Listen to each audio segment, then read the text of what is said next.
go. Cry harder, baby. I'm gonna go to the starting soon screen, by the way, but we'll. Oh, I see. just jumped right in. We're already live. Oh, cool. Okay. It occurred to me, like in the back of my mind, I was like, Obsidian's probably already unmuted us. Oh yeah, I didn't even bother going to the waiting screen. I just started the stream. Cool. That's fine. Smart. Right into the middle of Jay talking about crying at the blog.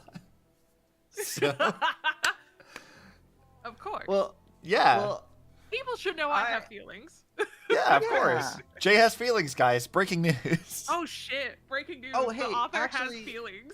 actually, Obsidian, and if anyone else is also streaming, you guys as well, do you want to do the shared chat thing? I was just thinking about that. I need to boot up You should do that. Chrome for that, I so don't we know can. if I would be able to get it to work because last time I tried it didn't work. But hey, It's a Eisu. massive pain in the Hey, ass to get it to Eisu. work. Hey, Sim. You need to use Chrome.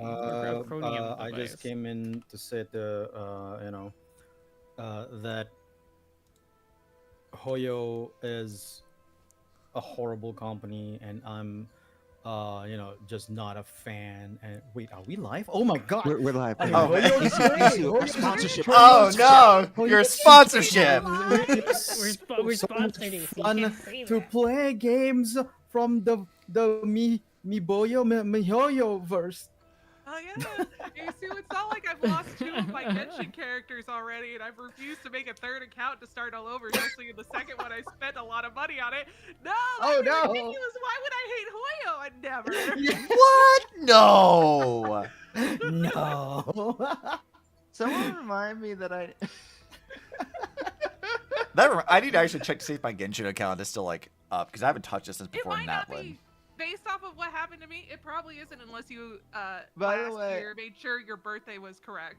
I tried Before to they do the closed the thing account. where I clicked on you, Obsidian, and I knocked on your stream. Oh yeah, I remember that. Oh, the Actually. knock- Yeah, thing. let me try to Yeah. set it up on my end, I don't and know then if I that can was just invite last you year or to the it. year before, but Well, there was a while year you do that, I'm just where gonna grab my. It was chat. it was Genshin last like, year. if you don't have your birthday in by this date, we're killing your account. I thought I had you- done it. Apparently, I had not. Oh, Well, that's a problem. Yeah, you needed it was all for all Hoyo accounts. Mhm, It You was mhm. needed for your all birthday Hoyo set accounts. up. Yep. If you set up, My Hoyo if you set account up a whole still birthday exists, thing on which was any funny, but Hoyo my, account. My character just disappeared. Sorry, Eisu. Oh my god. Who That's else is horrible. streaming? Is it just me and Pending, or Jess, or you Yeah, I Eisu? think it's just you. I'm not Pending. I'm not. streaming. I'm not I'm streaming downloading the because game I again, so it's not me. and okay, I sent Pending an invite then. And Krail, yes, hello, welcome, hi John. I also have opinions. I've ruminated on this for the last couple of weeks. I have thoughts. also I refuse to play Amethyst Gold 4 and above. I'm on I'm like, Amethyst 6, what? and it's I know. I already Yeah. reached 4, but after I reach 4, I keep on playing on 1 so that I can get all the achievements. You know what? That's probably a good idea. I haven't been thinking about that. I've just been picking the Aglaya team and just turning my brain off. Yes. because when I played Amethyst 4 the first time, I was like, wow, this is actually tough. I might actually have to use my brains for this one. Are you Oh talking my about God. Using our or brains. different thing? Currency Yo, I love wars. using my Oh, brain. I'm no, I a play wealth on creator. I play on the hardest difficulty, because I'm hardcore. Yeah. I mean that sounds right. Definitely. I'm just imagining Pending in his room with all the lights off, playing really hardcore on it. No, when I play currency On wars, I also lift. You know, I gotta work out my arms while I. Yeah, I'm benching like Yeah. 350. Am. Yeah. Oh yeah. I'm Pending, playing if you're a hardcore Honkai gamer, with where's your one G Fuel arm and sponsorship? like. Well, you Honkai just with assume one we arm, brain around here, bicep exactly. curls with the other arm, sipping I mean- my G Fuel through a straw. No, Yeah, please, yeah, it's not yeah. just through a straw; it's through dual straws that go through. Dual straws. Yeah. One that goes from Exactly. one in each corner of your lips. Exactly. Yeah, that's how you get all the Swirls sugar. around That's and all the everything, energy. A couple- Classic beer hat, you know? A couple that like go into the nostril, so I can also breathe it in. Oh God. I was like, when I take Sorry, my I gamer know what subs, happens when caffeine goes up your nose. You know. when I take my gamer subs and I use the dual straw technique, somehow it's salty on one straw and then sweet on the other. I don't know why. You may be flavoring Sounds your like you sauce. may It goes, not have it goes into the same cup. What? Wait, is this a real two thing? potential. No, it's not. I'm just kidding. I was like, what the fuck? How did you manage that? I'm just saying. I'm I just don't know saying the how to comment on chemicals. that one. I'm just saying the Yeah. chemicals in gamer subs and stuff. By the way, Obsidian, I accepted your thing, but I'm still alone. I'm still alone. let me attempt to I invite don't you know how else again. to put it. I'm by myself. You know what? You're right. That is probably the best way to put it, but also it's really funny to think of that. Yeah, I saw your invite, but I'm still alone. By It's the the way, most I'm gonna- accurate way to say it, but I'm gonna but do- how it was said just made it sound so sad at the same time. It is sad. I know. I'm gonna go stream together. ... Alone. I invited you. I accepted your invite. Why is no one at my Good. party? God, that was Also- a 2020 flashback. Right? That was a 2020 flashback. What the hell? Also, welcome to the stream on my end because I'm unmuted now. I've sent you a Alright, new well, invite, by the we're way, gonna- pending. Hi, Okay, chat. hang on, let me try accepting this invite. By the way, Yes. Pending, are you planning to say like explanations on the tiers? I may as well, sure. Mhm. Oh Do you wait, need to- leave do you and need join to the okay, session. You Okay, wanted we to got do there. first, Pending? There we go. Oh There we right, go. I wanted to do a rant first. Okay. Hello. Alright. so Okay, hi, rant John. away. Hi, Calrissian. Okay. So let me explain something because this has This nothing rant to do has- with Honkai Star Rail, but this Yeah, I needs was about to to be- say this. Yeah, has nothing to he's do got a with your totally website. unrelated rant about something else. We're Yeah. Honkai derailed, but into something not related to Okay. Honkai. I Honkai so derails okay, into Honkai okay. I Star Rail. need you guys to understand something. I'm Yes. sure when you think of Canada, you think of hockey. No, I think of maple syrup. Yeah, You same. might Yeah. think of more than one thing, but hockey's probably one of them, right? Okay, yeah. I mean, hockey is yeah. Yeah, awesome. probably Why you think hockey, of yeah. maple syrup? And- first? and Is it about butt? Is it about butt? And maple leaves.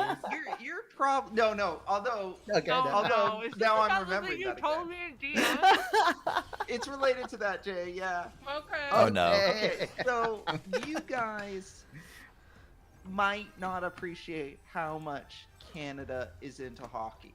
Like you might be like, I oh, it's very just much a appreciate how much it's into stereotype, you know. hockey. Let me address this mathematically. Okay. In 2010, there was the Winter Olympics. The NHL. Hey, Shad, welcome. So, The NHL allowed their players to play in the 2010 Winter Olympics. Mm-hmm. okay. In the finals of the men's hockey tournament, it was the U.S. versus Canada. It went to overtime. Sidney Crosby scored the game-winning goal, the golden goal, as it was dubbed. I don't know, of the three Americans in this call, how many of you were aware that in 2010, Canada and the U.S. had an Olympic game together in See, hockey? I only know that because my brother and sister have now become hockey fans. Now they've moved out of California. I mean, as you do. As Don't- you do. Carden, don't you ZZZZZ this? This is important. No, okay, So okay. This is Honkai. I was aware because of my siblings talking about it, but No. if you had asked me in a bubble without my siblings talking about hockey, I would have said no. So Jay, you're aware of this. Yes. You were tangentially aware of this. Obsidian, is this a thing you knew happened? Pinning, bold of you to assume that I know anything about sports of any kind. I was about to say. Yes. Were you aware that in 2010, or just in that general time frame, somewhere around then, the U.S. and Canada played each other in a men's hockey finals? In like the Olympics? Is In that the what? Olympics? Yes. I haven't Yeah, watched yeah. the Olympics in years, so no. Okay. I remember none of It helped this. that the Olympics is now locked behind a paywall. here. Jess, did you have some awareness of this? As a thing that No, happened? I don't know anything about sports. Okay. So I would like to you also guys say are something. saying you guys are saying like, oh yeah, I don't know anything about sports. So you would imagine that the opposite would be largely true, right? Like there'd be passionate Canadians, and absolutely then there would not. be exactly. And let me explain this to you. Shad might be an exception, but if Shad is an exception to this, he is a rare exception because 85% of the entire Canadian population watched at least part of that game. What the fuck? 50% of the makes entire sense. Canadian population watch the full game start to finish. Huh. So I would like to say, 85% of the country watched. I would like to say the only least thing part. I think Americans care about when it comes to sport, like the Olympics, is how many gold medals they win. You know, honestly, that's all I ever hear about it. Like, of That's that's a fair. fair of assumption. how the Olympics has been spooned to me since I was young is that, oh, we won this many gold medals this year. Oh no, China almost beat us with the gold medals this year. That's fair. Americans fair. don't care about the sport, they care about winning. It doesn't matter what it is. Yes. They just want to win. So let me give you another quick And we will example. spend billions of dollars to make it so we win. Exactly. Let me give you another quick example. On drugs. I mean, no. There was On terror? a I mean, hockey what? Tournament. There was a hockey tournament last year called the Four Nations Cup. Or the Okay. Four Nations Face Off, or whatever they decided. Four Nations was the key part of it. Did you guys know this tournament existed? No, not even remotely. No, I Okay. did not. It And- sounds and it's- familiar, but I'm also more into ice skating rather than hockey. Well, it's fair that you wouldn't be particularly aware that this existed because this is a tournament that the NHL made up last year and didn't really Four market. nations. Is it because They it's U.S., made up Canada, last and then year. 2 other nations? That is exactly the reason. The two other What are nations the were two Sweden other and nations? Finland. Oh, Sweden and oh, Finland. interesting. Okay. Yeah, we won't get into why. We won't get into the particulars of why it ended up being a four-nation tournament because that gets into that gets into stuff that you probably don't want to talk about during the stream. Don't worry about that. Don't worry about why there was only 4 nations. It's not important to this. You sure? What is important? Are we What sure? is important?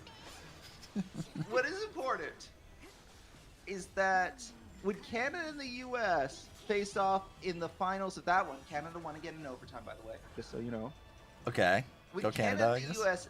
faced off in overtime in that one, 10 million Canadians out of a population of 40 million were watching. And you might think, well, that's much less. But keep in mind, this is a tournament that was made up just now. They just made up this tournament. And still, a quarter of the population decided, yeah, okay, I'll watch that. You know, I don't think Canadians are beating the stereotypes. You know? They're not. No, I don't think they're the beating stereotype is stereotypes. Very true.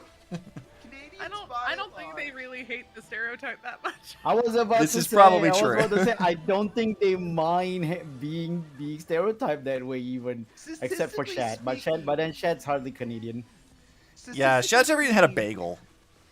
Shad has never had a bagel. That is wild. It's so funny that you're bringing this up. To be fair, I can't imagine there's good bagels where he is. Yeah. But yeah, statistically speaking, Canada does care about hockey. This is all to say that Italy, what are you doing? I was like, this is not what you talked about. Italy, in a couple months, in February, will host the Winter Olympics. As part of that, Did they take out hockey? Is that the problem here? Well, no. Oh, no, Eisu, it's No, much worse. it's Let weirder him than finish. that. Let him finish, I As promise. part of that, the NHL has agreed for the first time since 2010 to allow its players to play in the Winter Olympics. So, for the first time in in a generation. Oh wait, no, I gotta put in the thing for head mode. I'm sorry. I forgot to load that. Head mode. What the fuck is head mode? Don't Well, worry you about give that them a either. cookie. No, that's the other one. Oh, that's the other one. For the Don't forget first to turn that time, on too. for the first time in it's a program. That's generation. why I forget. Like I have to remember to boot up the program. So Okay. that it'll take the redeem and it'll. Oops, this is the wrong clip. And it'll do the thing. No, you didn't get scammed, Henry. No. Don't leave me a poll review. Don't leave me a poll Damn. review on Pending Yelp. scamming his I'm- viewers. I can't believe I'm this. fixing it. I'm fixing it. I'm Andy. fixing Wow. it. I'm fixing it here. Hang on. You can't have as poor of a review as national parks apparently do on Yelp. They were the most entertaining things to read. Oh god, can't I remember gotta which of read these more buttons- about Bad is about it- trees. this. This is cookie eating.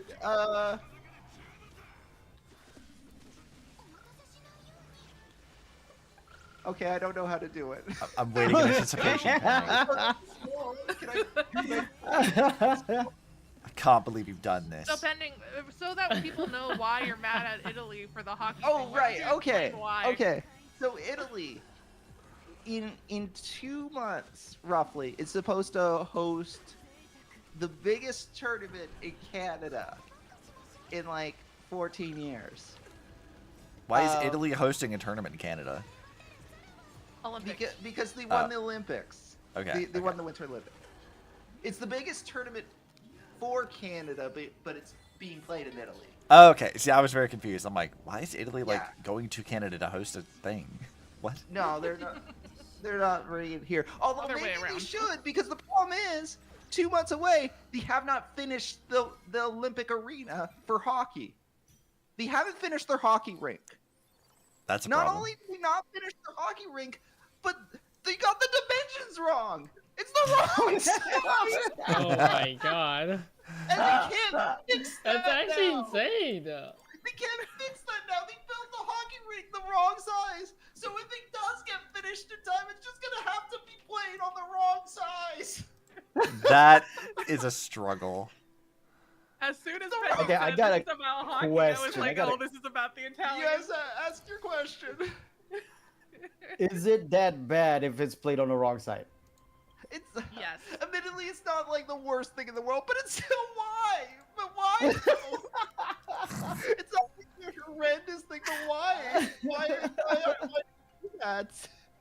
I would That's just like so to say, fucking with funny. how much every single country / city pays to like renovate their city to be like this perfect spot to host the Olympics at, and then immediately the economy crashes after the Olympics is over, because of how Yeah. much money they spend.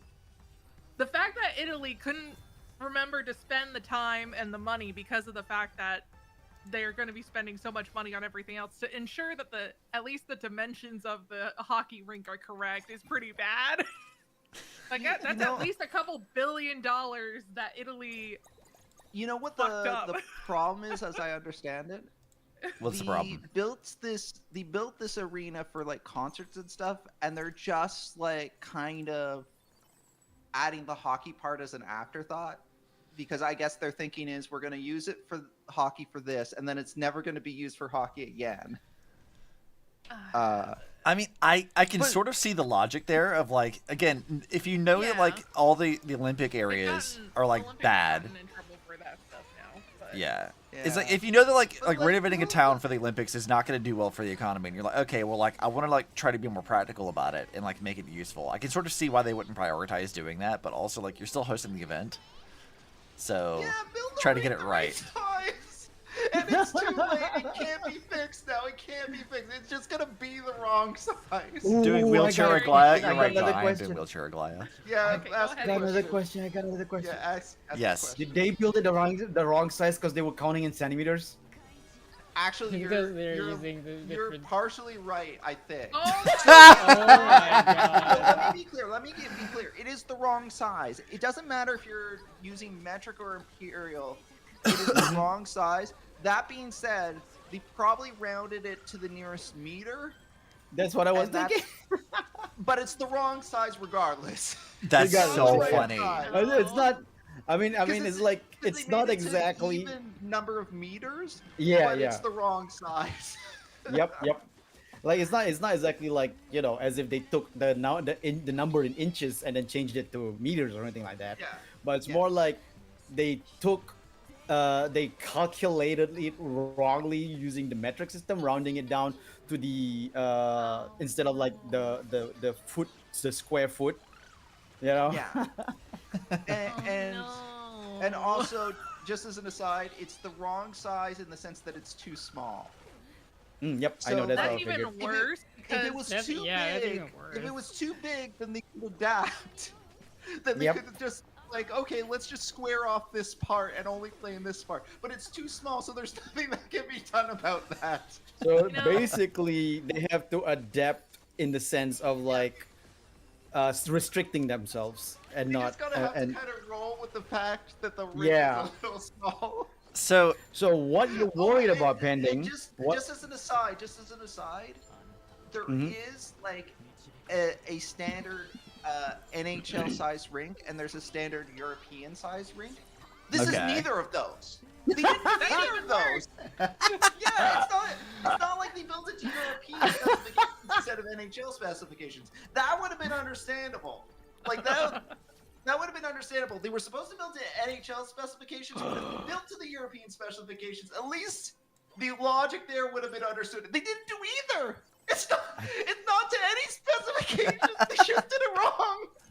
I that get it. that is hysterical. Genuinely. I get it. They made the arena bad. They're doing it to handicap the Canadians. I don't think that it's gonna help or hurt anyone. I think it's just gonna be equally weird all around. It's just gonna be a weird arena, and everyone's just gonna have to roll with it. To be fair, it's not like an egregious thing, but it's a big enough size difference that it's just like, how did you do this? I did you do this? would love to imagine that because the size difference is smaller, that more Yeah. people are gonna crash into each other, and it's gonna be Exactly. Much No, that's definitely gonna happen. The that'd be so adaptation good. to it will be. The adapting to it will be much harder because they're so used to a certain speed. Now they So cannot it'll use that be- speed. It'll be interesting. So, traditionally, Right. the Olympic hockey has been They more only crash face to face. has Now it'll been be more chest to face. skill based and less physical because the players playing in the Olympics, typically speaking, don't want to get hurt. Yeah, yeah. Yeah. I mean, yeah, it's the Olympics. It'd be And bad. usually, And however, there's no goon, right? Inside Olympic style, there's no like a goon Gooning. in a team. there's less of that because typically What's teams a will take goon? like their highest skilled players as opposed to prioritizing A physicality. goon is That- literally the guy that is supposed to fight like the big Yeah. guy in the team. The Okay, you're talking There's about actually a bodyguards whole because- movie because about this. One of my you favorite, said that and my brain went there's to like actually the a whole fucking. movie about this. See, Yeah. see, No, see, you there's threw me there's off an there. actual movie on in this. hockey? Yeah, there's Oh, an actual yeah, movie of this, and it's such a good movie starring what's that guy from American Pie? I forgot his name. Him and Liev Schreiber. Such a great movie. I think it was was it Yeah. called The See, Goon? I Asu, forgot, you but it just was confused the really shit good. out of me I because think you said that- they're not allowed to goon, and I'm like, well, yeah, the like having like all of the athletes fucking is not a good idea. And like, Just say my brain went to it's our that word. first, You and I'm guys like, wait, stole hold our on. word. You guys stole our word. Exactly. No, Yeah, Goon, he stole the Goon was word there goon. first. You guys took that and turned it into something else. But Goon was used in the Canadian hockey first. To be fair, it's probably Is has it also other. spelled the same? It's Yeah, spelled G-O-O-N. G-O- It's Yeah. yeah. It's Oh, wait, spelled no, exactly the it's same. O-N? To be fair, it's probably Yeah, used in spelled other the same. things outside of hockey. Okay. Like, but yeah. I mean, a is goon is supposed to be a thug. A goon is a thug. Yeah. Yeah, it's like a slang term for like a player Also, that's I'd like to mostly say there. the first just, thing that pops up is not hockey, but football. That's fair. Yeah, I could see that also being like a football term. It's probably like a a slang term. Yeah. term for anyone associated with the Arsenal Football Club, including fans, players, and Oh, coaches. oh yeah. Those are goons. Yep. You're right. Yeah, yeah. So it's not exclusively a hockey thing, but But, in you know, in the people hockey took it- sector, Goon is like a player that is known more for his physicality And than I his skill. Yeah, I gotta also say that this whole thing is more because of the latest generation to me. Not alpha, but like the one before that. What was it again? Millennial? No, not Millennials. millennials. That Zoomers. Z. Zoomers. yeah, yes, Yeah. yeah. It's millennials, Zoomers, and Alpha. That's right. Yeah, I Alpha think is it's So the Zoomers, I the think it's Zoomers did it. Zoomers and That Alpha. took that word and turned it into that. The alphas are too young to take that word, turn into that for now. No, they're the not. Alphas are But- definitely not too young to do that. Some of them are almost about to graduate Aisu. that. hate to Oh, tell is, you it, that is is- the Yeah. alpha that older now? Is that Yep. is the alpha that older now? Oh, I didn't realize that. I Mhm. actually thought the alpha is like still around like 11 or 12. Yeah, I No, mean- some of them are, but Captain the Cradles and the Silver Spoon. Yeah, that sounds about right. The little boy grew with the man in the middle. See, I'm just too This is chronically from online, so 2010 to 2025. So. Oh, 2010. So, oh shit, that is true. yeah, they're like 15 Oh, now. they Mhm, some that's of them what I have said. graduated then. Gener- Some of them have Generation graduated. Alpha Holy could crap. have said- So Nomi, yeah, you're right. Maybe Goon was a Gen Alpha thing.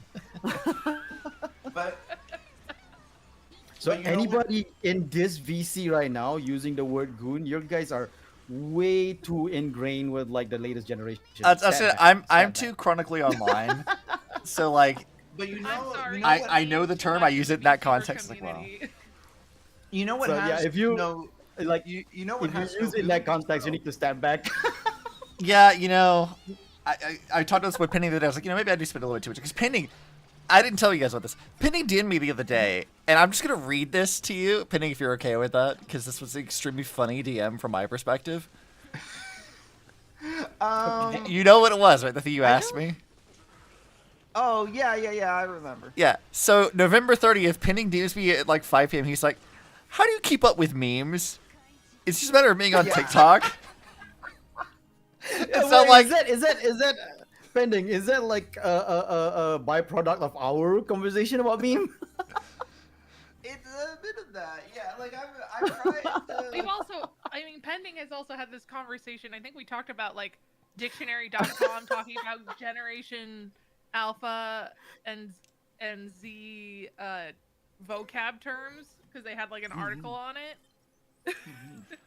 Also, Aisu, for your information, the terms gooning has been, this is according to the Wikipedia page, because of course there's one, has been adopted by Generation Z and older Generation Alpha as brain rot terminology. amazing. Oh shoot, my niece was talking about brain rot. Uh-huh. My 4-year-old I- niece. I Yeah. promised this would be a quick. Like little project. Meanwhile, we're like 30 minutes in talking about this Well, thing I can tell still. you it hasn't been at least an hour since I started this thing, and we're 1 hour and 30 minutes with downloading podcast. Okay. Well, on that note, so, Uh-huh. let me explain how today is gonna work. All right. So, So we all Um, turn on currency wars.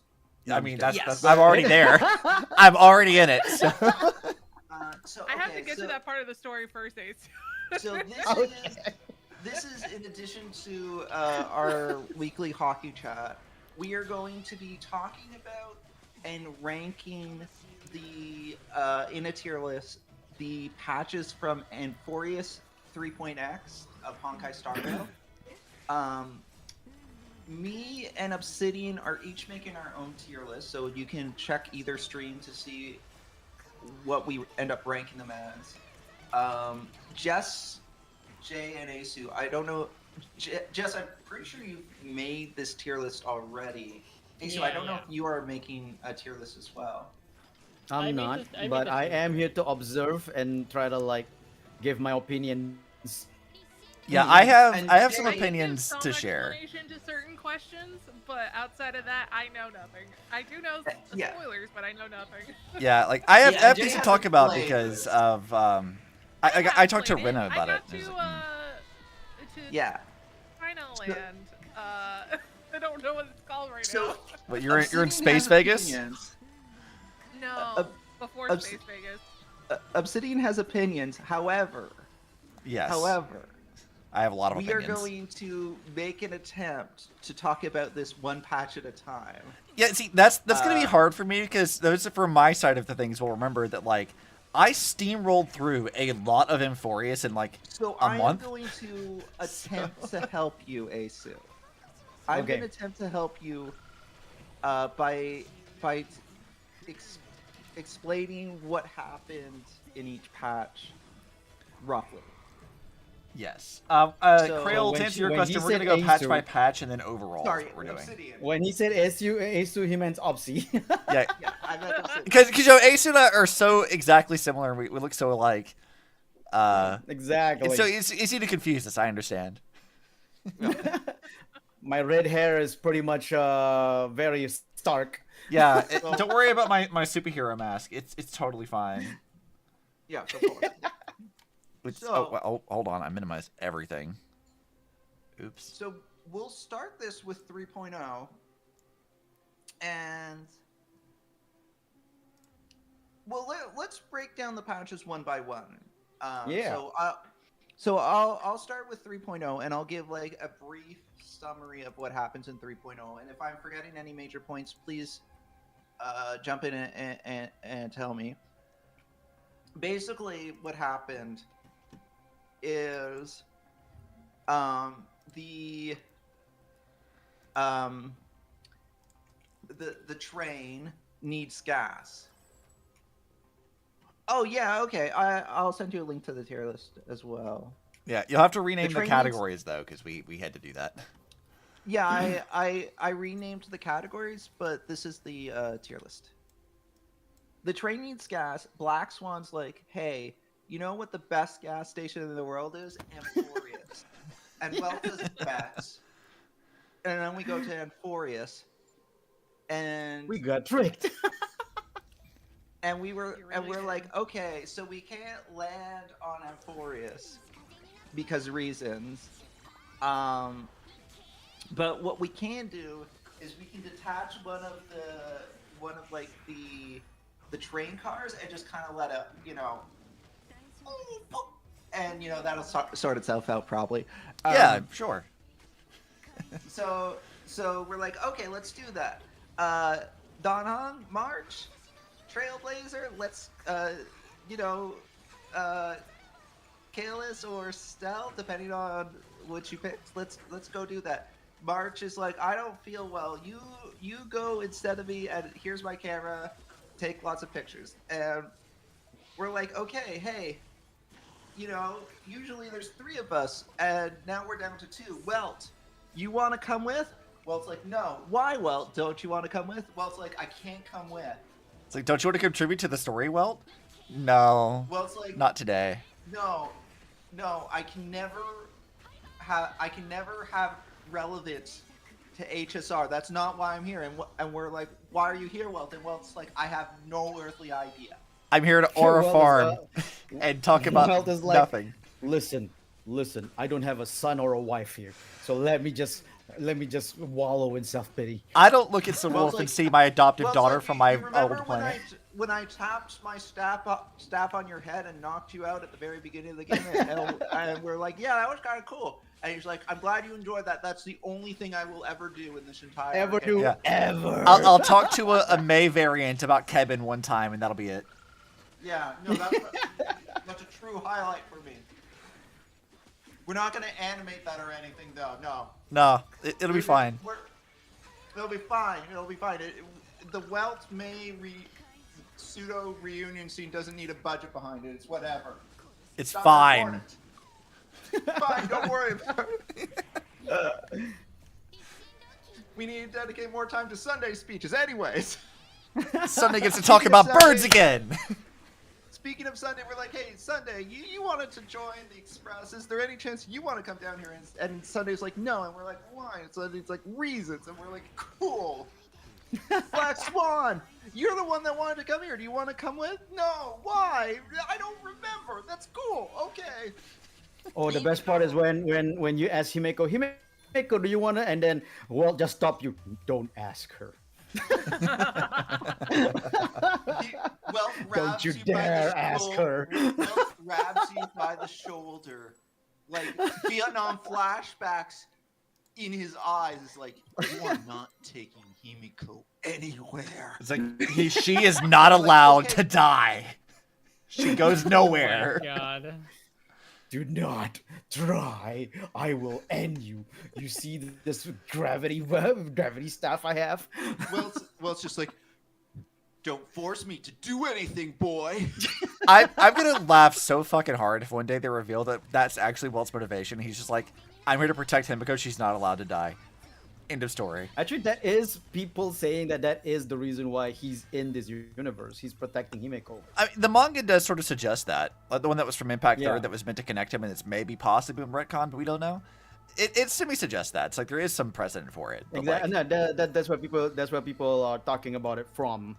People who talk about it got it from the manga that he came here to save Himeko, to make sure that she's alive. on that note, just as a total side tangent, do you think Welt went into Herta's like curio thing and saw Himiko's broken greatsword and just had immediate Vietnam flashbacks? Maybe. Like just immediately was like, Vietnam oh no. Flashbacks has just become his default state. Yeah. I feel like that's So- correct. So, anyways, after everyone has rejected you, you and Don Hung, take that car, you fall, you crash into Amphoreus, which looks like a Mobius strip. In case that's a sign of things, but don't worry about that. Hey, Charlie, welcome. To the Hi, stream. Charlie. So, anyways, you die, but you don't know that yet, so you wake up. And trust me, we're gonna come back to that later because I have questions. I have questions that I never that were not answered, and so we will return to the fact that we died, but we don't know that yet. So we woke up. Don Hung knows we're dead. He doesn't feel it's relevant to tell us. Anyways, but don't worry, Kevin's here, and Kevin's really friendly, And not depressed yet. Kevin steals our baseball bat, I think. Yeah. he Yeah, stole like a our true baseball Caslana, he has a bat. Yeah. So Yeah. And yeah, Kevin. I wonder- more Kiana in this than the Kevin we know. But No, I wonder when Kevin hold on to our baseball bat if he felt familiar with it. yeah, I this mean, means something. it's a Caslana another like world. signature weapon going back to Guns N' Z. He has to have some familiar. He's like, That's oh the yeah, thing. this feels good. Yeah, this is no, a great Don balanced Hung, weapon. Don Hung was fine. Don Hung was fine. He survived that crash like a champ. We're using the we in the royal sense of the word we. Even though Hey, only you're dead. Even Dog though, Hung if is you fine. recall, we woke up. In our memory, we woke up and Don Hung was so passed out. But that's whatever. It doesn't matter. Anyway, so we meet Kevin. He takes us to the land of wherever. We meet Cass. She has a really cool entrance where she walks and like everything. There's like flowers and death and everything. It's cool. And then we meet Aglaya and she sounds a Very little- British for a Greek she- themed lady. Yes. No. She has a British accent, and we're like, oh, okay. Well, this is a Greek themed patch. Why are you And British? Also, no one else has that accent. Is everyone else gonna have that accent? And Aglaya's like, fun fact, no one else is gonna have this accent. Yeah, but we'll reveal later played in that Kevin's from Britain, so don't worry about it. I play it in Japanese, so I don't really know about the English accent. That's true. That's true. I feel that's like true. they gave Kevin her and a Cyrene are from Britain. Great Britain. They're from Britain. They are from Britain. They are from Britain. So I guess I Aglaya can also imagine came. that they We'll gave get her to a that in British accent 3.4. because in American English, our default for anything that's potentially vaguely European is always a British accent. Yeah. Yeah, you know what? I mean, look at Thor. They let Aggie have an whole accent, we'll let movie Hyacinth is have about- hers. Yeah. The whole movie Yeah. is a British accent, and they're Norse. Yeah, no, that's true. You know what? That solves the mystery. Okay, it's yeah. Yeah, I mean, that It's tracks. like they had the character before the land existed, and they had figured that out what it was going to sound like. And so they said, vaguely British character, go. And then they're like, oh shit, no, wait, we changed your mind about what the setting yeah, that this character comes from is. Not vaguely British accent. yeah. All right, whatever. Aglaya, you're the lone British person in Amphoreus. It's fine. Anyways, so we meet her, And she's like, whatever you do, do not mention that we're from the sky. And then we're like, but what if maybe? And then Aglaya takes us to a place, and she's like, you mentioned that you were from the sky. And we're like, there was circumstances. There's a that guy were who was trying to jump. They were trying to kill themselves. We have to tell him. And she's like, I don't know if I can trust you, so just to see if we can trust you, I should be eating a cookie right now. Why am I not eating the cookie? I have the program loaded. Good question. Why aren't you eating a cookie? Oh, I forgot to hit the login on the program. Okay, hang on a sec. I'll do it myself. Fine, Hang I'll on, do one it of these myself. birds Make me eat a cookie. If it isn't me if I don't catch Pending off guard. Why By can't I giving eat him a cookie. I mean, this sounds like any normal day. You see an empty tier list? no. You do, because we haven't actually got to the summary of the first 3x patch yet. God, Yeah. this is gonna be I'm wild. trying to do a quick summary, and it's not very quick. No, but it Okay, is funny, so. Absolutely. Yeah. So what happens next? Yes, Charlie, it is pending Starrel abridged. So why aren't my Starrel hockey Abridged. anymore? That hockey works. This hockey works. I can't eat the cookie. I don't know why. Okay, there we go. I can. There we go. Okay, I ate the Done cookie. broke it. Okay, so anyways, Aglaya's like, I'm gonna ask you a question, and if you give me an answer I don't like, Cass over there is gonna walk closer to you. And I know that doesn't sound like a big deal right now because she's kind of adorable. And that's not going to change, but don't worry about that. But if she touches you, you die. So you're just gonna have to It's really funny because she just stands there like a maid, like all elegant, and just stares at us. And you're just like, wow. Yeah. She's just like You know, far away. Yeah. I will say this much about Castris, like, her first introduction, it's like, oh, she's, like, very quiet and polite. And later we find out she writes fucking fan fiction. She's, like, a Friday shipper, and I'm like, let's go, Cass. Cass, do you have any problem with Aglaya, like, using you as a death stick? And Cass is like, you know, it is actually the source of my trauma, but I'm here for it. It's whatever. Anyway, so we ask the questions. It doesn't matter what our answers are. Ultimately, Aglaya decides not to kill us.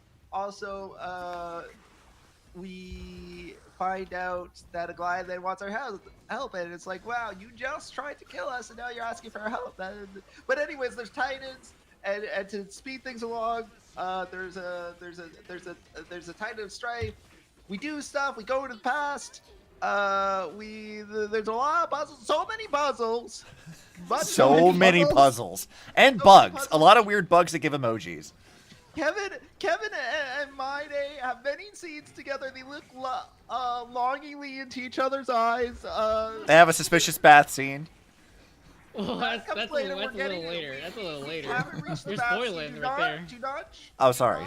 Factor in the bath scene for your rankings for 3.0 for it is not in 3.0. But yeah, so eventually we defeat the Titan of Strife. It turns out the Titan of Strife was actually an NPC that did not get its own model. That's fine. It's whatever. It's in a cutscene. You know, they kind of his face is like covered in. His face is covered in full shadow under the helmet. really up the glow effect to Forgot really hide the fact that they did not bother to give this guy a unique NPC. It's whatever. Anyway, so we defeat the Strife. We extract the Titans, whatever. Also, we meet them. That happens. And like we take a picture of the Titan of Time, and the Titan of Time is like, mother, and we're like, okay, literally mother. And we meet Mem. We go into the past. We haven't seen in the train with the Stellaron Hunters before. We forgot about the Stellaron Hunters, but we know about the Stellaron Hunters now. But there was a period of time when we forgot about it. Also, Firefly. We talked to Firefly. Firefly's like, I'm gonna pretend not to know you the next time I see you, because that'll be swell, because we didn't plan this ahead. And then yeah, we have the MacGuffin of Strife, and Kevin's like, yo, I'm gonna merge with the MacGuffin of Strife. I'm gonna go into the sanctuary and do the trial now, and we're like, cool. And that's how 3.0 ends. I love the MacGuffin of Strife. That's my favorite thing.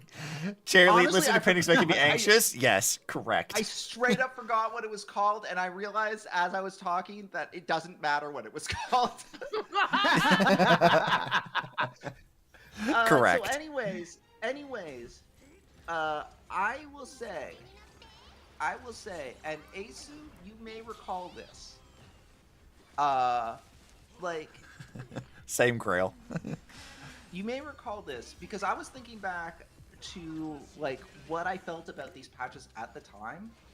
Mm-hmm. I had serious issues with 3.0 at the time. Yep. I remember that. Yeah, I remember we were complaining about it, me and you. I felt there was a couple things. I felt it was way too heavy in trying to build the world at the expense of trying to build the characters. Yes, So basically, exactly. the only thing character-wise I gleaned from it was that Kevin and Maide are deeply in love with each other. Outside of that, So you learned the important thing. That's what you got. Wait. I just realized something. Of course, Kevin and Maide is in love with each other. Take out the Y and D from Maide's name. oh my May. god, My God. Oh my You God. figured it out. You cracked the code. it's male Mai. Yeah, it's gender bent Greek So, right in May. I felt- Definitely. So like, I think a continuous. He's not the Kalpas XP at all. He's the May XP. I Yeah. have, like, a general complaint about 3.x. It's that it leans way too heavily on exposition, and I think Yeah, this it patch- does. I think this patch is actually the worst offender of that. Uh, Because it was oh, trying to yeah, no, cram for so sure. much world building in a single patch. Yeah. And it we felt will- very much like an eat your vegetables. We'll get to the good stuff later, but first you gotta eat your vegetables. Well, there was also the And- other problem too of like when Wait. it came out, because even though I hadn't like finished it, I remember people saying that like when that patch came out, you had like an excessive amount of combat scenarios that were really bogging it all down So too. much combat and so much puzzles to the extent that they actually apologized. Like Mihoyo issued an apology for this. We got apology, And Jades. they also and then they No, also no did like, apology, hey, James. we got you guys we can got like skip. a guy looking to camera and saying, "Hey, we're sorry We're about sorry. this patch. We're sorry. We're changing the sorry." patch to take out combat scenes. They made the puzzle skippable now because there's Yes, so many exactly. puzzles. That's the thing. So- That's what I was about to say. They actually made puzzles skippable. Yeah. You don't have to do it to solve So to advance the story. So I will say that the experience of a person playing it now is probably better than it Much was better. back Yeah. I then. can't wait When till I it get to first that came point. out, it was such a huge bog down, like So crazy bog down. so like I know there's this narrative of patch, like the patches up until 3.4 were good, and then like the patches after that a lot of people say are weaker, and there are parts of that I agree with. However, when it comes to 3.0, I would rate this as like my An F. least favorite patch. Well, yeah, like Yeah, we've that's talked okay, about fair, this I would a few times too, and I'm like, Yeah. people try to act like stuff after 3.4 was so egregious. So I'm like, Star Rail is like, even outside of Amphoreus, it has always had that kind of problem. Where it like starts to keep everything containing like patch to patch to patch, especially the first patches of every planet is really bogged down like a lot of shit. Pentacoding, like people don't seem to remember that Pentacoding was really fucking bad I about would this. push back about that. I think the first patch of Pentacody was the strongest patch of Pentacody. Yes, I kind of agree. The first patch to me felt stronger because you see all these characters, right? And Okay. they okay. did a good, well, not seamless, but like good connective execution between introducing new characters and world building at the same time. I think part I of agree it. with that. I think part of it was. I think your mileage will vary on Pentacony's first patch depending on how much you care about the Firefly story, because the big emotional scene in the first Pentacony patch is Firefly kind of taking you aside and talking about yeah. her angst. Yeah. And Yep. then you see that, and then Firefly dies, and at that stage in Honkai Star Rail, it's still possible that death means something. So At when that point- at that Firefly point- died, I was sad. Not as much anymore, same, but you same. know. Yeah. I think that's the case. That's the case with me as well, because we went into Panaconi totally like not knowing what's going to be a hit. So when Firefly died, we don't know yet he's Sam at the time. She's Sam at the time. So we assume that that's it. She's dead. This Yeah. person that we connected to this whole patch just died. Speaking Yeah, so of, that and this was- is a tangent. Do you guys remember when we didn't know who Sam was and people thought it was short for Sampo? That's Do you guys remember that? I did not know that. I did not know people actually thought that. Yeah, that was a real because theory.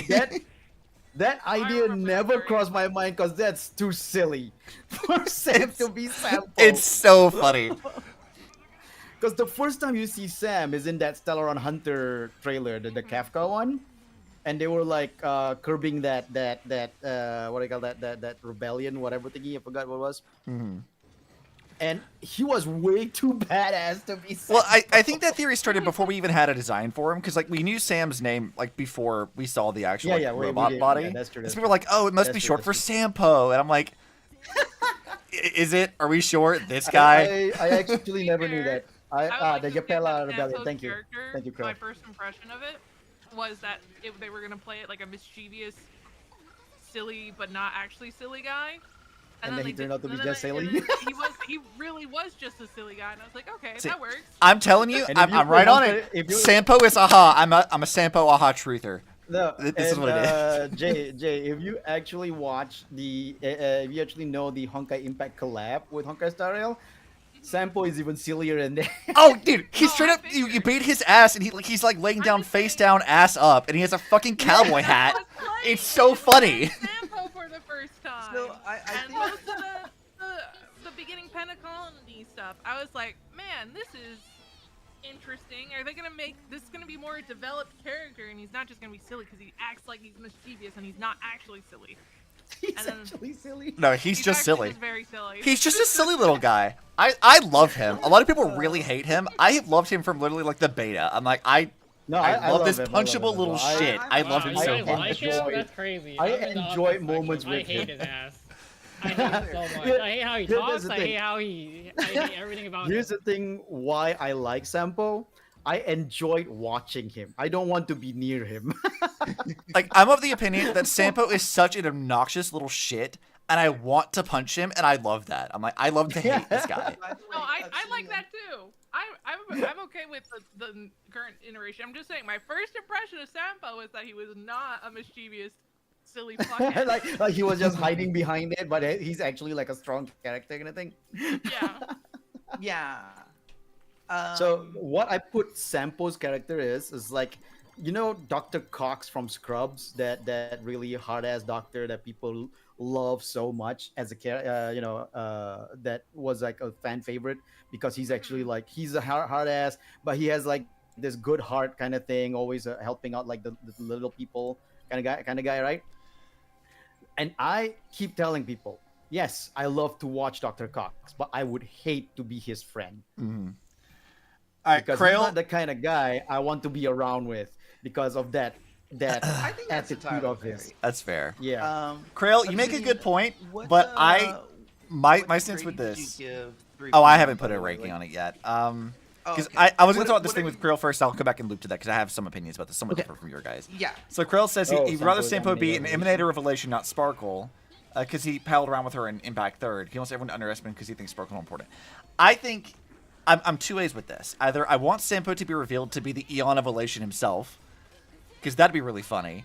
Or if he's the Emanator, because remember that they said that the only Emanator Aha ever made was a fucking worm. If they revealed that Sampo was the fucking worm in disguise, that's also just as funny. I'm fine with either way. I want that to be true. Whichever one it is, either one is hilarious. Love I that. would be Kenless, happy with Kenless, either, yeah. I have to ask you, how does Sampo remind you of Captain Mal? Yeah, I have questions too, How, actually. how is that? How does Sampo remind you of Captain Mal? We know the worm Captain died. Mal Did the worm is die? an actually good leader.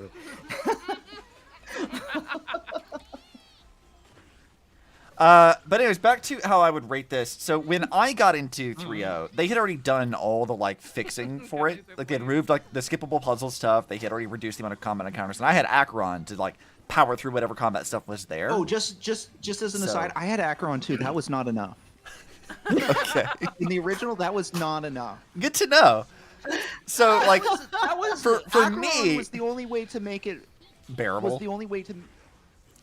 Bearable is a strong word. It was the only way to make it so that I could advance, but it was just barely.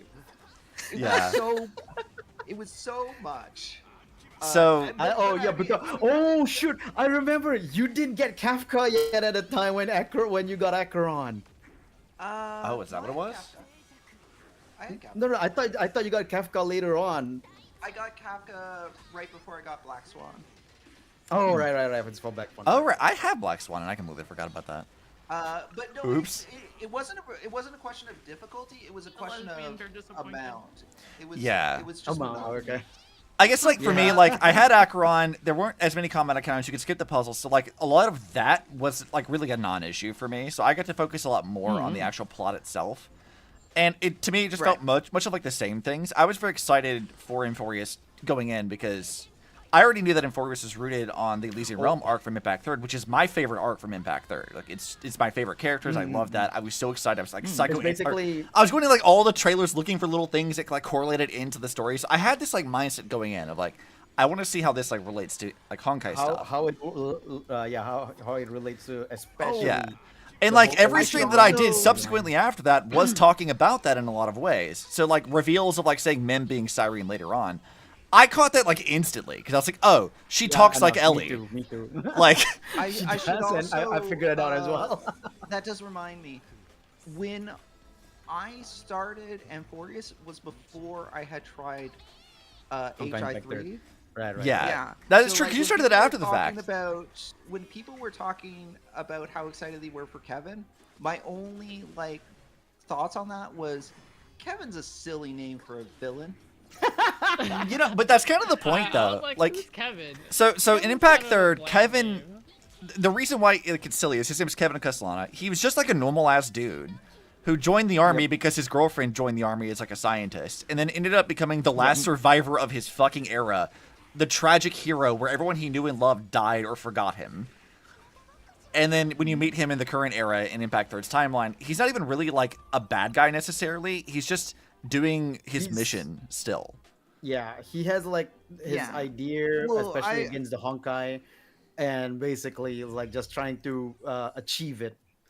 Yeah, I didn't really know enough then to like. I had a general impression that people were saying like, "Oh, Kevin's like what I gleaned from what people were saying." I kind of just thought, "Oh, okay, Kevin's like the big bad in HI3 or whatever." He is So I didn't- sort of. When I was playing 3.0, I didn't even know that Finon and Kevin were meant to be the same person. With XP, yeah. Like Yeah. so like when I was judging Kevin in 3.0 and when I was saying like all I really know about this guy, because I remember even telling He's a Eisu, good guy. like, I remember even telling you after 3.0, it's like I don't particularly like any of these characters. Like I think I said My Day is the closest I am to liking, and that's all because I My remember Day that. I remember was that. was an archetype that I kind of liked. Like I remember I what you mentioned to was Eisu that um, yeah. Finon was I felt he was kind of boring in 3.0. Yeah, that's why I was. It's like you know, Yeah. like old school Captain America that has no real character but just being a goody two shoes kind of thing. And Yeah, we're like, so like he's kind of without- boring. without the HI3 because I did then play HI3 later. I can't remember what patch I was on when I started playing HI3, and which obviously gave me more context to all of this. I mean, you But started at that after part time- 2 had already been well underway. Because Yeah. you and I talked about this Yeah, about way, without you way, starting yeah. to part 2. So like Yeah. nothing like part 2 is connected to the rest of Impact Third's plot, but like it also is, especially now, it's a lot more Yeah. like separate. Story, yeah. So you're not But like this is all you to got some context say- from me talking to you in DMs more so than what the game was giving you. I Yeah. think. This is all to say that when I started Amphoreus, like I was coming into as someone who didn't have any like connecting thread to the Elysian realm. Mm. So maybe if I had that context going into it, I would have appreciated 3.0 more as well. So- To be fair, pending. I have connection with Elysian Realm, and I still didn't like 3.0. Yeah. So, So- it's not really that. It's not really it's that. not that, and I will go into this now because I think it's relevant to say. When I was talking to Rena about Amphoreus as a whole, a lot of Star Rail players who, like, for whatever reason, there's a lot of them who don't like Impact Third at all, or that it's connected. Like, there's very antagonistic, which is its own thing. They don't give a shit about the Elysian Realm, and they don't care about the plot, even though Amphoreus was very much intended to be based on that and has multiple variants. Like, it's supposed to be like drawing parallels to that. I mean, the whole thing is about flame chasers. Yeah, like- that alone is already the connection. like it or not, those two things are connected, and discussing them Yep. is kind of important because it gets you in the mindset of what MiHoYo was thinking about when they were writing this story. And that's sort of where a lot of my criticisms of Amphoreus come from, is from that. And where I'm also like, Right. I'm a little bit more resistant to criticize certain things because I'm like, well, I can see what they were trying to do. I just don't think they did it as effectively.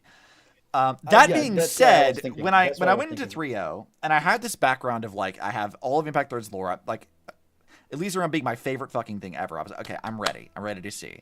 I want to see Cyrene, and she didn't show up like really at all. But we got Kevin, and I'm like, oh, I can't wait to see you, happy-go-lucky boy, become sad and depressed. How right I would be. Because I knew it was Now, going to here's the happen. I'm like, thing. there's no way a Kevin's going to show up and him not be sad. Like, it's going to be sad. Here's the thing about it. My disappointment with 3.0, going in knowing Elysian Realm, my disappointment is the fact that it didn't stand up on its own when I played it, and So- I can see that it didn't stand up on its own.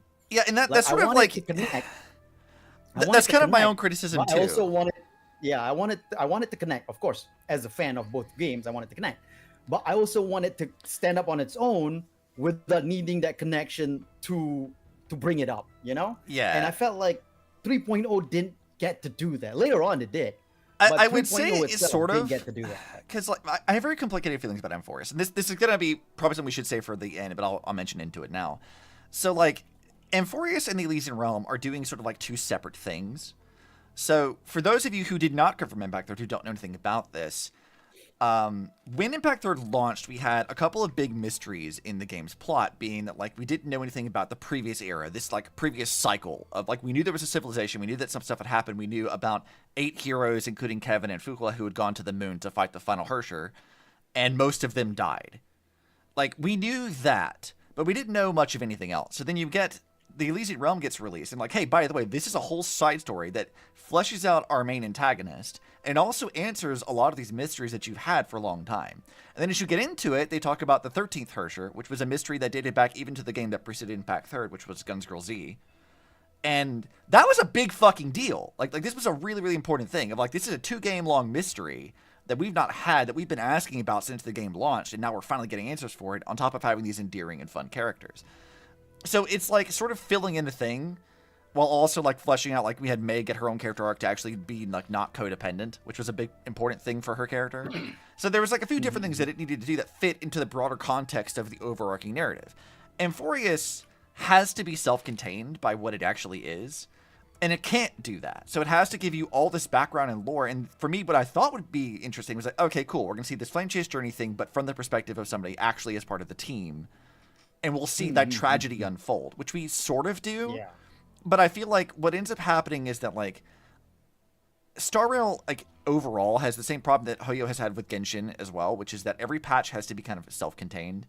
And they don't really flow into each other nearly as well as they should, so that it feels very disjointed. Like, hey, this is the Aglaya patch, this is the Tribute patch, this is the Casters patch. Like, when the patch is done, the characters just kind of sometimes showing up, and sometimes they're just kind of gone forever. Mighty Most being, I think, the worst offender of that, where he just doesn't really get to do fucking anything when he sits down on that throne later.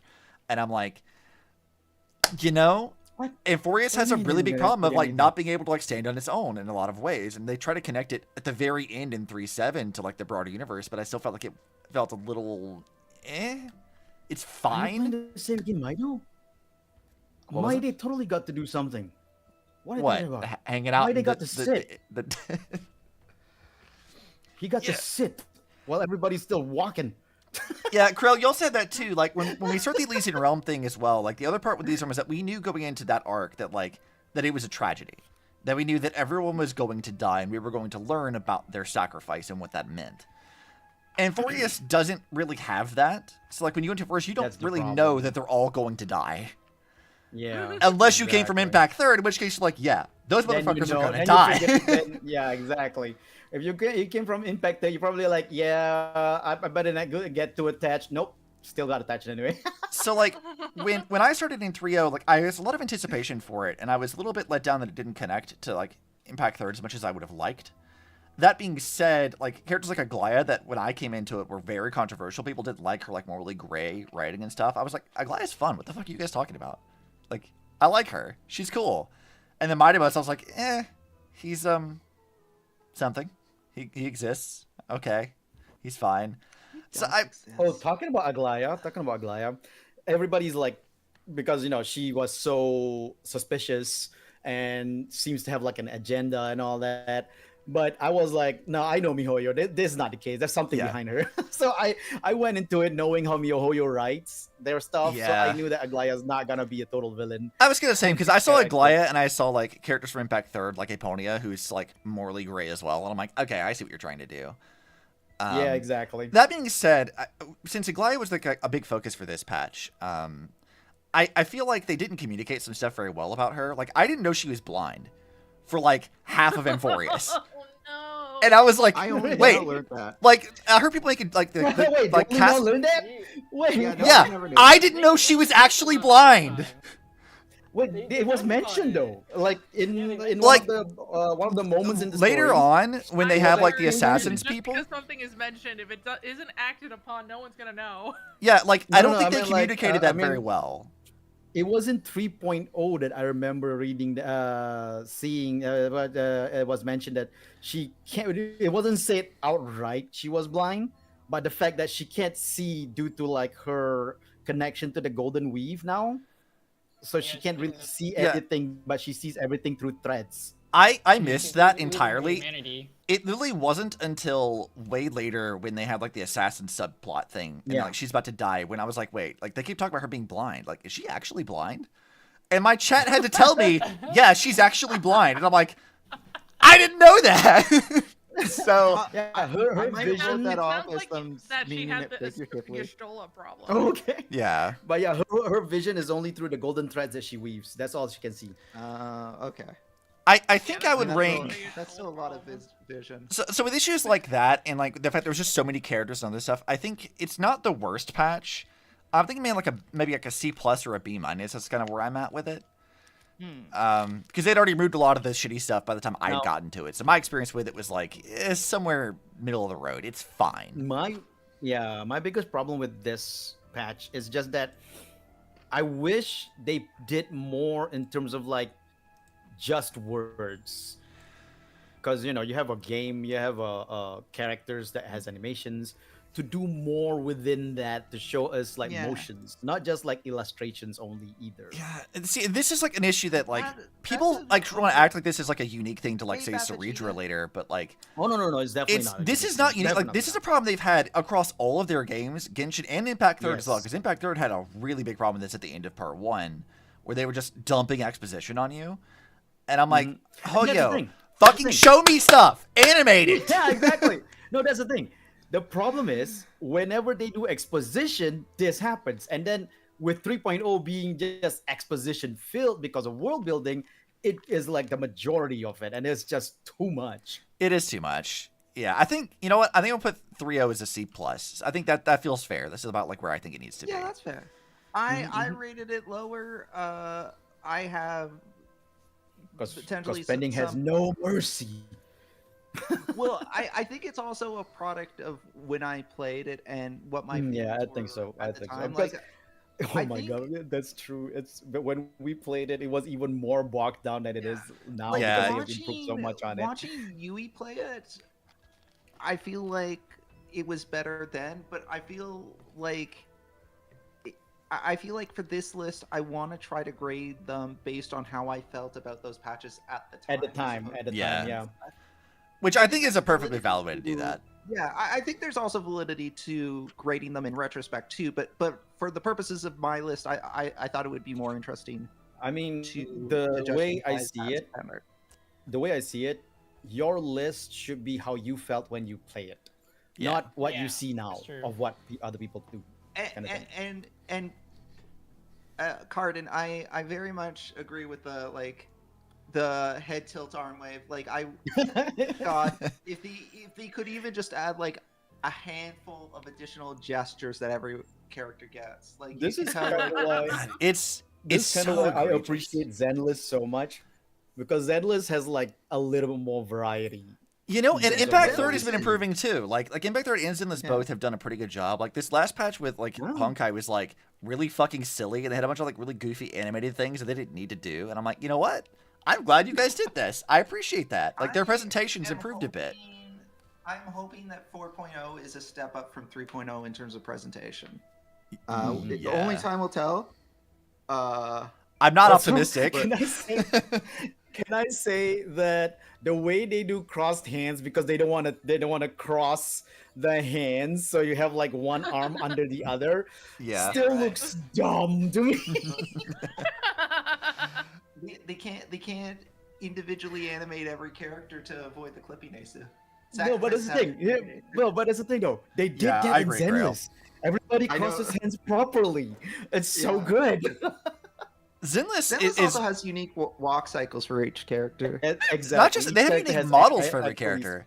Like Monotone's they fucking do. built like a 6 foot tall Dorito, and I'm like, we don't have characters like this And- at all anywhere else in other Hoyo And games. you can see like Yanagi and Evelyn, even though has like almost similar height, actually has different height.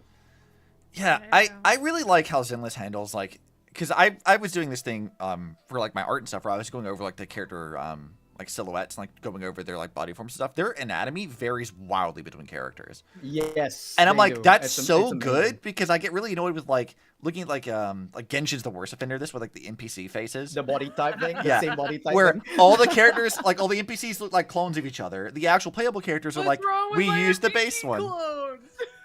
It's like, oh man, I'm so sad about that guy that died in Inazuma. That looks just like the 15 other people we met in Inazuma. Oh, sad. No, that guy my had personal meaning. favorite is That guy had meaning. the rock boss. His original body form is generic NPC number 3. Yeah. Yeah.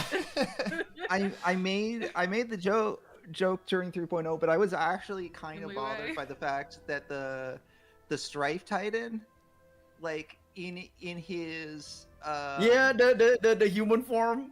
in his human form, it was just a The generic one in the past. NPC model. Yeah. It was an It was NPC just one model of the that didn't even have a soldiers. rendered face. His No, was wait, actually, no, I think, it the was worst just- one But the too. voice It was acting just one of the really good, soldiers. though. It was just to one be of the fair. soldiers. I was like, He was a generic NPC, but his voice acting was really Oh, His Oh, voice yeah, acting the was voice phenomenal. acting. Like, it was really good. But I'm like, your like NPC model is the worst of I all of the wish- previous Titans that we saw. And I'm like, this is. I wish they just put a little bit of an effort into making a unique one for the important characters that we're going to be seeing most of the time. That's all. That's all I Yeah. wish. And not to like not And I not to hate- like make this this, is a not 3.0. competition between HSR and ZZZ. We are sharing a chat, Charlie. Yes, we not are. to make it a competition between the two, but when HSR decided to have like a kid character, they actually made a kid character for an NPC. Like the kid of, I can't remember what her name is off the top of my head, but she got like her own little kid model.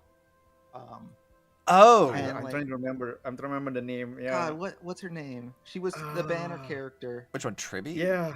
In Star Rail, or are you talking about in Zenless? Zenless. Someone Zenless, Zhao? Zenless. What was her name?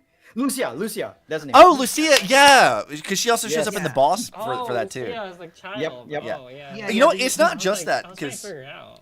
in He made, Impact like, Third a they did the kid same model thing for it. too, because we see kid versions of Although- Thelema and Songshua, and Although they're to be fully modeled fair, too. to HSR, they did make a kid model of Aventurine. Oh, Yeah, yeah. they did. I forgot about Now that. here's the thing. Whatever it is, it's not 3.0. I'm just jumping a little bit ahead. I will never forgive them for not modeling Tribiosa's mom. Yeah, Oh. yeah. It's Triblios' mom. It's Triblios. I mean, they have a great illustration of her mother. And then you have this generic model when you see the Oh, 3D. No, not the illustration. Do you remember also when we go to fucking Ides Elysia for the first time and we see Finance parents? They're just fucking generic NPCs. And I'm like, you're telling me that this is where he came from? Bullshit. This is Finon's mom and dad. Well, Well, to be fair, so what do you mean? It's all programs anyway. It's all about ones and zeros, so you know maybe. Everyone. I mean, everyone Finance mom doesn't look that bad. The dad. No, it's not about looking bad. It's just the generic NPCs that's a problem. It's like, come on, you couldn't have given them a little bit more, like a little bit of effort, just a slight, like an afternoon more. Like, come on. Big spoiler, but they're all just ones and zeros, so maybe that's why it doesn't matter. Yeah, Xandar cut corners when he was making them, so God, if he gave that as the answer, I would not be mad. I would never say anything about it. I'm like, you know what? Yeah, I'm actually okay with You that. know what? Von Quamara, I get it. Xander was like, I'll be honest, I didn't care. I'd be like, you know what? He's like, I had other shit to worry about. I deleted half Yeah. the programs anyway. I don't fucking care. Look, Can you just imagine Xandar going like, look, they never showed his mother and father in Honkai Impact 3. Where am I supposed to get my reference from? I used the Stellaron for house cleaning. That is how little care I give to things. I am a At a hammer, tactical I am nuke a Roomba. rock. You think I give a shit? Yeah. Tactical nuke room. If it can't be solved with a hammer, then it shouldn't be solved. Exactly. So, anyways, that's 3.0. We've been talking for. Wait, what if Xandar did Amphoreus because Kevin wasn't available in HI3 as a Yeah, downloadable he was character, really as just a playable mad character? like HI3 fan. He's like, you didn't give me Yeah. playable Kevin except that one time. Fuck you. What if I'll make my own Kevin Xandar's like, I made Amphoreus wrong as a joke. as As a joke. Just a little joke. Anyways, let's move on to 3.1 because we have a lot of matches. Okay, so really quickly, Jay, I know you haven't played. Just what would you have rated 3.0 as, or what did you rate 3.0 as? In your tier list, I would have rated it a D. Okay, so I'm I thought it landing was- in I the thought it same was as above- Jess. I thought it was okay. It's like below, a little bit below average. I thought my one thing I really liked, that I thought was really funny, even though I hated it, like everyone said, the exposition was a lot, especially in the beginning. My favorite part of the expedition was when we were talking to this water fairy, and the water fairy was talking in some old man voice, and then we were like, I'm feeling a little tired, and then it switched it up to March's voice, and I was like, oh, so this is how you see me. I have to be some kind of like March to like understand what they're talking about. That's so funny. I thought that was hilarious. Even though I hated expedition, that was so funny. That's very valid. I'm in the same tier as Jess. I put it in D, but only because when I played it, I do get nostalgic feelings playing. That's fair. So we're all like in the same range. Like we range from C to E. Yeah, I was more generous, I think, which I think is going to end up becoming a trend because I tend to be That's entirely fair. fairly easy to please for the most part. I'm very critical of the things I consume. Let's not mix the two. However, like I tend to give Jurassic Hoyo a Park. bit of credit. Don't you start We're this not with gonna- Eisu. we got so many. We matches promised to not to go on this tangent before stream. Don't you start with the Eisu. We gotta keep this. We gotta keep this moving. So I can hear Pending screaming at me right now. Stop! Stop! We find out. So Kevin's along with the MacGuffin. Turns out the MacGuffin doesn't like him. Kevin gets rejected by the MacGuffin. So they're like, you know what? You know who's good with MacGuffins? Mine's good with the MacGuffins. Mine is like, I can't use the MacGuffin. And we're like, why can't you use Wait, the MacGuffin? It's like, did you just because say that Kevin's in love with a MacGuffin? Kevin, no, Mine loves MacGuffins, but Mine doesn't want to use the MacGuffin because Mine is like, I don't want to be king. I'm I not just worthy. don't wanna be king." And like the old guy's like, you gotta be king because tradition, and then like. Because tradition. And then, like, Mine's like, this isn't Fiddler on the Roof. We're not doing a song. But Mine's like, but you know what I will do? I will have a bath scene with Finon where we go into the sauna together and we do Also, a test of endurance. Also, Can I say that I wish that was animated. I wish they put like models to animate and show that scene. I wish I just. wished. I'm mixed on that And because I'm sure a lot of Okay. fangirls also agree So with you, here, Eisu. here actually, they should have let's stripped actually- him, is what I think it was. let's talk about this for a second, because here's the order of events. Finon and Maide are going off to have their path.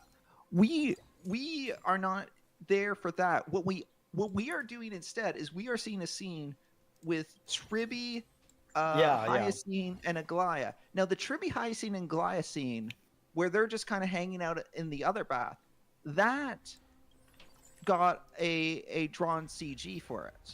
Yep, Mhm. they So- did. They did. Yep. do it. So they had the budget for a drawn CD and CG, and they decided between Maide and Finon Sauna and the Tribby, Hyacine, Aglaya scene.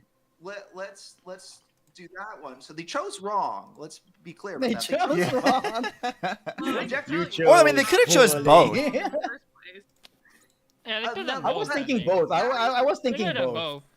You know, give the And don't give me that they don't have the budget for it. Don't give They me that. definitely have the How budget for it. expensive a drawing Anything to do commission with is, the budget, Eisu? It has to do with I Chinese do. law. I do know how expensive a commission drawing is. That would have cost them like They, hundreds At of least, dollars. okay. Hoyo They is would have cost them always been very 2 girl-friendly millions when it of comes to their fan budget.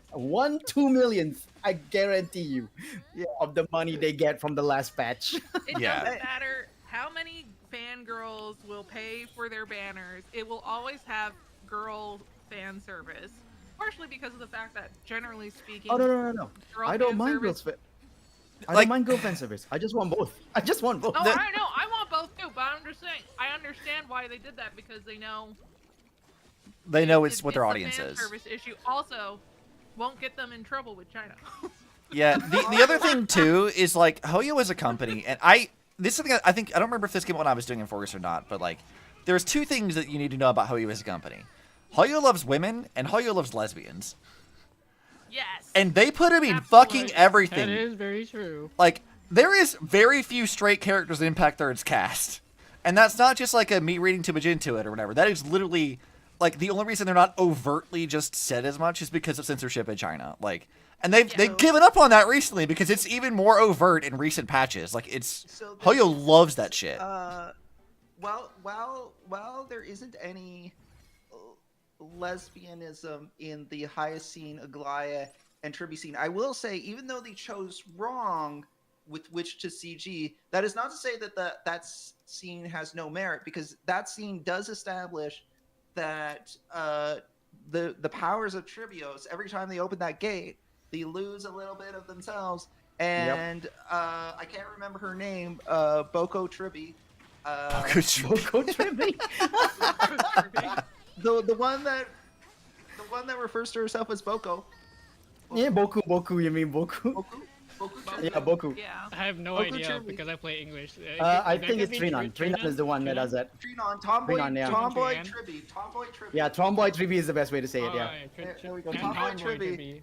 She has already like forgotten most of her memories to the point where like she wants to get like this thing because it reminds her of her mom, and like The crystal.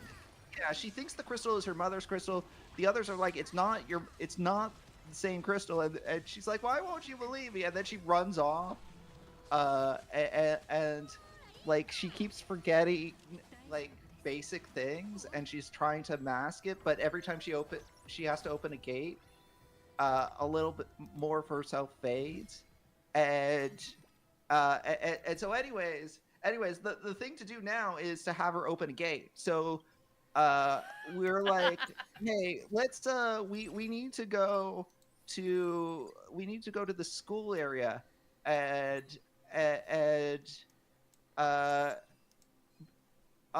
Tomboy Tribby is like, yeah, I can take you there, and we're like, oh, we can walk. It's like, no, I'll take you there, and we're like, cool. And so We can walk. you cast go. I don't think Hyacine goes. Hyacine, real big connection to that school, but it's not her banner this time, so she's not going. It's Cass's banner, so she's going. She's the one. She's the one in this. So we go to the school thing.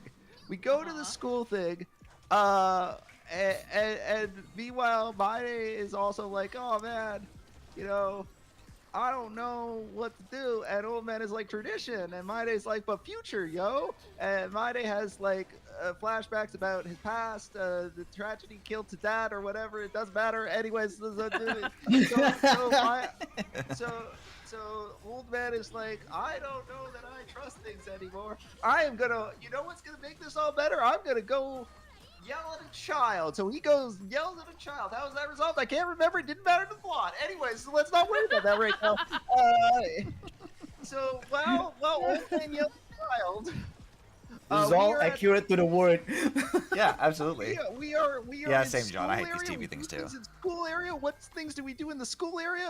Anaxa is the titan of the knowledge, whatever thing. Anaxa, by the way, the professor of the school, Oh, him and it's- Glaya by the don't way, get I along, but gotta it's say, not an Anaxa's patch either, It's- and a by Glaya's the patch way, has already happened, so it doesn't I want to say matter. something about the Agree. Titan. Is that It's Yeah, also okay. called the What? Titan of Reason, which is actually Titan? connected to Hershey of Reason. Oh yeah, Titan of definitely. Reason. As Titan we of know, Reason. the Titan of Reason is definitely a Bronya variant for sure. Titan Yeah. of Reason, the Bronya Oh, for variant. sure. Adax is like, you know what we should do? Titan of Reason, and Titan of Reason's like, what? We should do a fusion dance, and Titan of Reason's like, bet. So they do the, Bet. they do the fusion dance, and this guy, this coolest guy ever, shows up, and he's like, you know what? You know what I'm gonna do? I'm gonna just be cool for a minute here. And he's like, and Anax is like, but what if I? And the cool guy's like, it's not your patch yet. You don't get to be cool in this one. So I'm gonna push you, and you're gonna fall.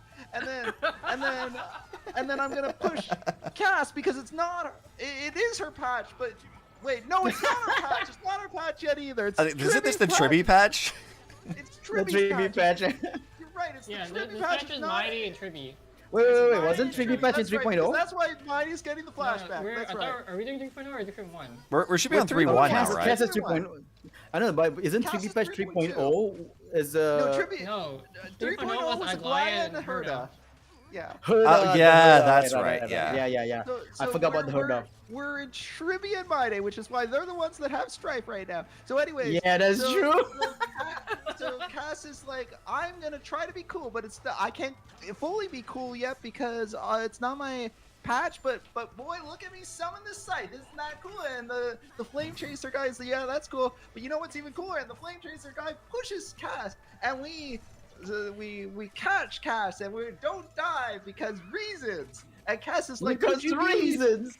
And Cass is like, The could one? you be the one? And we're like, no, The don't talk one? about that because Tomboy Tribby has to open the gate to save the day, and we all go away. And, Oh. And the guy, See you the tomorrow. cool guy, the cool guy. No, we're not there yet. Oh wait, no, No, we're yes, not. we are. Yeah, okay. We're not there yet. Yeah, so she opens the gate, and we get sucked at the gate, and Tomboy Tribby looks at us and says, "See you tomorrow." And then like whatever happens. And then We get everybody sucked- cries. We get sucked into the thing, and then old man, and Old Man Tomboy Cube. Tribby end up somewhere. For reasons I can't remember the circumstances. It doesn't matter. Anyway, so Tomboy Tribby tries to protect an old man who yells at children. Tomboy Tribby dies in the process. Tomboy Tribby is dead now. And old man is like to the cool guy. Oh no, 'cause it's cool my guy's fault. there. Old man is like, I won't let you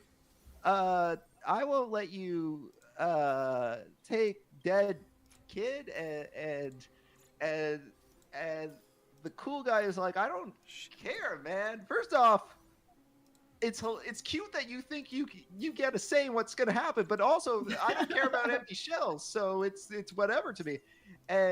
And old man is like, you know nothing of like patience or waiting or like Says the man who yells at trying children. hard or like perseverance and And cool guy's like, just you wait. It's not my patch yet, so I know I'm not gonna have a retort. But you know what? You're gonna feel dumb in retrospect. Only you're not gonna because you're not really relevant to the story anymore.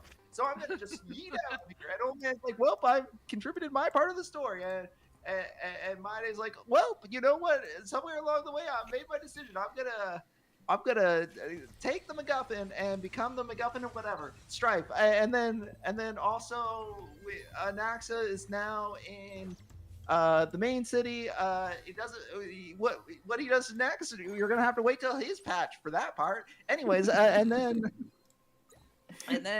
mine is like has a scene with Cass and what do they say to each other? It didn't really matter, but mine is like, you see you later. But not see you tomorrow because that's Tomboy Tribby's thing. And man, was it sad when she did that. I cried a little. It's fine. It's whatever. We all cried. Yeah, and then because at that point it still was conceivable that people would stay dead. Anyways, we didn't know that it was a time loop. Anyways, that doesn't matter.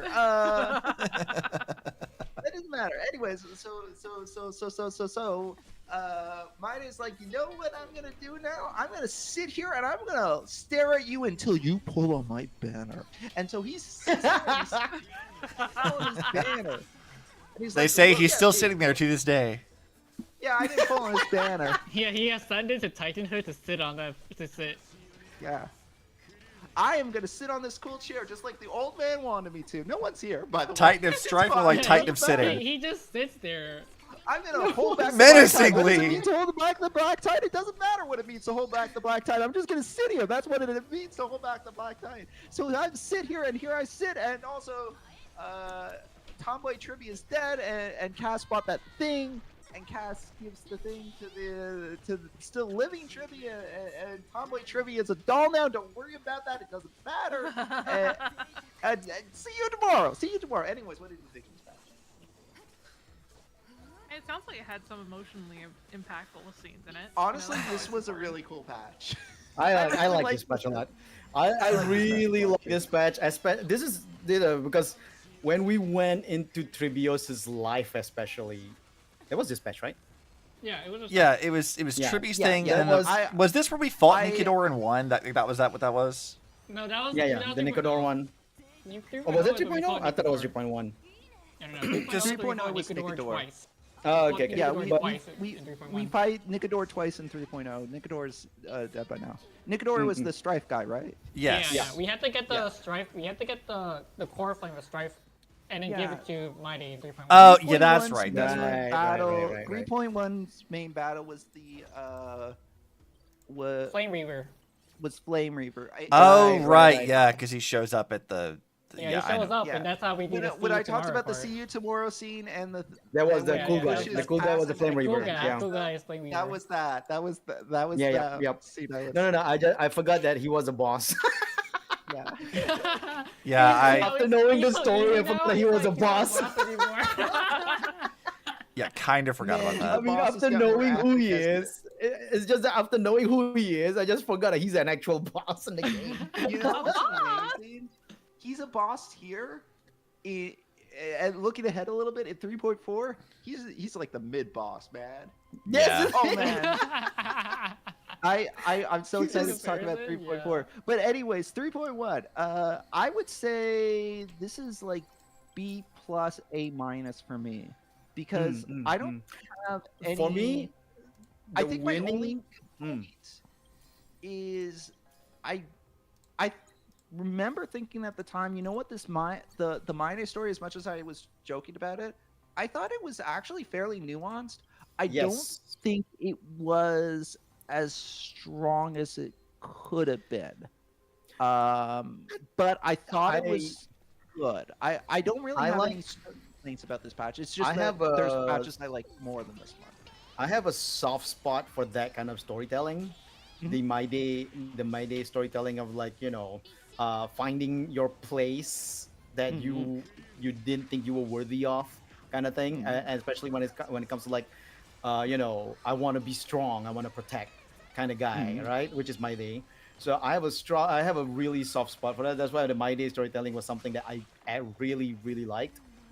And but the thing that made 3.1 a winner for me, and I put it in B plus, definitely B plus, is the Trivio storyline, the Trivio's flashback.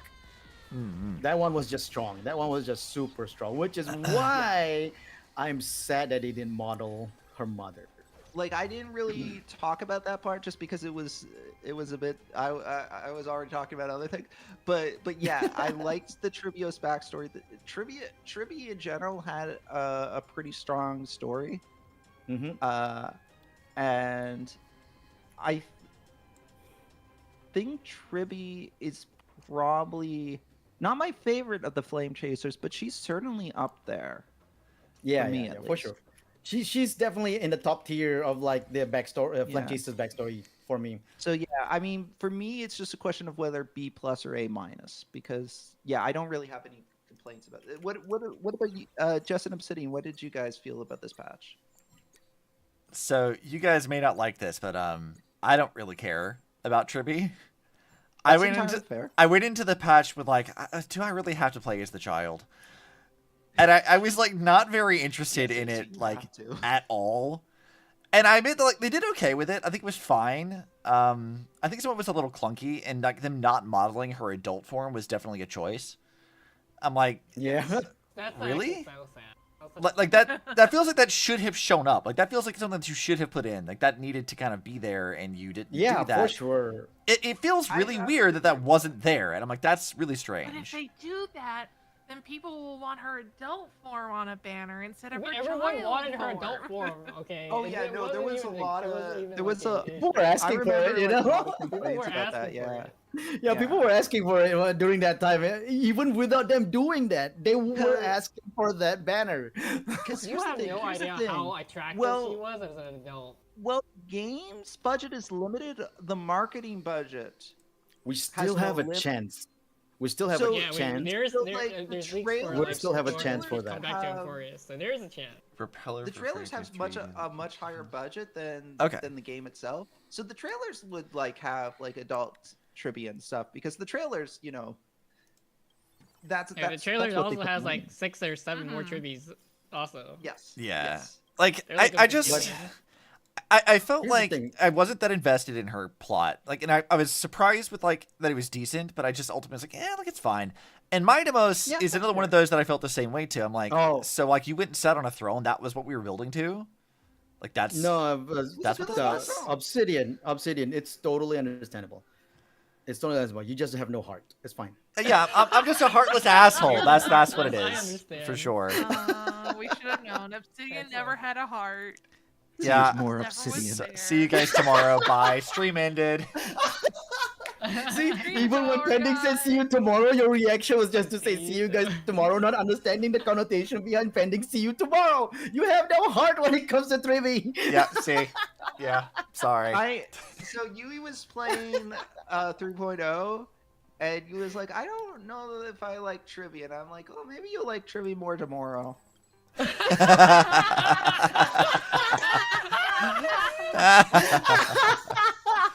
Good. I Oh, approve. that's hilarious. You know, Actually, I think I I also remember did that to one hearing of my Yui friends. talk about Pending when she got to that scene. And I was like, man, that's weird. Why is she talking about Pending? Now I understand what you did. to her." Good. Oh wait, I'm glad wait, you did said she that for her. reference that? Did she retain that information? I think I remember her getting mad about someone on HSR saying "see you tomorrow," and I didn't really put it together because I was like, man, you know, it's just Yui doing Yui things. Pending, you Oh, retroactively I was traumatized just Yui. That's amazing. That's amazing. Yeah. I'm Man, so I'm proud gonna of see if I you. can That's really find funny. that. I really hope I did traumatize. Good.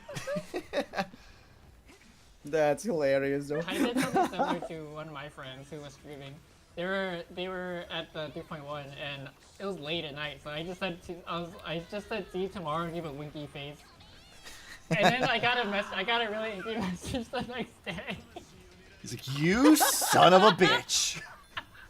It's almost as bad as what I did to Red, but What did you do? I'm Tell gonna me. put it in B for now, but So, I'm like Obsidian, really on do the you fence. know the Final Fantasy 14 lore?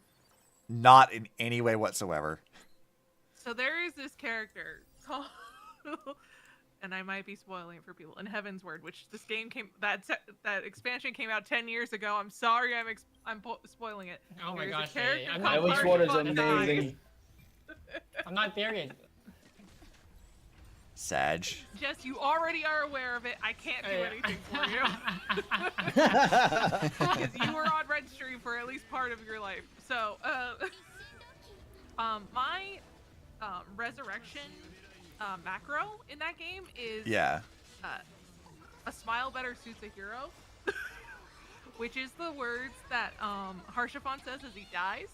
So when so Red's getting to the scene, which is really a really heart dramatic, tragic scene, and then Harshafon says the line, "A smile better suits a hero," and he just cracks up laughing. So I'm like, if you make a YouTube video, this has to go in it, right? Yeah, definitely. Exactly. So that's I did do that to him. I do. Amazing. I'm proud of you. I do remember that. I'm I so was proud the of you. healer for a while, and I was resurrecting people, and that's my resurrection thing. And then everyone because the funny thing is, if you use that as a resurrection message, there is always going to be one person who sees that and goes, "Fuck you." Rage baiting them. I'm here for it. Good. What did you think of 3.1, Jess? Oh yeah. 3.1. I initially thought of giving it a C ranking, but I'm gonna put up a B minus because I did like Triplios' story, specifically Triplios, and not really like Trivi herself, but just the backstory.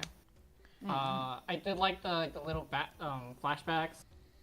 For My Day, I thought My Day was a cool character, but I wasn't really interested in his backstory as much.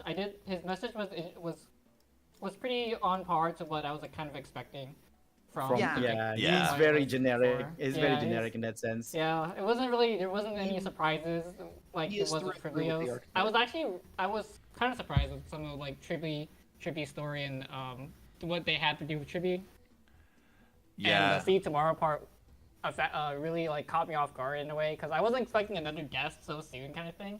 Like they were like teasing it, and I was like, I thought they were gonna keep doing it because they did it like in Penacony, and then they did it last patch, and then they're gonna do it again, and it was like, there's a trend going on. I don't really like this trend that's going on, kind of thing. But I'm like, okay, I'll keep going. I think also part of what made See You Tomorrow so impactful for me is because I did gaslight myself into believing that it was a permanent death, because in the back of my mind I was thinking, well, there's 3 of them, so maybe they made 3 of them specifically. I 100% thought it was permanent. Yeah, I did not think that it was fake way at all. they could like kill one of them off, and it's still the character would still be around, kind of thing. I remember when you said that, you sort of mentioned that to me, and I said to you, pending. There's a reason why the banner is Tribi and not Tribios.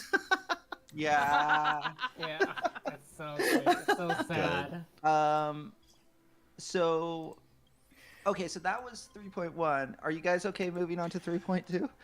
I don't think I gave my Okay. ranking, but like, Oh, I'm sort of what was your fluctuating rank? back Oh, and right. forth. So like, I originally was gonna put like 3.0 as like a C plus or B minus, and I'm like, I'm really not sure where to put 3.1 now, because I'm like, Trivia Story is generally okay, but like Mightymost I'm so indifferent to, and I also personally didn't really care.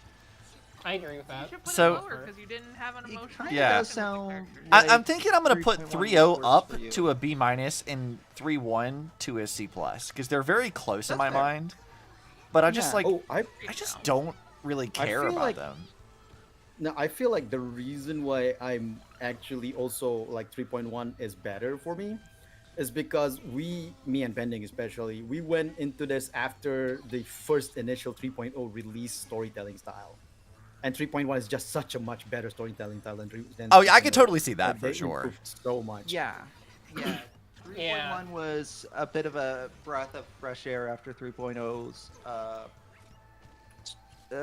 structure. Not even so much the story as well, but just also in terms of gameplay, I felt like 3.1 Yeah. had a much better pacing. Yeah, they did. As for I don't know about. I don't know about I pacing kinda either, right, disagree with really. that one. I Yeah. kinda disagree with that one. Yeah, that's fair. Like, As you can go first, Benny. I mean, when we're talking about pacing, I guess we got to kind of grade it on a curve too, because I'm gonna say this, maybe a bold claim. I don't think that HSR from start to finish has ever had what I would describe as good pacing.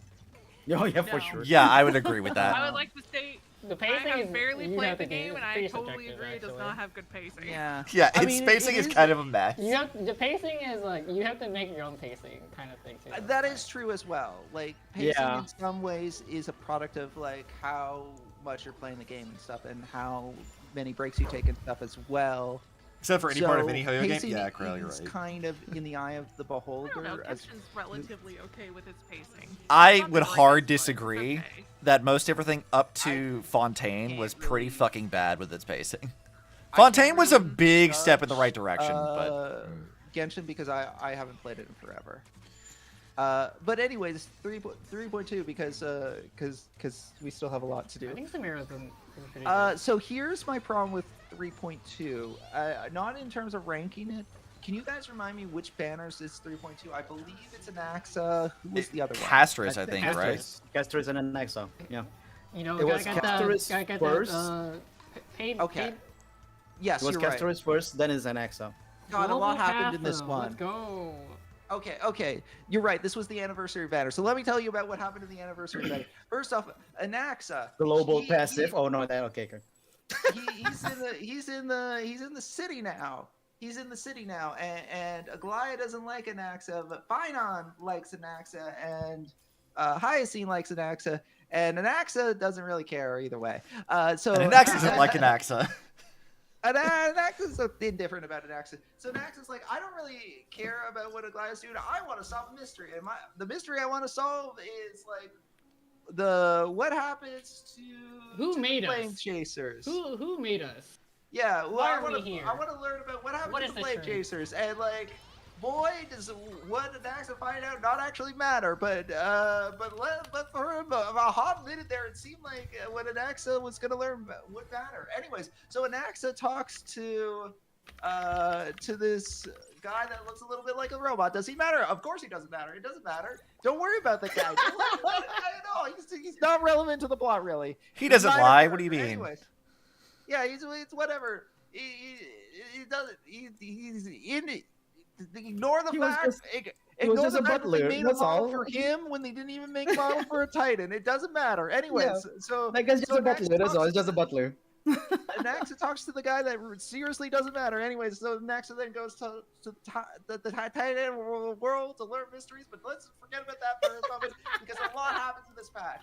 At the same time, there's a council. The council is mad at Aglaya. Why are they mad at Aglaya? Because Aglaya they see as a dictator, and they don't want flame chasing no more. They want to make Amphoreus great again, or whatever it is they do. Anyways, so the council is like, we're gonna fight. We're gonna have a council meeting. We're gonna talk about this. And Aglaya's like, okay. And they're like, also Anaxa's on our side. And Aglaya's like, I don't like Anaxa, so I believe you without reservation. And Anaxa's like, I can't talk to the council, for I am super unpopular right now. Like, my approval ratings greatly in the pits. So, Finon, you are going to talk for me. And Finon's like, I've never talked to the council. And Aglaya's like, the secret to... The secret Because of talking to the council. the secret of talking to the council is the secret of anyone who talks in this game, which is just talk for a really, really, really long time, and eventually it will take no long. Anyway, so Finance like, oh, I can talk for a really, really long time. That's all I really do in this game. So Gly's like, I know that. You're gonna be great at it. So, anyways, but let's not worry about that right now because we got other things to talk about. This is a long match. Sending green. Breathe, pending. Breathe, damn it. We talked about this. At the same time that is happening, Cass is like, hey, do you remember the last patch when you touched me? And we're like, yeah, sure, I remember that. And Cass is like, fun fact about that, you should be dead, but maybe you're the special. And we're like, that sounds relevant. We are the special because we're the protagonist. And we're like, okay, let's go talk to the Time Titan because at some point we got the Time Titan. and the Time Titan, we're gonna go in. We're gonna get the Time Titans McCubbin. We're gonna become the Titan of Time, and we're like, okay, yeah, we can do that because we're the special. And I don't have water right now, but after I do this, I'm feeling like it. So, anyways, we go to the Time Titan. And Time Titan's like, you can't do the thing right now. You can't do the thing right now because you are dead. And we're like, I'm sorry, what? And Don Hung is like, oh yeah, you died at the beginning. When we landed, you died. You know, I didn't tell you earlier. That's my bad. Don't worry about it. And we're like, okay, I guess let's figure this out. And Cass is like, I'm really sad now because I thought you were special, but it turns out I couldn't kill you because you were already dead. And we're like, cool, okay. Anyways, let's go. You know what we can do? Let's go to the River Styx. And it's like, it's called something different here. It's like, does that matter? It's like, no, it does not. And anyway, so Cass is like, in order to get to the River Styx, we're gonna need a car. And then Cypher's like, yo. Here's a call for you. So all aboard Cypher, who takes us to the River Styx, and Aglaya talks to Cypher, and they have history with each other. Doesn't matter right now, not yet, because it's not Cypher's patch this time. It's Cass and Axe's time to shine. So Cypher, you're just here to introduce the fact that you're our car, and don't worry about it right now. You're gonna. The next patch is your patch. You're gonna have stuff to do then. For now, you were just a car. Anyways, so Cypher takes Cass and us to the dead zone, and Cypher's like, I could stay here except to say this isn't my patch, so he buys, and Cass you solve puzzles together, you go through stuff. And by the way, remember how we didn't have budgets for that whole Fine on My Day scene in the last patch? Well, guess what it was spent on? A full, 4-minute animated scene about Cass's past and her trauma about how she can't touch people or they die. And then we go. The things happen. Cass goes into the underworld or whatever it is. There's flowers everywhere. It's very pretty. She meets the sister, I think, the dragon. There's a dragon. There's a dragon. You can truck me, but there's a dragon. There's a dragon. Anyway, so we get and then we get our soul back or whatever. Well, how were we walking around when we were dead? Don't worry about that. We're gonna talk about that later. Anyways, so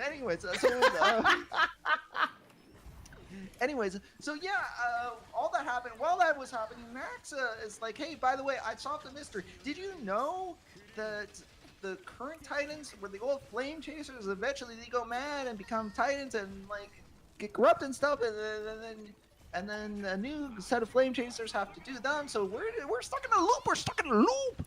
And Finon's like, hey, cool. Do you think that's symbolic of something bigger happening? And Max is like, I can't imagine. So I can't imagine that's. There's no way. There's no way.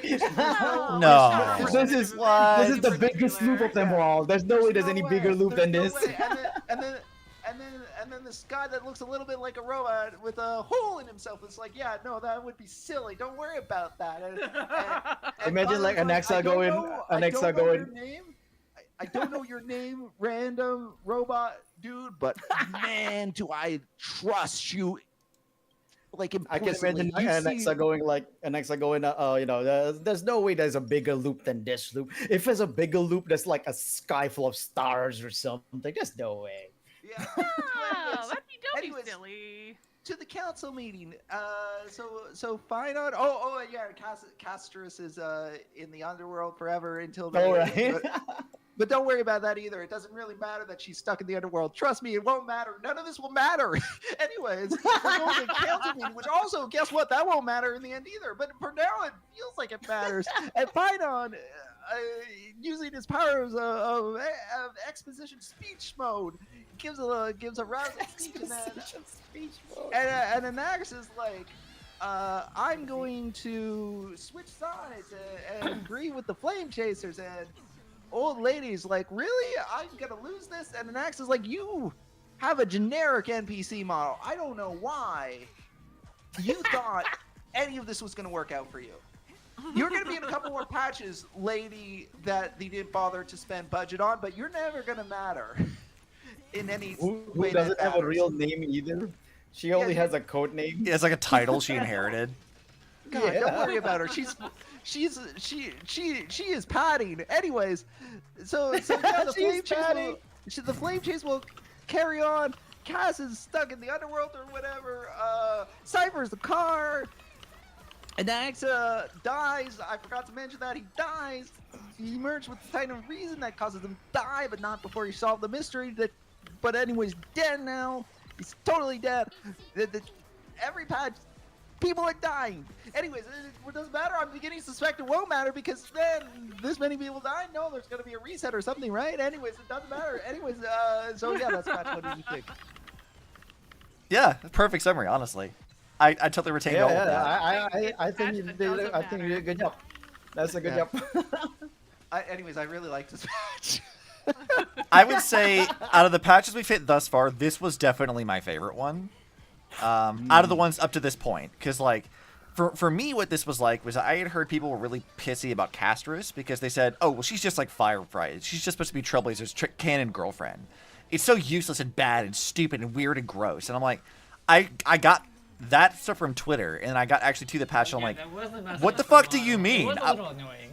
Because like I got to the patch, I'm like, this was like not just like a well done and well presented like arc for Castrus, but I was like, it makes sense that like the touch starved girl whose only wish was to actually connect with people finally gets to do that, only for her to like Yep. be And then- sealed away in the like rug gets hell pulled forever. out Like from under her because it turns out that like she thought that we were like a special person that she could actually because her initial theory was because we came from the sky, maybe That she like can touch the you, yeah. rules don't apply to people from the sky. So maybe there's a chance that there is a world where she can actually have normal interactions with people, and then when she finds out that's not the case, she's actually apologizes to us, and she's like, "Oh, I should have known better than to have my think hopes that- up. yeah, I should have known Yeah. that. I should have known that there must have been something wrong with you. And that's Instead of thinking. yeah, and you know, Cass is just a very sad story, and I'm gonna get bothered. yeah, like Castrus' story was really, really solid. And then it wasn't just her either, because like I was very indifferent to like Anaxagoras as well. And then when we get to him, I'm like, oh, he's a smug little shit? Oh, hell yeah. Like, he's The thing such an about Cass- asshole, and I love him. So, like, I was won over I immediately with all the actually- characters. I was like, yeah, I this actually is like good. Cass right off from 3.0 Mhm. because I thought, maybe it's a Japanese voice acting or something, but there was an adorableness to her that I know there's gonna be something dark behind it. Yeah. So I was already invested in her, and when we find out about her story, through these three patches, 3.0, 3.1, 3.2, Cass was with us almost the whole way, right? Right. So, I get pretty invested in her that I really like the execution of it, how they come up with how they reveal her backstory. And it's like, okay, it's beyond my expectations. I do love this very much. And they did such a good, like, they did her justice with that 4-minute animation. Yeah, and I think the other thing to be said for this, too, is that she set the precedent of them giving animations to important characters later on, too, because they did this with Finon and Cyrene as well. And I'm like, Yep, you set a precedent exactly. for some really good shit, starting with this patch. I will say yes. I will say, like, as much as I complain about how many scenes are standing and talking, I do at least appreciate that they started introducing these fully animated, like, and when I say animated, I mean like hand-drawn styled animation starting with this patch. That was a Yep, they big started doing step. it right after the anniversary because they were like, Yeah. we gotta sell, we gotta make sell. Yes. and yeah, I have no illusions that there is a marketing aspect to it, but I'll take what I can get. Hey, if the marketing aspect is actually like entertaining and good, I'll take it. Yeah, I mean, marketing isn't in and of itself bad. It just needs to be done right. And I think that they did. Like, Castrus had, like, a huge marketing push, which is why I think there were so many people who were very, like, she's just Trailblazer's girlfriend. Fuck her. is because she was just everywhere. But Which is you fine, I find out guess, it's but I also- do really like it's also her global passive. Yeah. The global passive was Oh, the yeah, other global thing, which passive I talked to Rena was- about this. This pissed off so many people. And I just didn't give a shit. I was like, I don't fucking care about the global passive. But everyone else was will mad. I will admit that I was pretty worried about the global passive. I'm very glad that they have not done a global passive since. Yeah. And to Good. me, the thing is that people complain about the global passive, about her being global passive, because they say like a lot of the complaint is that they say Hoyo is greedy, forcing people to pull for her. But to me, she's such a good character that pulling for her is a plus no matter what, whether Yeah, for the global so- passive or for her gameplay. Yeah. My problem isn't with it in this instance, but let's say that Cypher came with a global passive that is like plus 10 attack to all characters that you have. Then you would feel like if I don't pull for Cypher, a character that I didn't necessarily want, all my characters for now until the end of the game will be weaker for it. So that's my problem Yeah. with global passives is this For sure. this is potentially a stepping stone to make pulling for characters feel mandatory rather than a choice. Yeah. that makes sense. I see mean, what you mean. I can understand that perspective. I think my feeling about it, because again, I don't complain about things like this really all that often because But you also you're not particularly into the meta. and that's what I was getting. It's like, because I'm not a meta player, and I would argue that most people who play this game are not meta players, that doesn't actually meaningfully think that's affect probably most fair. people.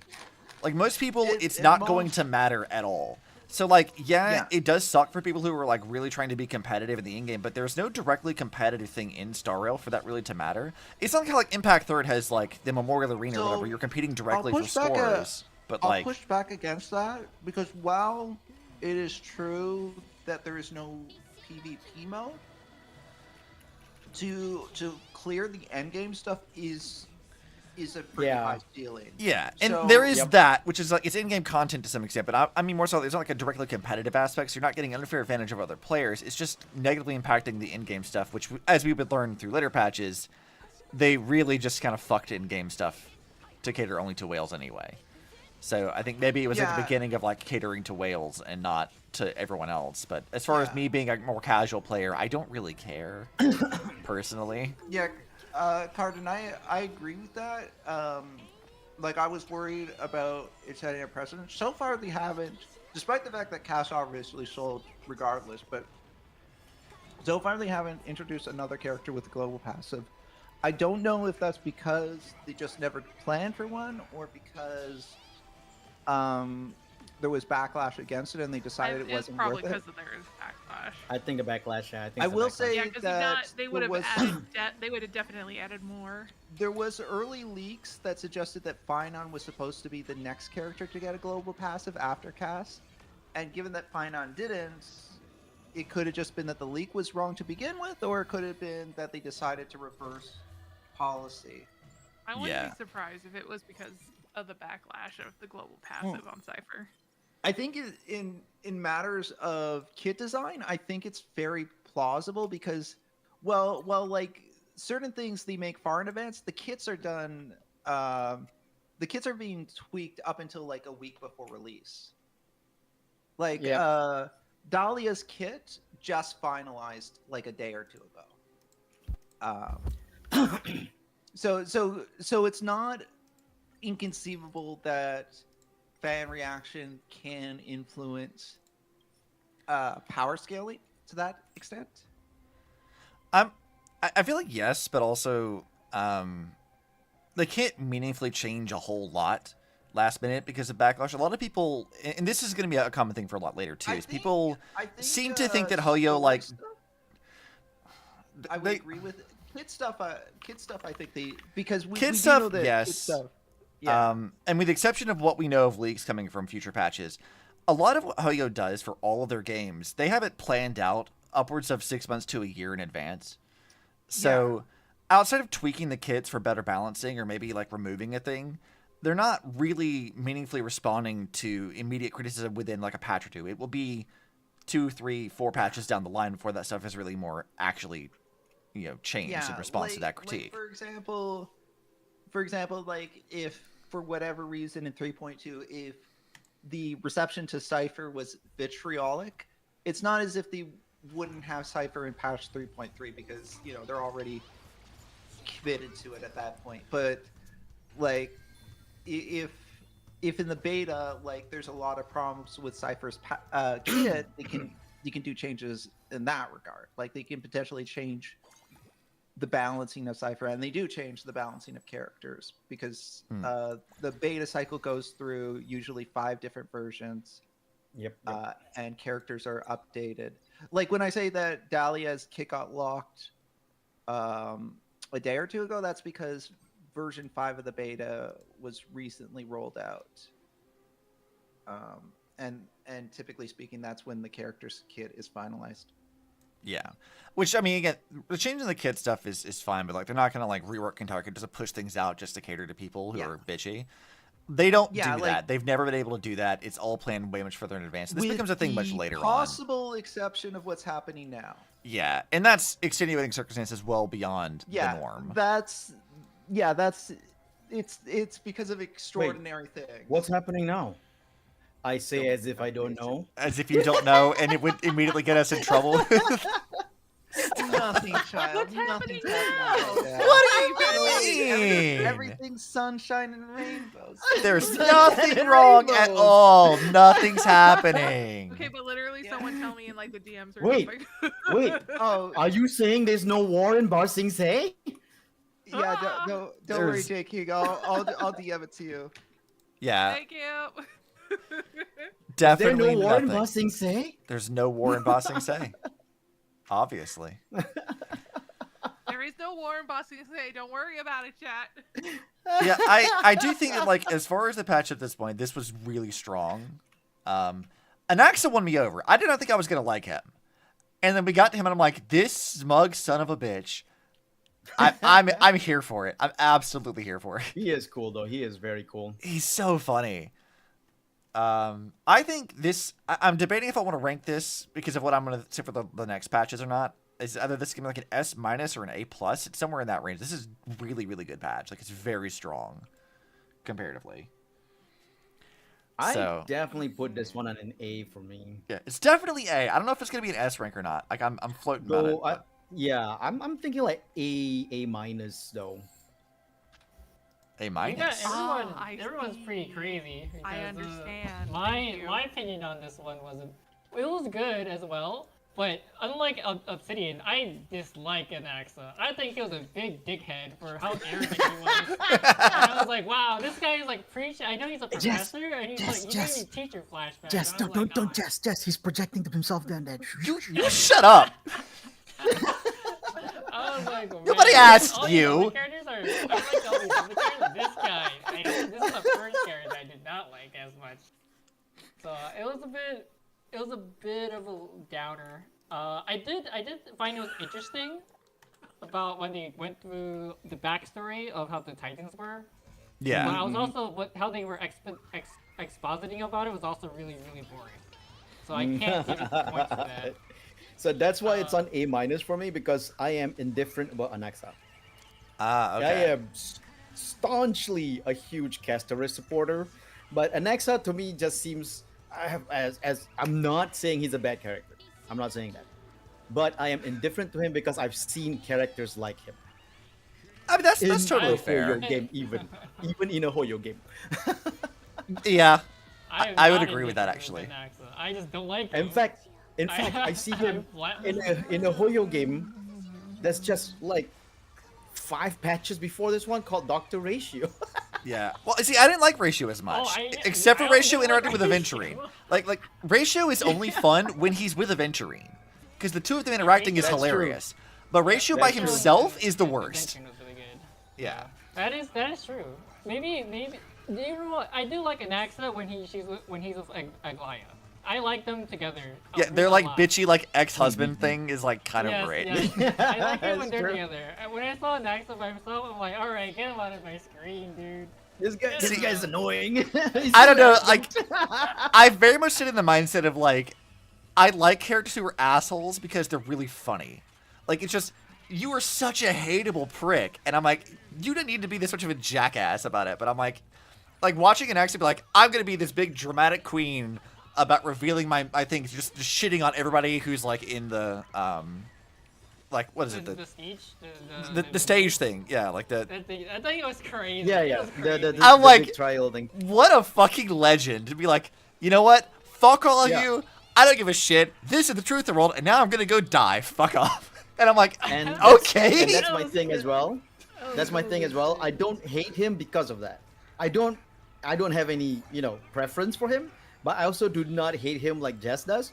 Yeah. But that's because that last part at the trial, he was actually cool. I like that part. That was He's actually just really so cool. funny to watch. Like, he's just, I get like a smile every time he comes up, and I'm like, he's such a prick to everyone. And I'm like, I love watching this. It's so funny. And He kind of thinks I'm friends with admittedly, everyone. I also don't like him about it. but He just admittedly, blatantly I backstabs also, everybody too. I was like, dang, I- this guy, he's not even trustworthy. admittedly though, I also had like sort of like he grew on me, thanks to that restaurant mini game that we played, where you Oh, find yeah. out that he loves to do farming. I thought it was a great That and like little he's obsessed with the quirk. dromases. Like he's like, Yeah, dinosaurs I are do like fucking that. cool, and I'm like, so he's like, That's he true. has the dinosaur autism, and I'm like, It's so funny Yeah. how much he likes dromas and he See, hates Jess, like, see, Jess, I told you he projects himself on it. you shut up, you shut the fuck up, Eisu. You guys put it a lot higher than I did. I put it at like B. I did it higher in 3.1, but it's like not as high as A. Yeah. And, Ah. and I have Yep. stolen reason- Pending's time. I'm yeah. sorry, Pending. We kept the stream entertained. We keep the stream entertained, so Yeah. it's fine. Dramatism. Crayon. Amazing. Yeah, I wanted just to point out that one part I really liked in Caster's story was when Trina, I think she was Trina. Trina came back with a drawing of everybody, and that was the cutest thing. Oh, that was really cute. Yeah. I forgot about that, That but was- yeah. that was that bumped up my good. rating by huge amounts. That's yeah. No, I like that one. Yep. That one I like- forgot about that, but like you're totally right. That was a really good part of that. Yep. Yeah, But- so yeah, that's my opinion on 3.1. I mean, Now like, we're just waiting on 3.2. Pending to give us his thoughts. Yeah, we are. Pending, what was your opinion? You don't have to type anymore about what we were talking about. What was that? Oh, no, I would say I put it in the A tier. I think it is. I'm putting it. I'm gonna say it's better than 3.1. I don't know. Yeah, I'm gonna say it's better than 3.1. I don't. Okay, here's the thing. In retrospect, basically the entire part with Anaxa doesn't really matter, except to say that it's kind of an allegory or whatever to what comes later. Right. But at the time, the stuff with Anaxa felt like we were unraveling a significant layer of the mystery. Mhm. Yeah. So that had weight at the time, and I'm trying to base this on how I felt about the patches at the time.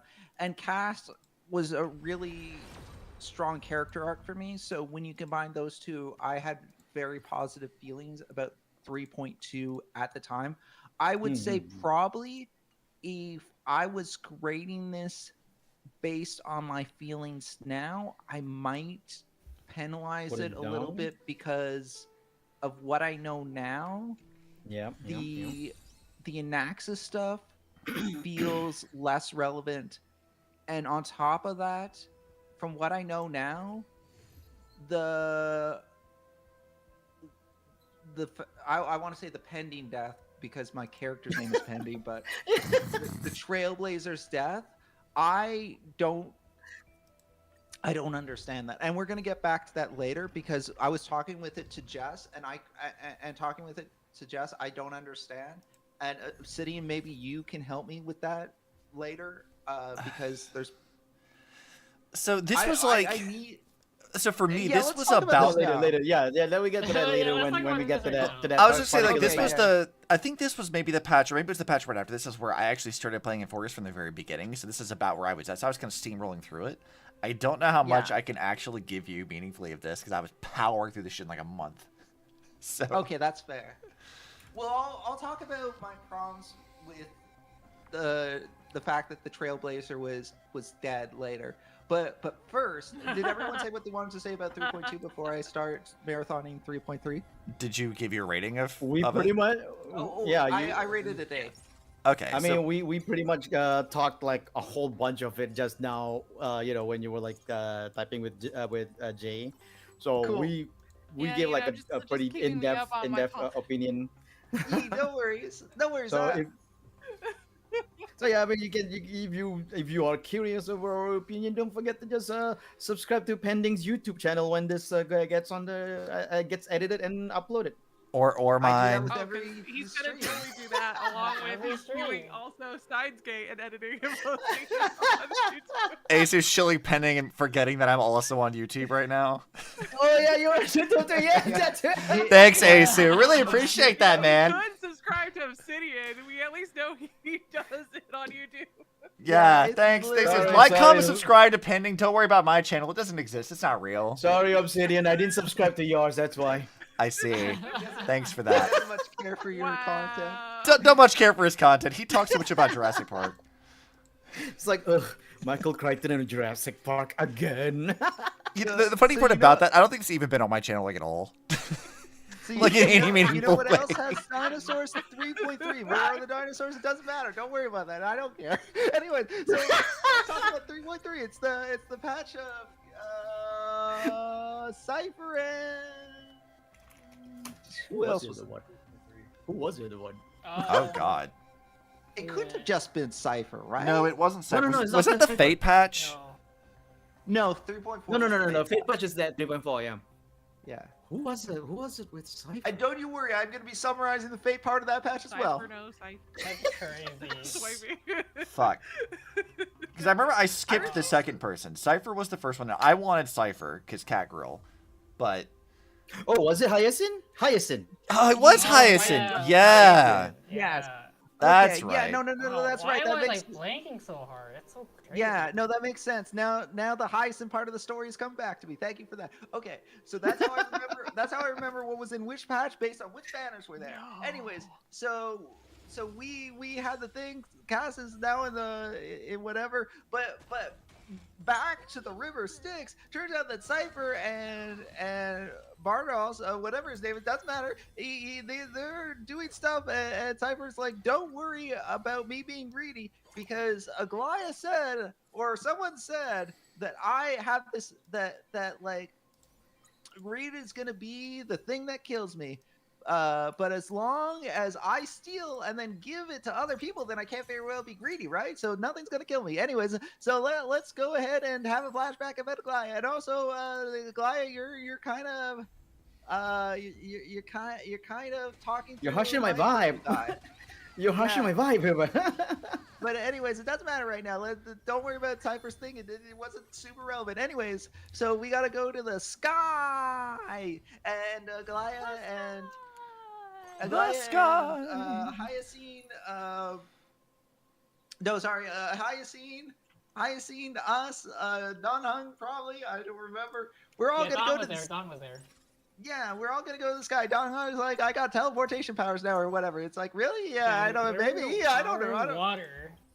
Yeah, I got the power of water. Anyway, so cool. Okay, does that matter? Down? He's like, not really. But anyway, so let's go to the sky.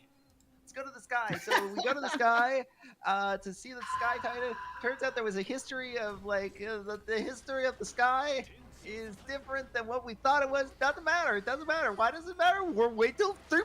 You're gonna find out when it doesn't matter. 3.4. Anyways, that doesn't matter right now. And so let's go to the sky. The sky's high tech. That's weird. Anyways.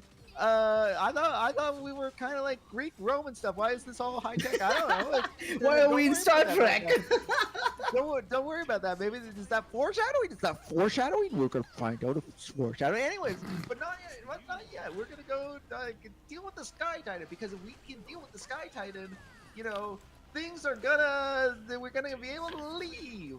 Don't you want to leave, Amphoreus? We're gonna don't worry about the fact that this is patch 3.3 out of 3.7. I'm sure this will work, and I'm sure we're gonna get to leave. Also, thing I forgot to mention before we did that, guy who doesn't matter, the robot dude, minor character. Well, talk to Don Hung. It's like, hey, I think I can fix your ship for you. And Don Hung's like, you've never seen anything like this. And the guy's like, no, I could probably fix this. You want me to fix it? And he's like, oh, hey, there's dudes here. That's weird. And he's like, yeah, by the way, I'm not with those guys. And we're like, obviously you're not with those guys. You're a minor character robot guy with a hole in your chest. And so Don Hung's like, guess what? I'm gonna be cool and I'm gonna beat you guys up. And also and meanwhile, a guy's like, you got NPC assassin girl. What's happening? And NPC assassin girl. That was this Assassin Girl's patch, like, right? fun fact, I'm gonna assassinate people. I tried to assassinate Finon, and also Mem can talk a little bit now. I haven't really been mentioning Mem, but Mem can talk a little bit now, and she talked to Finon and Pending, aka the Trailblazer, about how she likes tarot cards. And that's cool, isn't it? And like Goliath's like, why do you know that part? Oh yeah, the fun fact about that part is I sent assassins to try and kill them, and she's like, oh, that's not gonna work out. And she's like, it's probably not, but fun fact, you're gonna die anyways. And Goliath's like, you think NPC who didn't get their own model is gonna be what kills me? And NPC who didn't get her own model is gonna be like, you think no, but actually yeah, kind of. And the guy's like, you know what? That's cool. I respect that. I'm gonna die now. So Goliath's I'm gonna dead. die now. Goliath's dead. We defeat the other people. They're kind of like paper. It doesn't matter. But then we find out that Goliath's dead, and Kevin's like, this is traumatic. But you know what? I feel like I can handle this level of trauma. Anything more than this, I might have problems. But I could probably. I don't think that any more trauma is gonna happen to me. I think this is probably the peak. So everything's fine. So yeah, we're gonna do that, and we're gonna be okay, and then we go to the sky. I know I talked about the sky, but I did it out of order because I forgot that part was part of this. Anyways, so good night, John. Anyways, so we're in the sky, and while we're in the sky, at the same time, Finon is talking to Cypher about like, hey, remember that guy that was really cool back in 3.1? And she's like, oh yeah, was he in 3.2? And Finon's like, yeah, the cool guy was probably in 3.2 as well, but I don't remember for sure. But anyways, he's a big deal. He's the Flame Reaver. He's the Flame Reaver, and we're the Flame Chasers. That's got to be a connection, right? And Cypher's like, I don't care. And Finon's like, that's cool. Anyways, so what I'm gonna need out of you is I'm gonna need you to go distract him to get him, because otherwise he might come to the city. And Cypher's like, okay, I guess I will. And then Cypher does. Lures the Flame Reaver. The Flame Reaver. The Flame Reaver like kind of looks a little dumb, to be honest. In like how easily the Flame Reaver is fooled by Cypher, you know. And Cypher's like, man, you're dumb, you know. So I didn't think anyone was dumber than Finon, but you're really pushing that. I don't think everyone was dumber than Finon. Yeah. I wonder if that's foreshadowing. I wonder if it's foreshadowing. Anyways, so Cypher and Finon, Cypher and the Flame Reaver, don't worry about that stuff. Cypher and the Flame Reaver play a little game of cat and mouse. But fun fact, Cypher's the mouse. And fun fact, Cypher dies. And fun fact about that, Cypher died trying to get a coin that mattered to her. And fun fact about that, Cypher has the power to turn lies into the truth. So remember the main city? You probably don't because I haven't mentioned it much, but the main city has a shield over it, and the shield is what's holding back the black tide. And the black tide is bad, but then the shield is.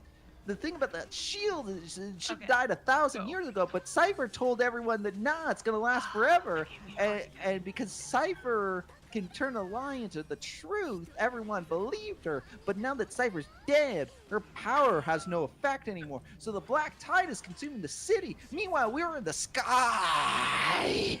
Can I say something about that moment? I love that death moment, Cypher's death moment, as she sees Aglaya approaching her. That dynamic of like mother-daughter dynamic that they both have, it's so touching to me. I love that. We'll I come love back that. to that because I have a lot of we're- thoughts and we'll feelings come about back to that one. I have something to say about that. I have a question, Yes. and it's gonna slightly derail. Which celestial invitation character should I pick? What are your options? What are your options? I could get.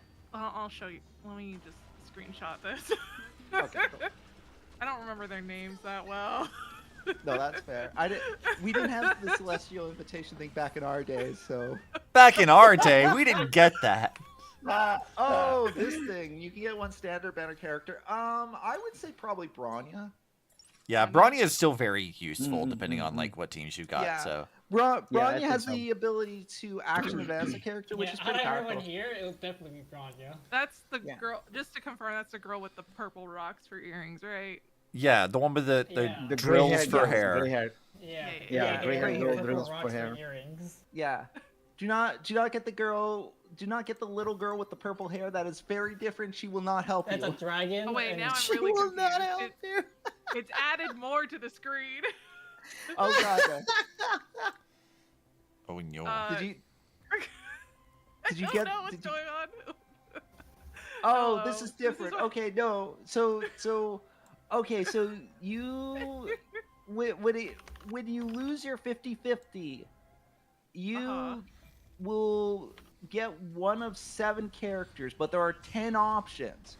So you choose 7 of these 10 as the options for your pool that you will be selected from if you lose a Oh, 50-50.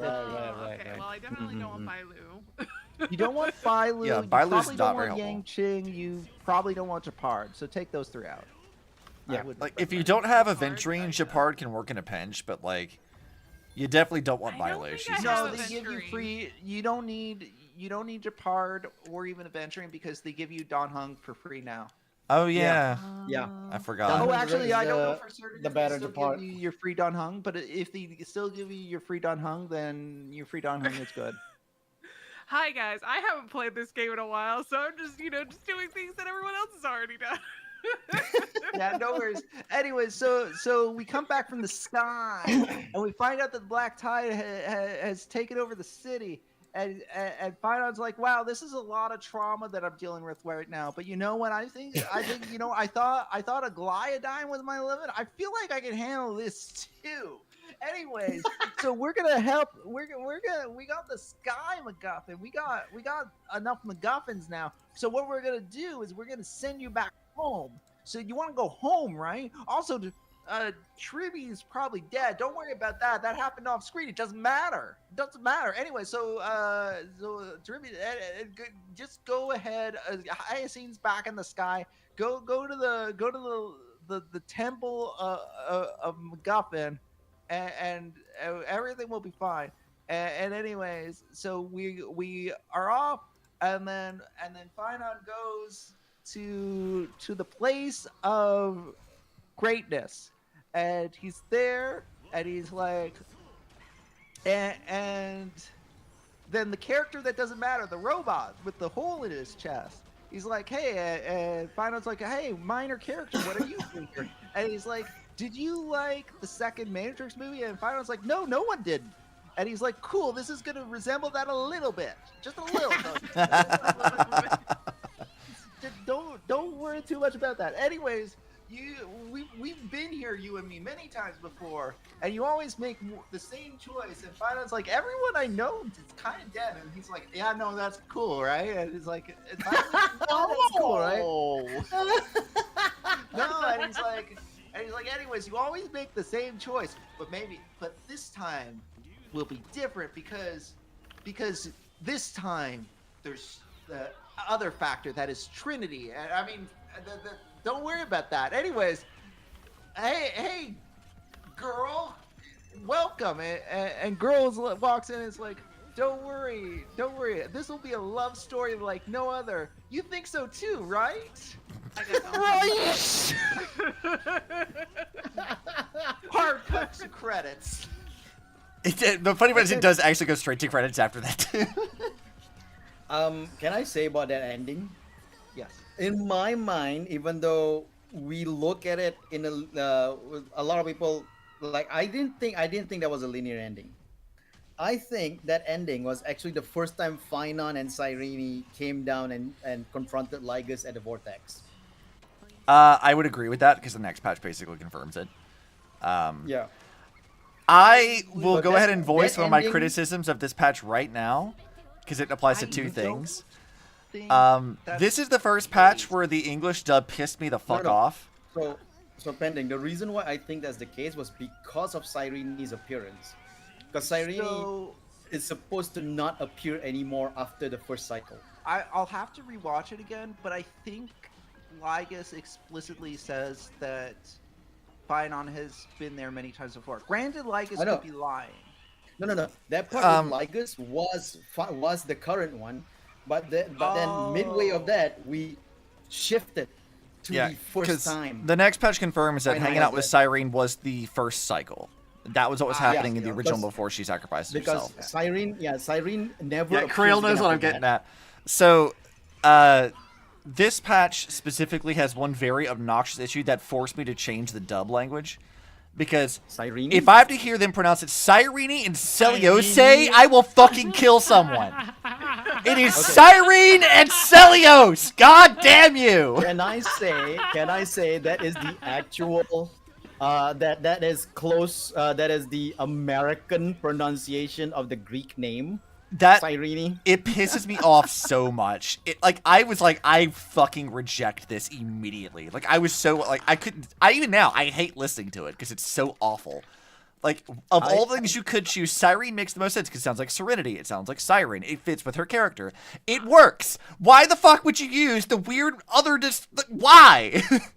I hate it. In ancient Greek is actually pronounced Kurene. Which is how the Japanese does it. In Yeah. sorry, not ancient Greek, modern Greek. In modern Greek is actually pronounced Kurene, and in Sure, that's also ancient probably Greek, ancient Greek. in ancient Greek it was Kyrene. Yeah. I still hate it. So the Rene is supposed to be Greek. I still hate it. The Psi is an American thing. It's still awful. I still don't like it. Fuck that. Never use it again. I will accept no reasonable arguments here. This is an irrational, pissed off moment of like, no, I hate that so much. See just how much like a Naxa he wants to be. You see just how much like a Naxa he wants to be. Yeah, I'm a Naxa coded, I know.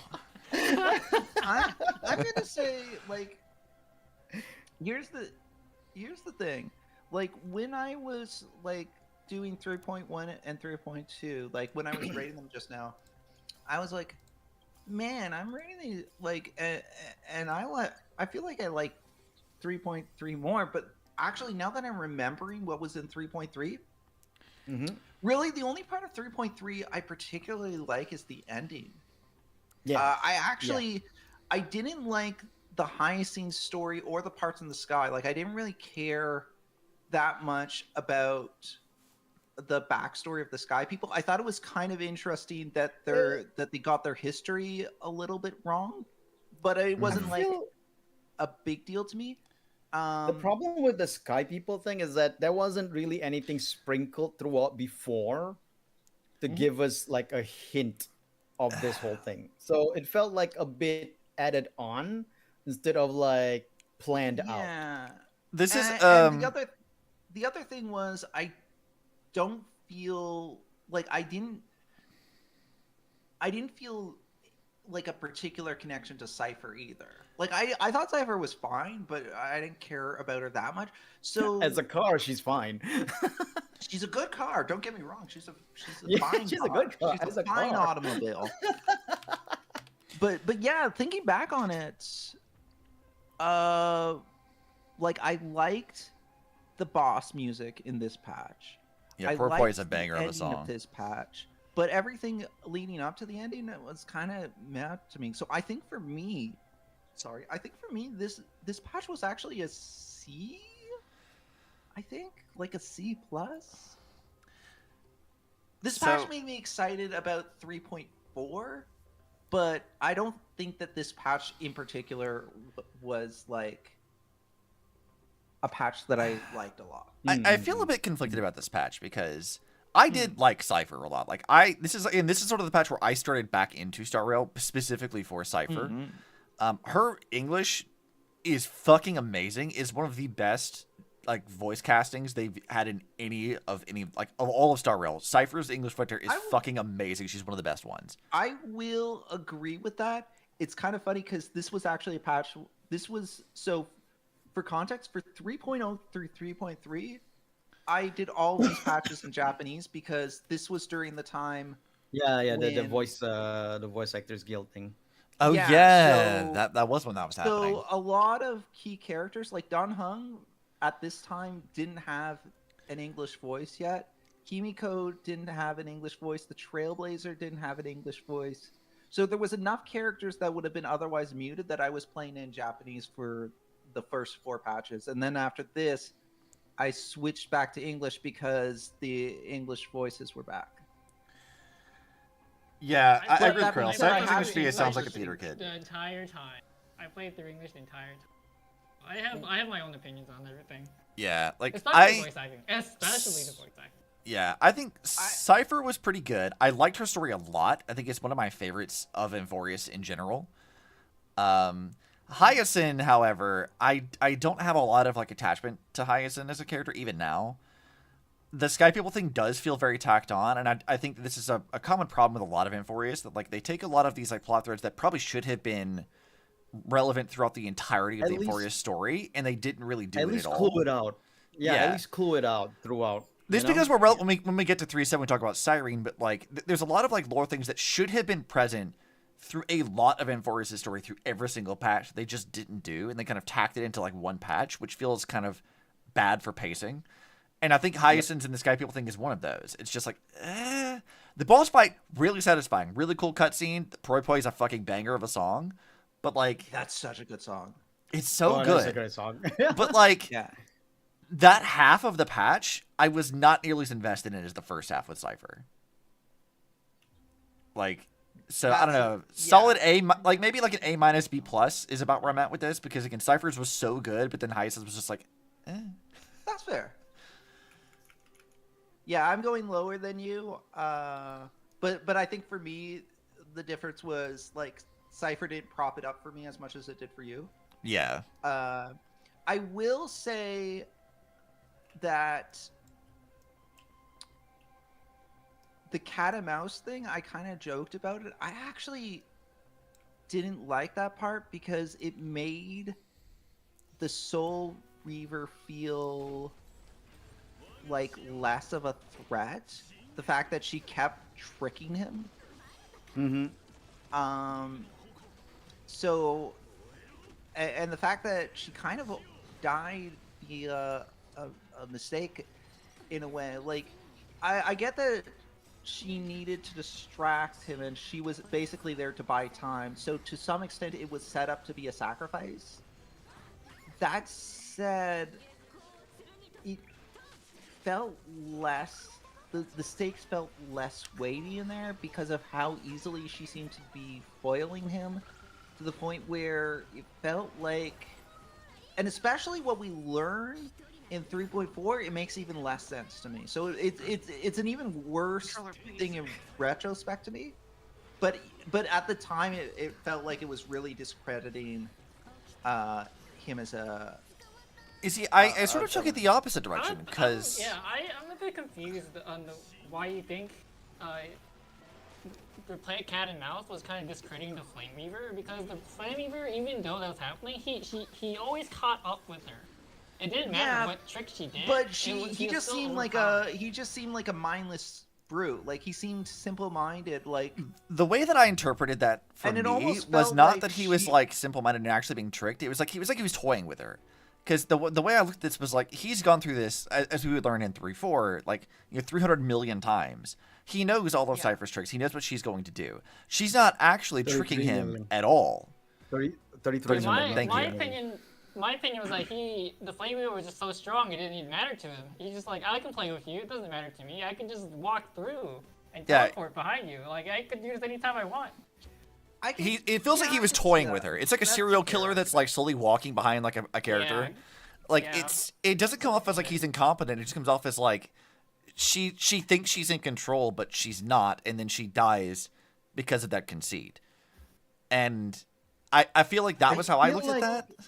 like No, I feel like needed- it's hard, especially I feel finding like out to who he pull is. that off for me Yeah. at least, we needed like one more beat where And I also where feel like he asserts control and Cypher Yeah. can't reestablish it because it feel like the way that Cypher dies is reaching for the coin. Yep. And he takes advantage of that.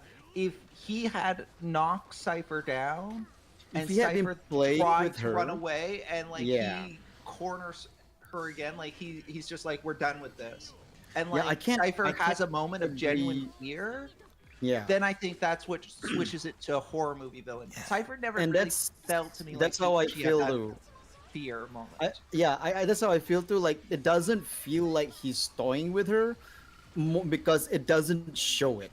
It's more like Yeah. we have to assume or project it, and that means that is just bad storytelling to me. I don't know that I would Like- go as far as calling bad storytelling, but I do agree with that complaint for the most part because I Oh, think no, it no, no, applies I to. don't mean like bad. I don't mean like it's bad storytelling in terms of like, oh, it's just a bad It's storytelling. bad. I mean, that It's part not itself, effective that part It's itself. really bad. It's not effective presentation, yeah. Because I would say that the same Sora always had criticism that issue. applies. Yeah. Because you Sora gotta- always had that issue. For us Bad to think to really is you can do the whole vague, oh, did he toy with her, but you gotta give hints of that. And if you don't give hints of that and you just projecting because you're not projecting, sorry, you're just assuming because you feel like, oh, he's strong, he's probably just toying with her, that's not good enough for a Yeah. storytelling So aspect. I feel like that complaint is not unique just to Cypher because I think it applies to Aglaya as well. Aglaya's death, I sort of understand that like maybe from like their perspective they didn't want like the Crisis era of beauty to like visually be shown falling to her death and being stabbed, but I feel like not showing it made her death feel almost tacked on because you don't really learn anything about it until you like interact with like the memory thing later on. And I'm like, this. I feel like we Yeah. should have seen some. Like, there should have been some visual for this. Like, there should be more to I- that. I thought it was Okay, crazy to that me- they killed off Alaya. No, to me, the reason why they kill her off screen is to make that part where she really actually died when her nymph fall into the golden water, the golden bath, the hot Yeah, molten yeah. golden bath. That is the moment where she actually really died because she was Yeah. putting herself in her nymph, and when that moment happened, that is her actual what do you call that? Her actual predicted death. The prophecy, the prophesized death. Yeah, the prophesized.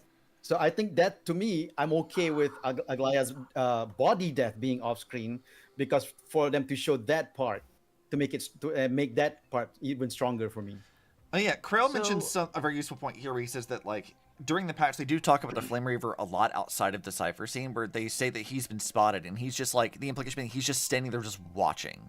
He's not actually doing Yeah. anything. Like there's sort of like this I Yeah, hate to it's- use it this feels term really of like bad. cosmic horror kind of thing where he's just always present. You know he's there, but he's not doing anything yet. It has that always an watching. adjacent Kinda kind of vibe to it. Again, it's very serial killer-esque. I think that's sort of like the implication, but I do agree that I don't think it was as effective as it could have been. Yeah, and that's my thing with that. I It's just not think as effective. The idea of cosmic horror and like horror in general with the Flame Reaver, I definitely think that he has a bit of horror code to him. Yeah. I feel like they don't. Cosmic play horror is probably not the that. They right don't word play for it it, but enough. They don't play it enough, I think. No. They kind of do. They kind of go through the beats of what a horror villain would do, but I don't think we're shown enough of him having those moments. Like, and it could be also like camera angles and stuff. Like, but I think the thing that would have really sold it for me is if Cypher had like a moment of genuine fear, because like especially in the English version, like Cypher is like laughing, giddy, kind of having a great time up until her death. Yeah. So like this is something that and like that plays to Cypher's character, but in playing to Cypher's character, I feel like it kind of diminishes the Flame Reaper in that moment. See, this is sort of a thing that I do think, because I haven't talked about this in a while, but this is where I think the Elysian Realm actually did this a little bit better. Because Cypher's storytelling counterpart is Pardofelis, and Pardo makes it very clear that she's terrified of fighting things that are stronger than her all the time. Of everything. Of everything. And in, like, there's, like, optional things you can read where you see, like, what she was like in real life, not just, like, in the Elysian Realm, where she goes back to her, like, destroyed hometown and, like, buries a bucket for mementos and hoping that somebody will maybe remember her because she knows when she goes to the battle on the moon, she's going to die. And she does. But even outside of that, like, optional thing, in the actual story of it, they have a section where she has to sacrifice herself in a similar way to her real-life counterpart dies.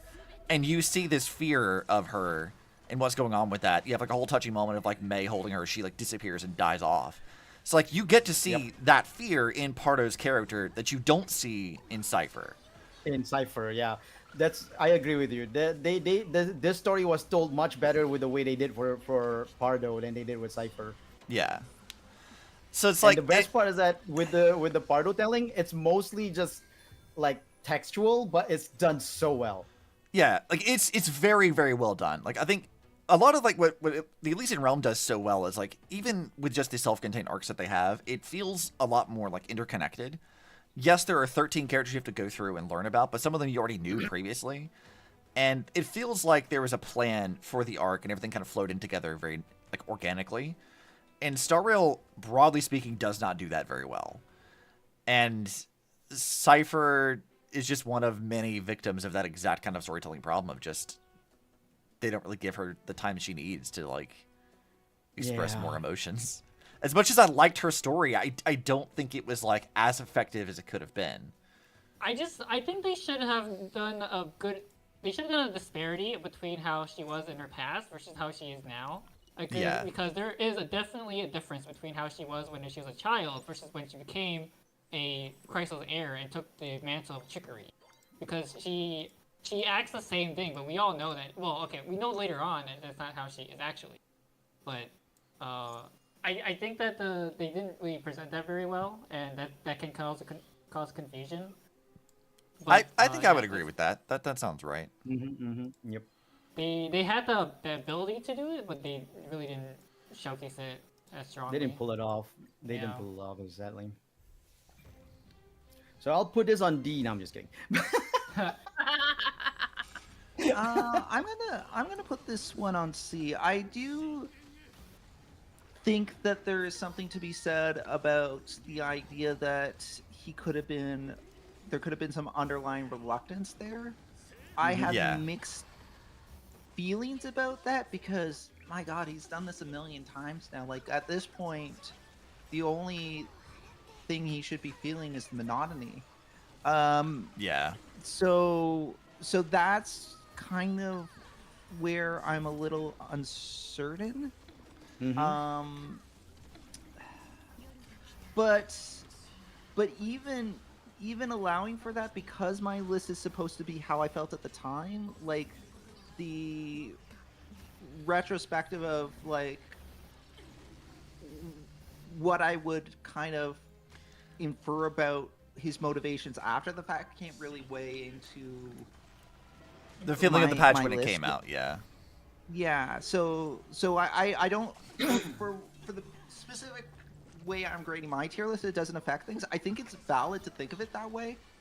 I have mixed feelings about whether or not that's like the way I kind of buy into things, but I do think like I think that is a fair Yeah. way of approaching this. So Krill says there's a problem here of like people bitch too much when the story gets too long and drawn out, but there are a lot of other issues are from not giving certain aspects enough time to cook. Then you have the issue with, well, where are we supposed to focus on the presentation?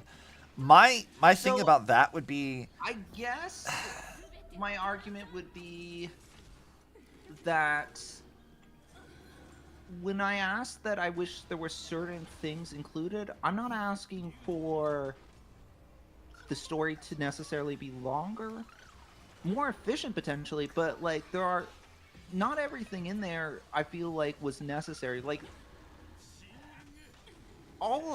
basically everything that happens in the sky is padding. Like A bit of it, almost nothing that happens in that sky arc is things that are relevant to the larger plot. It feels like it's only there because we need to sell Hyacine's banner.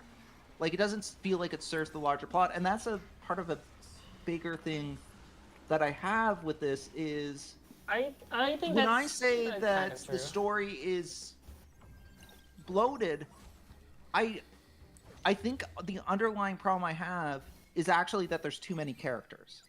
yeah, And maybe there was a way, like, this is a 50-hour story. So I'm not saying that it would have been impossible to make this story work with the number of characters that they had, but I'm saying that I think even though there was probably a way with the amount of time they had to make this work with the number of characters they had, given their writing, it would have been far easier for them to have fewer characters and give more I love would to only. the characters that they were left with. That being said, that's not what happened, and I understand why it didn't happen. But I feel like I would only half agree with that because the one point I would say is, well, they've already done this story before. The Elysian Realm had, like 14 major players in it, and they did that just fine. The characters were well fleshed out. We had enough time for all of them. Not all of them had like a dedicated patch to them, but there was some time to get to know these characters and to understand how they worked. I think the difference is that Star Rail and Genshin as well has the same problem of like there's so much NPC bullshit.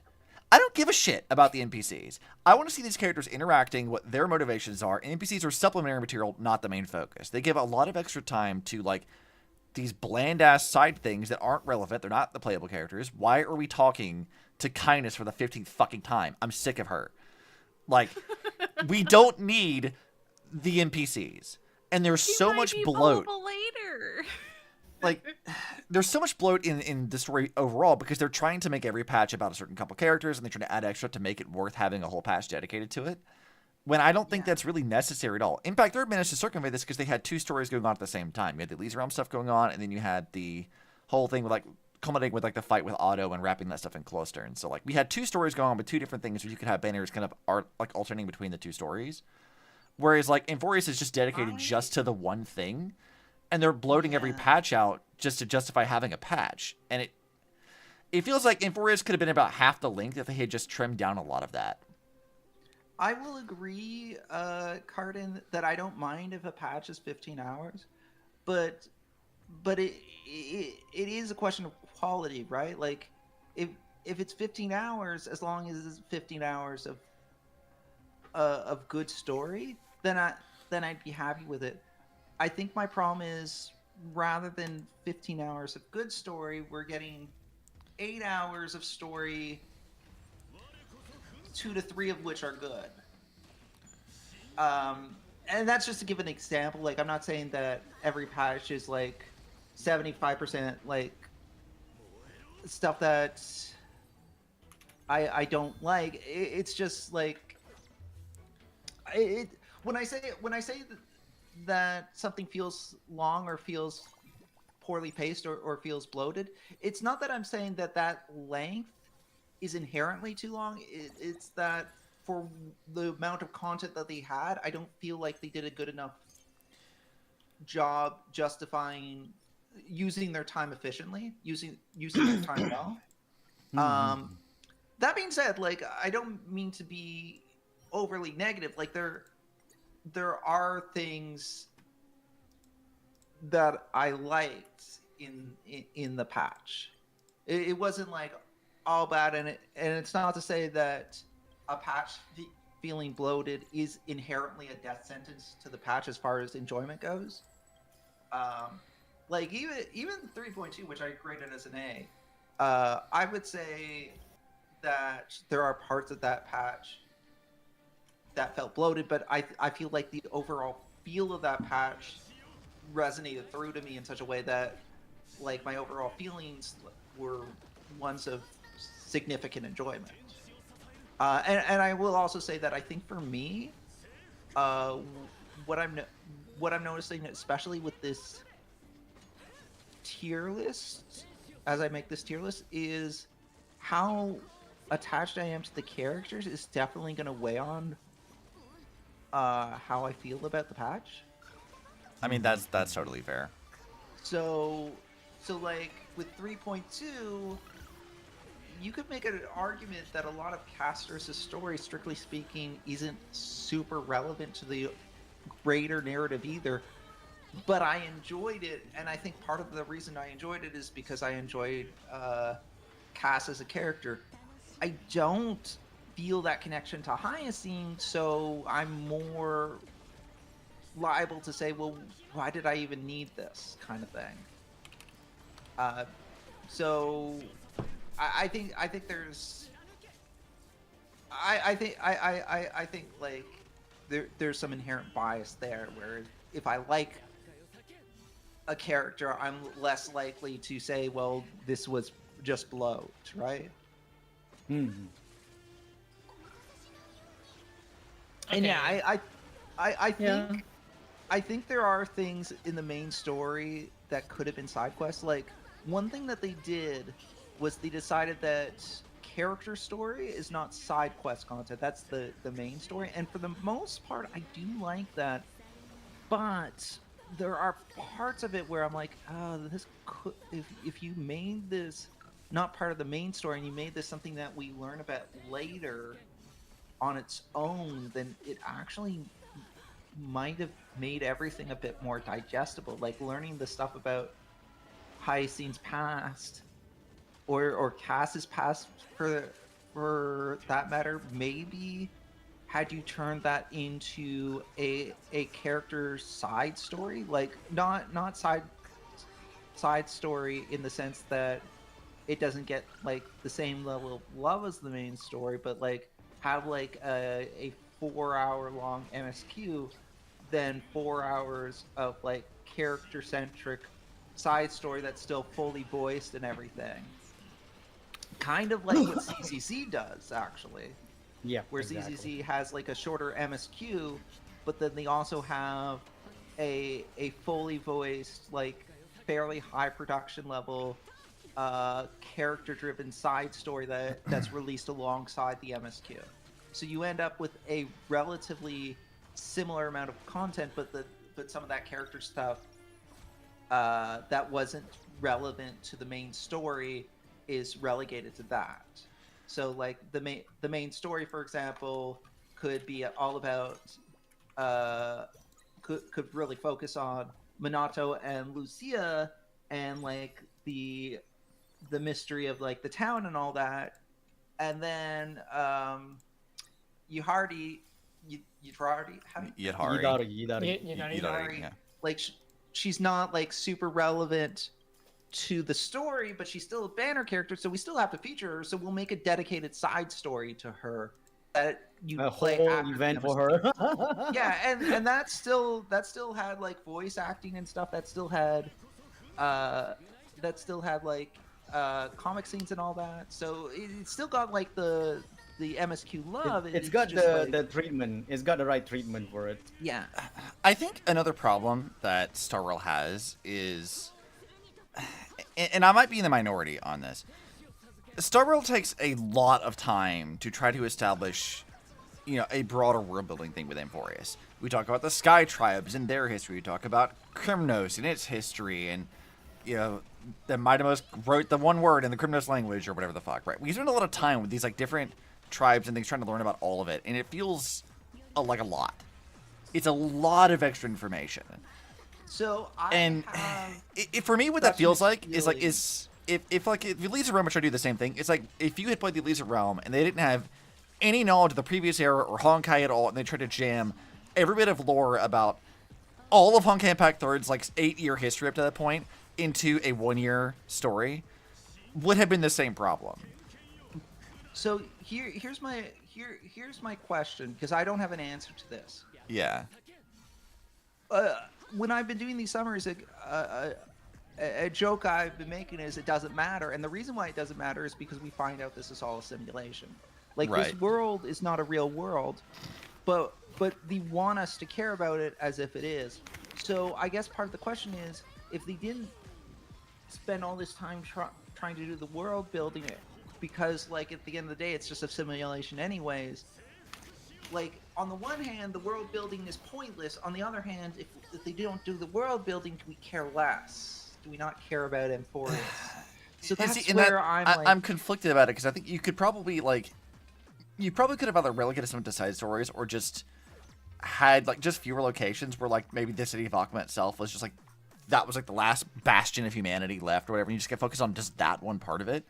Like, I feel like there could have been a little bit more efficiency in presenting the world building, where like what should be carrying you through these patches is not the planet, but the people in it. You should be connecting and caring. Like, that's the whole point of the Trailblaze, is connecting and caring about the people that are there, right? The characters and the people that you meet along your journey should be the thing that carries you through, not whether or not Hyacinth's related to Celios, who grew up in a sky tribe of warring peoples with complicated bullshit and a mural that we never really addressed what the fuck the mural was. Like there's weird shit that like Amphoreus does, not just Amphoreus, but like all of Star Rail story has this kind of issue of like they focus a lot of time on that. I don't want to derail us too much more because I do want to get us back on track, but real quick, can I just say that the Muriel exposition stuff, where they give background information while showing us a Muriel, I hated that was required reading, like as in part of the MSQ, because to give you a contrast for HI3, the auto stuff, like that was side content that you could engage with or not engage with, and you could engage with it when you wanted. Yeah. So the fact that they shoehorned the Muriel parts in each of these patches, it's like, okay, I just go do something else while we talk to you for a bit. Just this is a good. If you need to make dinner, this is a good time to like have this on in the background while you're making dinner. I'm like, cool, game. Thanks for letting me know. It's like, again, when I was talking to Rena after 3.7 came out, it's like a lot of Star Rail players just don't give a shit about Impact Third, but I'm like, the reason why I reference it so much, not just the fact that it is actually the inspiration for this arc, is because it did a lot of this same stuff and better and more efficiently. Yeah, the story was more engaging. You got more connected to the characters. The story was presented in a way that was digestible and easy to understand for the most part. There is some bloat in Impact Third story. Do not get me wrong on that, but it generally does a better job at like having a more cohesive arc for all of your characters in a way that feels more organic and not patch by patch by patch by patch. And the world is interesting and engaging where it needs to be. It doesn't bloat you. Like, for example, the Elisa also talks a lot about like the city that Pardo, Aponia, and Culpus grew up in, called like Sundown Alley. We don't get to like wander around Sundown Alley and talk to 30 million fucking NPCs, learn about the entire city's history and their economic exports and shit. We don't learn about any of that. We know how it was important to the 3 characters that are there, and then that's kind of it. We don't need to go to it as a location. We just learn a little bit as they reference important events that happened or whatever, and that's kind of it. We don't have to physically go there for it to be relevant or important to the world building. But Star Rail is insistent that you go to all of these places and learn all their complex histories, all of the terms and lore. And I'm like, some people get a really big kick out of that. That's like the Genshin fans especially love that kind of shit. They love diving into like all the books and things. And I'm so happy for you guys that you have something for that. But for me, it feels really, really clunky. I wish it was just. No, it's fine. And remember, I'm the guy who has like 50 pages of Honkai lore I wrote myself to make a fucking timeline. Like, I'm obsessive with this stuff, but like, even I'm like, I got a fucking limit, man. Did you see that 100,000 view video that's on like YouTube? That's by this guy talking about Honkai Impact Third lore. It's pretty crazy. 100,000 is giving me a lot of credit, I think. I want to push us to 3.4, but before I do, did everyone give their ratings? I don't remember if I said mine because we've been kind of rambling for a bit, but I think I've put mine in. Where is it? I think I'm gonna give it like a solid B. I'm not sure if it's going to be like A minus, B plus, somewhere in that range, but I think B fits right because as I'm talking about it, I'm realizing some of the complaints I had with the presentation and sort of like will become issues permeating through the rest of Amphoreus' stuff that kind of started here, and I'm like, yeah, B feels right.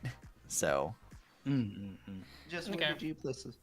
So I'd say for me yeah. C plus. Okay. My opinion on this one was, as I was playing, this is the 3.3 was the patch that actually changed my whole opinion on Amphoreus. So this one was really important for me. So I rated this pretty high. I would rate it like an A plus or an S just because of how much it really changed my opinion on Amphoreus. On the whole game itself. On the whole patch, because I didn't really care too much of the story before. Like, I did talk about how I liked some parts of it, but they were like, okay, you know, it's really... But the overarching story, I didn't really, like... I wasn't really interested into until I hit 3.3, which is the whole cipher part of it.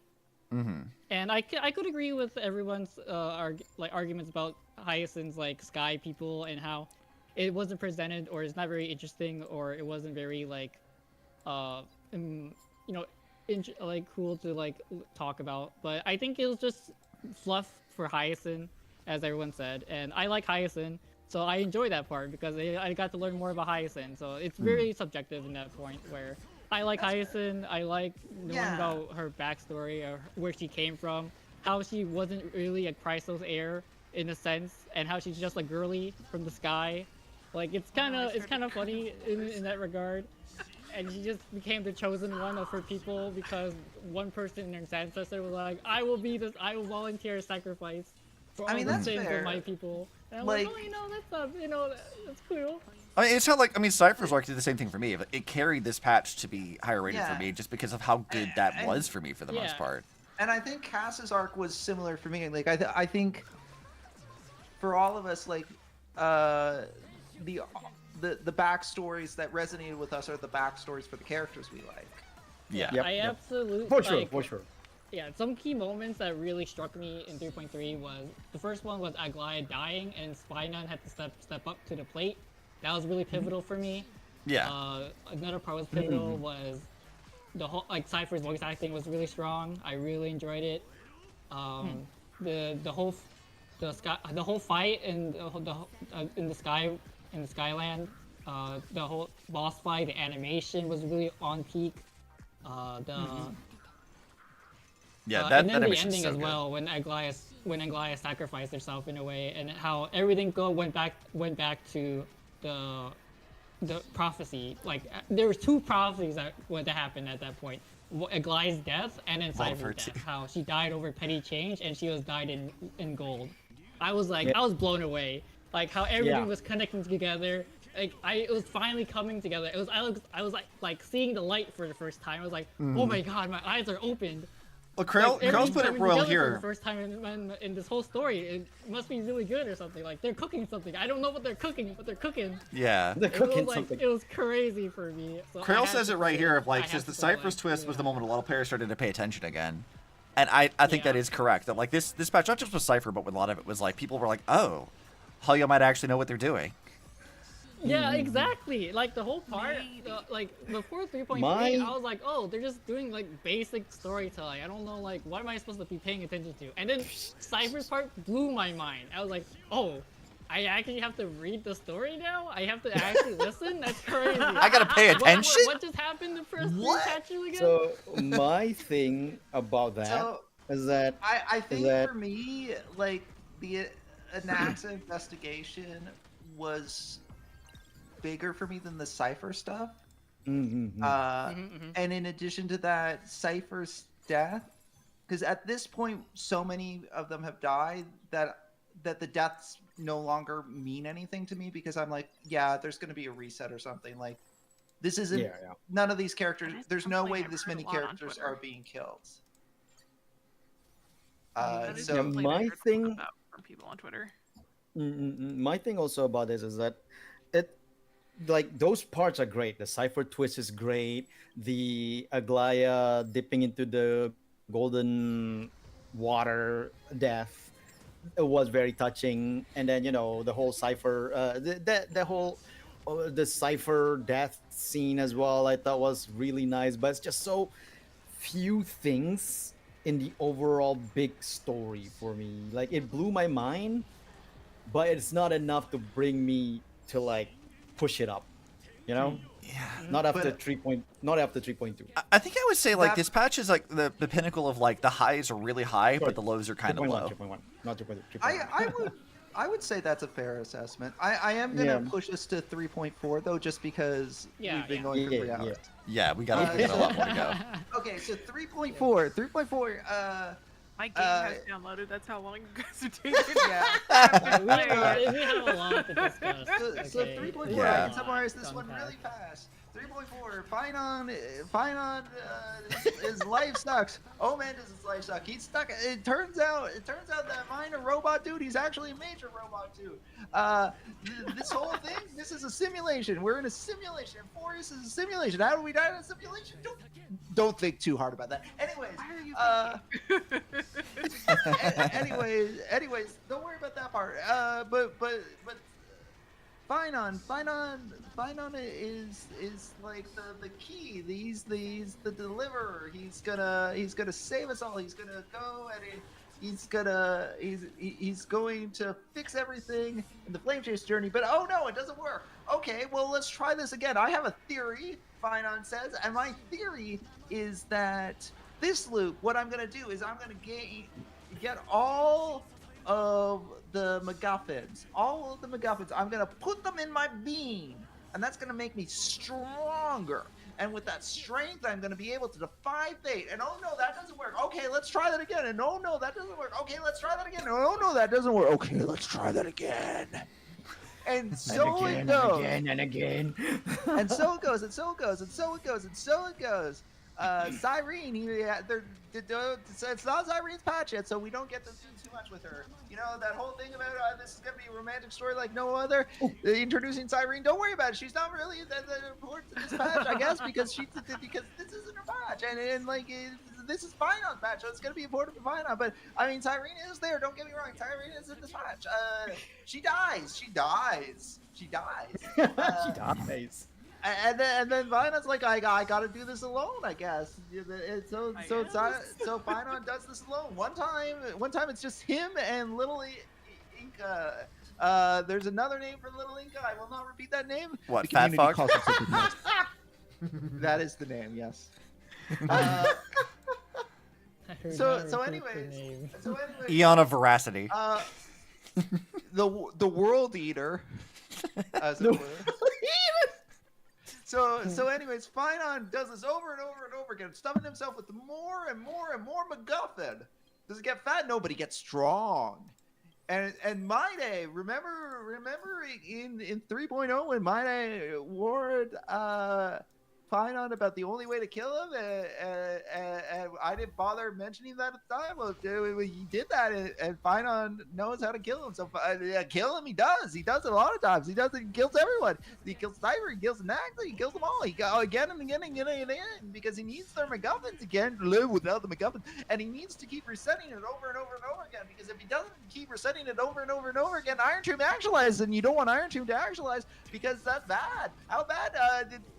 Potentially destroying the galaxy bad. So he's doing this over and over and over and over and over and over again 33 million times. Eventually what happens is he can't contain it all himself. So he comes up with the plan where he creates like he has two versions of himself. One is pure innocent Kevin Castellana. The other one is the Flame Reaper. The Flame Reaper whose sole purpose is to core up, get all the MacGuffins, and then at the end, Finon and Flame Reaper merge, and then Finon starts the cycle over and over and over again. Over and over we go. And then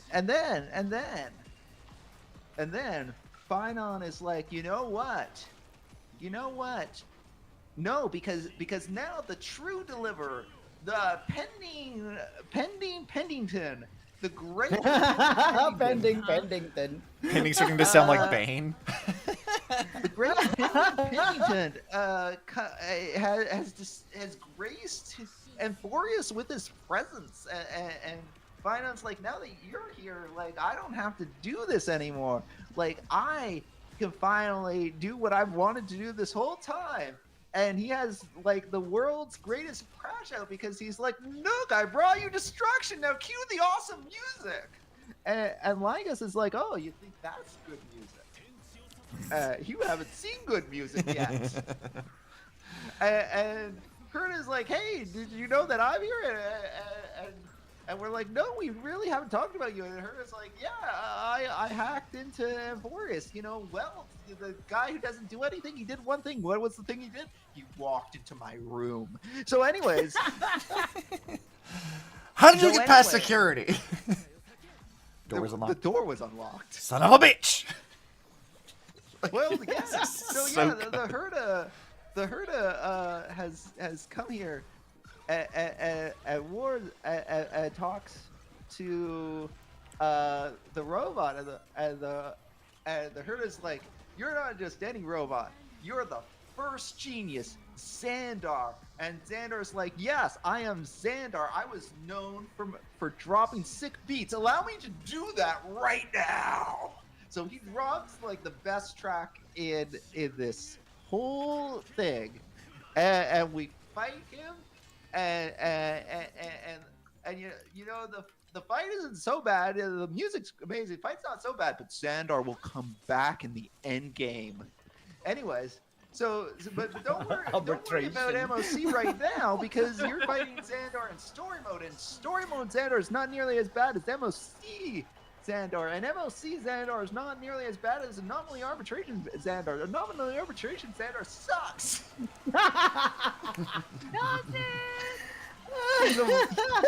I hate him so much. He's very hard in anomaly arbitration. He's so hard to find. Really? You know what? But maybe no. But anyways, Xandar, you fight Xandar. Well, first fight on bring his destruction to Nanook, and he will make a god bleed. That's not a joke. That's an actual thing that happened. Yeah, I think you could summarize him as, I will either fight God or become him. Yeah, And it's just anyways, basically it. Kevin, is that you? Kevin? Finance and Nanook are now locked in epic struggle. You fight and defeat Xandar. Everything is good. Until it isn't. Anyway, so that's a halfway point of the thing. How do you feel right now? I'm giving this an S. This is the best part. Now, Pending, since you're starting to sound like Bane, can you get yourself some water? Please get yourself some water. You really adopted the darkness. I was born in the morning. You really adopted Amphoreus. I was born in it. I was born from it. I'm gonna drink more. I'm gonna get more water. You guys talk about this patch for a little bit. I've just been doing So the trial. 3.4. 3.4. Okay. One, definitely, I gotta say, 3.4 is pretty high for me because of the animation. That animation is amazing, and that just wins it for me. But in terms of storytelling, this is one of the most drawn out, but shown with good, like, you know, visuals. It's not just illustrations and blank screens, so thank God. Yeah. Because this one goes really hard in the storytelling part. Which I think it needs to do. Like, Yeah, I definitely think, needs to do. I'm not putting it down for that. I'm glad we're finally to this patch because this is the patch where a lot of the arguments I will have to talk about when we get to 3.7 kind of hinge at this patch. Yes, where yes, definitely. For most of the Star Rail players, this patch was peak. This is the S rank of S rank patches for most people. Yeah. That Final Story Yeah. is so fucking well done. People are like, wow, this is the coolest shit I've ever fucking seen. And then we go to what comes after this, and people are like, what? Why are you fighting little Napoleon? Like, Why are we here in this story? yeah, like, after what happened? so But we'll my get to that. rage We'll at get to that later. We'll get to 3.5 that is later. unrivaled, but yeah.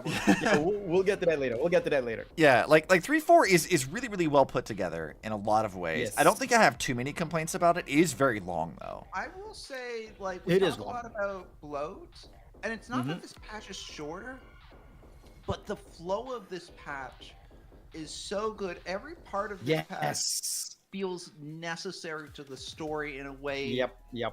In a way that the other patches. Now, remind didn't me as much to because me.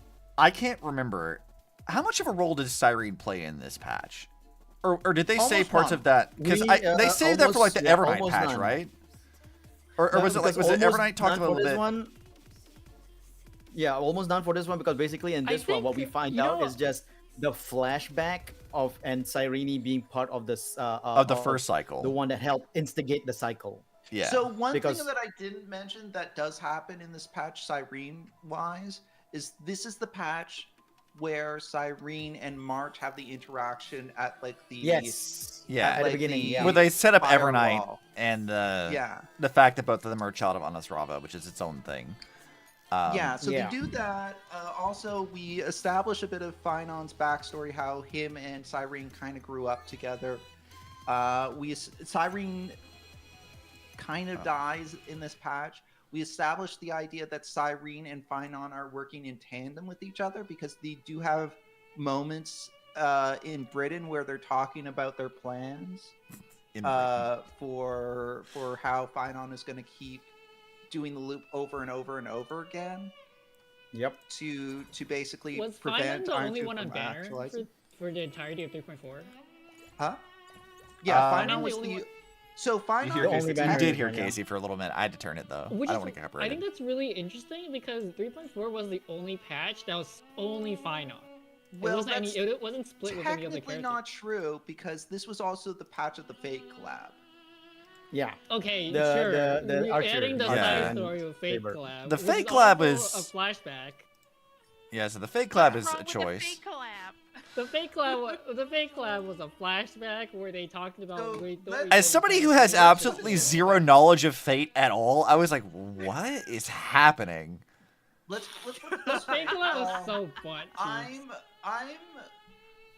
rating this patch as a 3.4. Or sorry, I'm as Oh S yes, tier. 3.4 as a A 3.4. 3.4 out of 5? Wow. Man, it's Damn. man, it's late. It's late. Anyways, I'm giving this patch an S rank. That doesn't include the Fate collab. I didn't. Yeah, The yeah. Fate collab is same. pretty bad.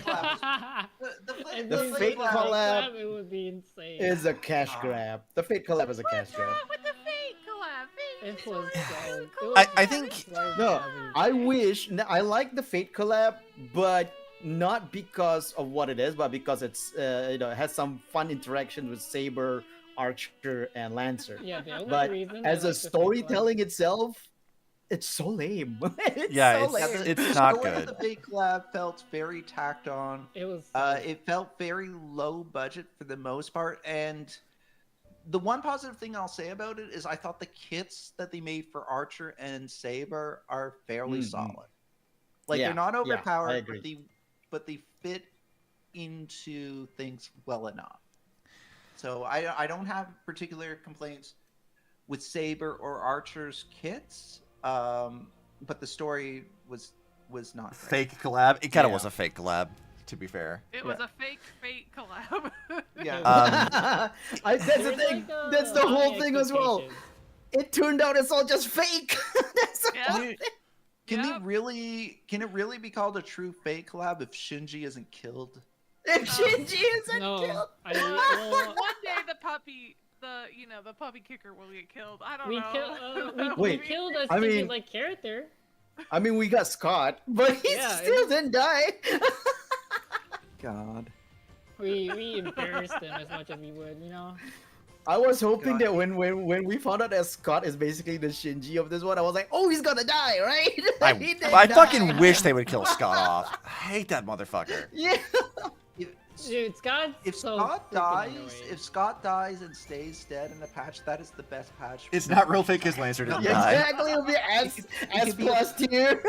Yeah, it could be a 5-minute patch, and all that happens is we stab Scott and he dies and he's dead forever. That's fine. Yeah. That's all I need out of patch right now.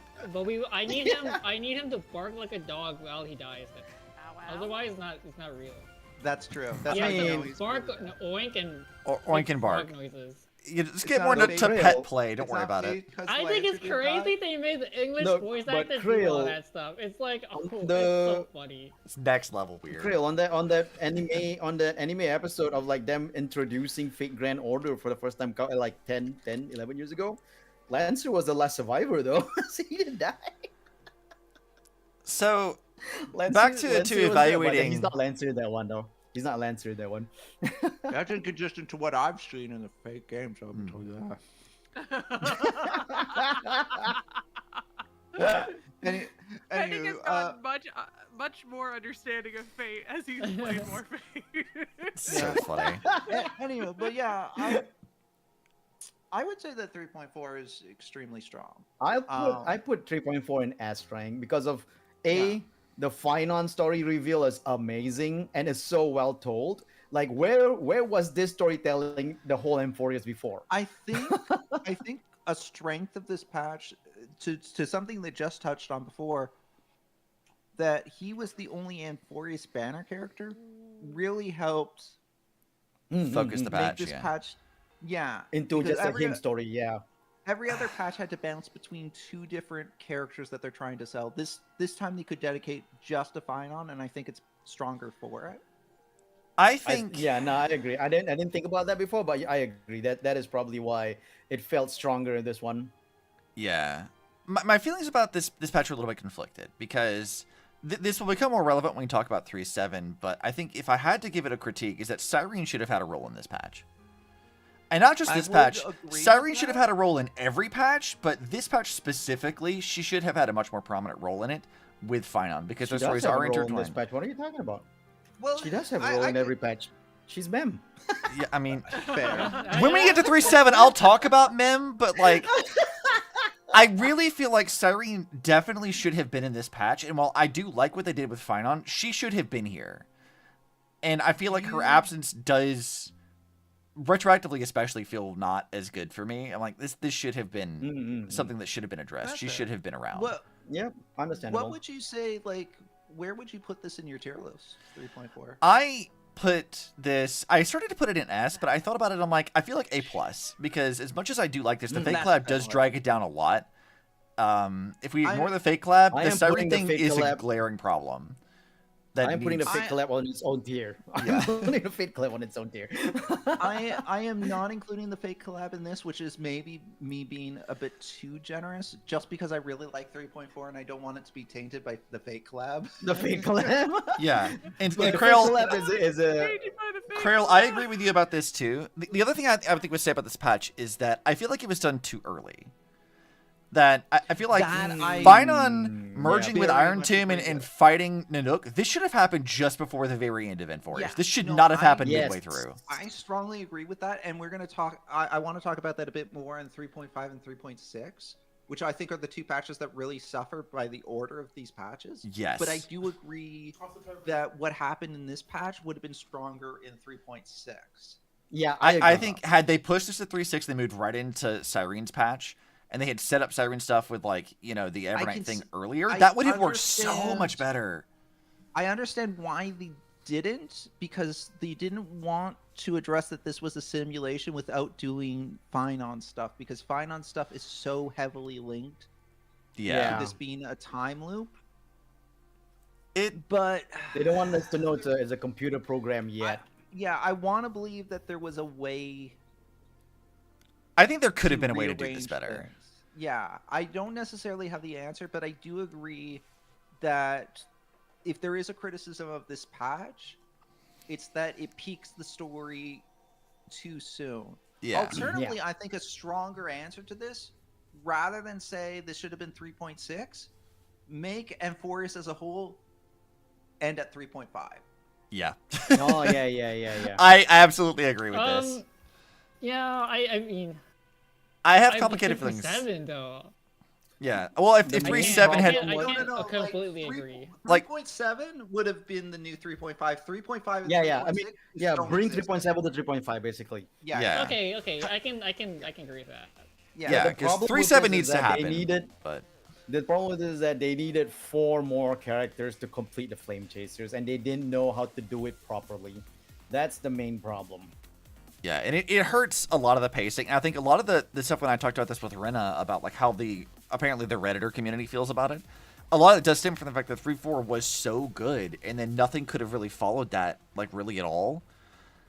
And I'm like, I just I feel like think there's ways there's it could a have world organized where this if better to do three- this better presentation. If 3.7, like if what was in 3.7 was put to 3.5 instead, and that served as the conclusion, like I think in that scenario, like there was a world in which that could have stood up to the final thing, because you have the peak of the final thing and then you finish the fight kind of thing.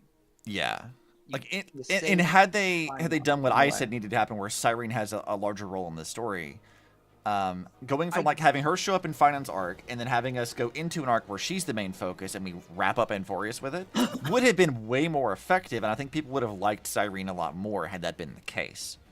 I think there's I think there's it's always hard to know like how things would have played out, but I definitely think that is a scenario that I would have liked. Yeah. That's So- it. Just how would you? Oh, sorry, I didn't mean to. I was gonna say, like I said, that was my reasoning for why I dropped it down to like A+. It's just because that one thing that's kind of like Yeah. retroactively, especially, Understandable. just kind of Absolutely not, understandable. Yeah. Just how would you rank this patch? I would rank this patch like A+ as well, or high A. Mhm. The reason is because there's a lot of good parts of it. My Yes. only real critique is that the storytelling of Finance Journey was kind of elongated in a way where I didn't really want to go through every cycle of his 3 million cycles he's been through. I Over can 30 see million that. cycles. Yeah. Yeah, it's a bit And I clunky. didn't- Yeah, that I was didn't kind mind of that like in this case, but I could definitely see an argument where maybe like there's a couple fewer cycles that we actually see. Yeah.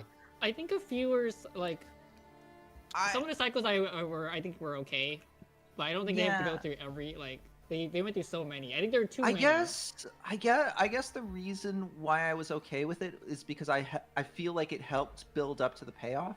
But I can see how like even though I feel like this is the closest they came to a patch without bloat, I can certainly see how arguments for bloat still Can be strong. Yeah. On its Yeah. own, yeah depending yeah Like for me, I agree with pending in the sense that I believe that every moment is actually pretty important. Even like the cycle, some of the cycles, like sure they could have skipped the Anaxa cycle, but I feel like that also shows a little bit of like where Kevin is, where Finon is in terms of like his multiple travels at a time, because that No, part showed like the Actually, that so part- my critique isn't really the stuffing of like the. It's more. I think my critique isn't really the story itself of like the actual cycles themselves. I think what really triggered me was that I had to look at the time change every single time. The animation was Oh so yeah, long. that takes forever. that really made me really. I that get shit that. made me really Okay, mad. okay, yeah, okay, I understandable, definitely understandable. think And then, I like, definitely think the yeah. transition between cycles could have been snappier. Yes, I think yes. I like if I I do could just agree with get that right part. into it, if I could just get right into Yeah. it, I would have been fine. But all the Like I think go that's long like give like a little animations bit. or, like Yeah, Oh. just give like a little bit of like a line or two with a little bit of visual, and then just go into the cycle. Yeah, you don't I need don't- to see I don't know why the they're whole like mural again and again. they do this. Yeah, Yeah. I get Look, that. that- I get that. Look, Lini, that's where you're fine on my day bath scene budget went. I know, right? Why would they do this? Why would they do this? But I forgive them for that final animation because oh my god, that was such oh a yeah. great Sakuga. So Yeah, that was Sakuga so, animation, like, like whoa. the 3.2 cast animation was good, but it felt a little bit tacked on. Like it was all about her backstory and stuff, and it came at a time where we had already kind of touched on her backstory, so it felt like, hey, you know, they made this animation. Let's pile on the marketing this. team made this animation. Why don't we repurpose this animation to also put in the story? Which, don't get me wrong, I'm all for, but it didn't really necessarily feel like the animation was pertinent to the story of 3.2. It felt like an add-on, whereas the animation in 3.4 was the climax of 3.4. So it took a scene that was already big and it made it bigger by like giving like the full production treatments for it, right? In a way that we really hadn't seen on Star Rail. On Star Rail due to this point. Like we've had cutscenes before, but we've never had to that point a fully animated fight scene that was that happened hand drawn and so high quality. And it wasn't short either. It was like a 4-minute animation. Like it was very long, like short 30-second quick fight cutscenes with a great music, by the way, with awesome music. And like they made they made an original song for it, and it wasn't like even the boss song, because then Lygus had his own boss song, and that song was so good. Yeah, I agree with I think the Cass's animation was not intended to be added to the story proper. I 100% agree with that. I think they made it as a marketing thing, as a marketing trailer, and then they're like, you know what, this could also work for the story. Let's put it into the story as well. Yep. So because Eisu mentioned this earlier a bit, just joking about fun. I mean Kevin, and it reminded me of I don't know if I would call this a critique per se. But as a player of Impact Third, I gotta say that I actually did accidentally call him Kevin because I am playing Honkai Impact Third. I called him Kevin the entire time I played through it. So this will be some spoilery things for Impact Third's plot in the finale of Part 1 of that, but I think it is relevant. Kevin's story is a very tragic and interesting one, right? Like you get to see him as like when you're introduced to him as a character, he's this cold, overly powerful guy that's like, where the hell did he come from? You meet him in like the Sea of Quanta with Celia and Bronya, and you're like, who is this fucking guy? He's got like this weird like robot snake thing. Dude. Like who is? Yeah, then they say, oh, his name's Kevin Castellana, and I'm like, is he like related to Kiana? Like, what is going on with this guy? And then as you meet him, he just comes off this. Yeah, you're like, what's up with him? And then every time you see him do stuff, he's like, okay, so he's like really, he's been around for a long time. And then you learn that he's like the guy that fought the final Hersher in the previous era. And then we get to the Elysian Realm. Great granddaughter never visits. Yeah. So we get that's actually correct though. He like Kiana is his direct descendant. Like that actually is what that is. No, that. No. The whole never visit part kills me. Yeah. So like the way that they handled Kevin's introduction was like you got to see that he was introduction for mythos, for like he was like the King Arthur mythos, like he was the inspiration for that. Yeah. You got to see him in the manga about a lot of stuff. You saw how powerful he was. You knew that he had fought the final Hersher before, and he had, stunned her, I guess, and enough to get some of the people to survive to continue the previous era. And you get to where May joins the World Serpent Organization that he created, which is like a secret Illuminati kind of thing. And all we've seen of him thus far has been his like cold, calculating persona. You think he's like, okay, he doesn't care. He just wants to murder the world, turn into a dream suit for whatever. And then we get to the Elysian Realm where we get to see how he gets to that point, where you saw him as like a happy-go-lucky person like Kiana's personality, only to have the reality of fighting a war against the enemy you can't kill beat him down over and over and over again, and him slowly become this cold person. And then there's a really, really good scene at the very end of the arc where when the Elysian Realm is finally like done and it's deleted, May like leaves after she's met Kevin in the past, I guess, like his past, and she meets him in the present, and she's like, don't you want to like go say goodbye to your compatriots, to your friends? And he's like, I don't want them to see me like this. I don't want to let them down. And it's like the one time you see a bit of his humanity at all. And then we go from that to him becoming the antagonist at the end of part 1, where he becomes the new Hersher finality, gets his big like demonic form, you have to fight him. And all that's a very satisfying thing, because you've seen the tragedy of what he's doing. Is he's like trying to fulfill his mission to honor his friends and all the people he lost. And that's very, very good. Just so everyone knows, it's the form of the deliverer that you can see inside Honkai Star Rail. Basically, yes. So, Yeah. looking at how they handled Finon in this patch, it's not that they did a bad job. It feels like they speed ran it. They went from Yeah, like they kinda happy-go-lucky Kevin to Hersher finality Kevin in like a single patch, and it's like, I mean, they did set up a little bit. They did give him some tragedy in the patches leading up into this, but like I do feel like it could have been. I want to believe they could have done that a little better, but considering that what we got was still really, really good, it's really hard to like feel like that's a valid complaint. But I feel like there's some balance there that we could have. Yeah, like I think it's very valid to have criticisms even of something you enjoy. Yeah. Exactly. No, for sure. Like there's always what ifs. There's always rooms for improvement, and like, let's be real. MiHoYo are not perfect storytellers. No. That's true. I have said this for years, dude. Even when their stuff is good, there's still going to be room for improvement. And that's not to say they're bad storytellers either. Like, No. you know, they're making a game that millions of people are playing. That doesn't happen by accident. Like, people care about these characters, and that's not an easy thing to accomplish. So I don't want to discredit them either, but you know. Yeah, I just feel like all I want to say is that, like, knowing what I know of Kevin's character in Impact 3rd, and then seeing Finon and Star Rail, it's like I like what they did with him. I think this patch was very good for that, but I still feel like I have mixed feelings about it anyway. That's fair.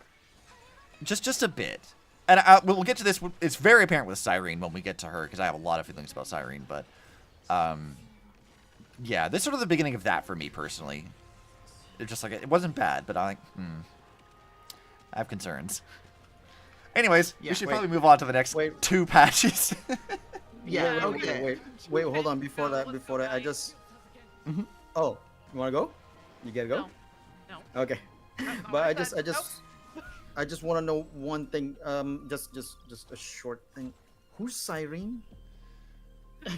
Siren. Oh, sorry. No, that's it's easier just to remember that it's March. No. I knew this bit was coming back. I don't know a Cyrene. I only know a Cyrene. Sorry. Yeah, I only know Cyrene. Thank you, Jess. Oh, that's I don't know Cyrene. Cyrene. Oh, Well, you know, okay, it's Cyrene, been a good Cyrene, stream, right. guys. It's I'm not just Cyrene, gonna right? just gonna. It's gonna happen eventually. It has to happen. Okay, so let's move on to 3.5. Yes. Okay, this one is going to be a tough one. Okay. Let me say something first. Before you move on. Yeah. Before you, I'm gonna straight away say my tier for this one. What's the lowest tier you have? F. I'm putting it on F because they lied to Yes. me with a stupid trailer. Yes. They lied to me with that trailer. I hate them. Okay. Okay, explain, because I think this I trailer because none of these characters are very good. Here's. I might need Let- that explained to me more. Let me. Okay. Here's. Yeah, I agree, here's Krail. my- They do struggle with that. Here's my conflicting thing about this. I hate Saridra. Like I have gone through a whole journey where at first I'm like, oh, she's kind of fun with the quirky hat, and like, With the oh, quirky she's- hat? and then I'm like, okay, I've thought about it some more, and I have Maybe some she's not that reservations. good. I have some reservations about her, thinking about it more, but you know what? I think it's a kind of nuanced character, and I think it fits with kind of the Roman archetype for what a leader was like. And then I Imperatrice. thought about it even more, and I came to a bit of an epiphany about her, and I'm like, I just realized that of who this character is in cute anime girl form, and now I can't see her like. Unsee that? Yeah. So, like, you call her Napoleon, I would call her far worse. But the problem is, there's no way to call her what I think in a way that doesn't get very political. Yeah, So- I get it. So let me put it this way. I see. Let me put it this way. Saridra is a person that I would see as being pro-genocide. So imagine what leaders you would think of as being pro-genocide. That is who she is. Farina in the Polian, package of yeah. a cute anime girl. That is why I have such a. That's why I've gone. No, I'm starting to understand it a little bit. So, I am very much in the minority in that I actually liked Saridra, but not because she's a good person. I think Well, the like, story. she's a terrible person. I think it's very clear because the way that I looked at this was like the context So of this here's patch the is thing. that you've got Here's the Lygus who's thing. trying to like break everything apart, and everyone else who's remaining because Phaidon's gone now. You only have the handful of heirs that are left, and they're trying to figure out how do we like fight what is effectively an immortal god. How do we deal with that? And so Saridra is playing this game of like mental chess with him the entire patch, where they all are speaking in half truths and cryptic bullshit, which that pissed off everybody other than me. No one liked that except me, apparently. And I was like, I like this mental game of chess. I like this going back and forth. And I feel I like don't the way they dislike portrayed that. her was like Krail, you compared her to Farina earlier, which I think is actually an apt comparison. In Genshin, Farina's character is, I'm pretending to be an Archon because if I don't, everyone dies. That's sort of what it is. And I looked at Saridra's character as, I have to be the dictator. I have to be the genocidal maniac because if I don't, everyone dies. But the way I So, interpreted I this, and maybe I gave don't- her too much grace, was like, I looked at this as like, for her, she had to keep this facade up to everyone, including her closest confidants, until the moment she died. And then the So moment she here's dies my- is when she actually drops that facade and does something for, like, Hysolins, where she would not have done that previously, because now it doesn't matter what's done is done. But I understand why people hated I her, would because, push like, yeah, back she about also it. sucks. So there's two things. One is your point, and one is Cardin's point about like I like her because she's not a good person. I don't want every character to be goody two shoes, always doing the right thing. So there's two things. First, I don't mind that she is a. First off, I don't see her as a bad person. I see her as a reprehensible person. I want that to be very clear. I don't Like, this disagree is with not- that This assessment. is not a morally great person. This is a dark as the night black. I do not disagree with that, honestly. I think your assessment of her Yeah. is So correct. I want that. So that's part of it. So it's not like, oh, I don't want my characters to all be altruistic heroes. At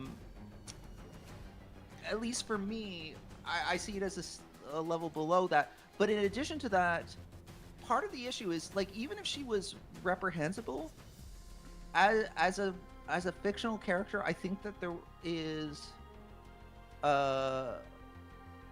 and we'll get back to why I think she's reprehensible, because I think that's worthy of discussion and debate as to whether or not you feel my arguments as to why I see her as this bad is justifiable, because obviously not everyone sees her in that light. So I want to try to explain why I see that, and you know,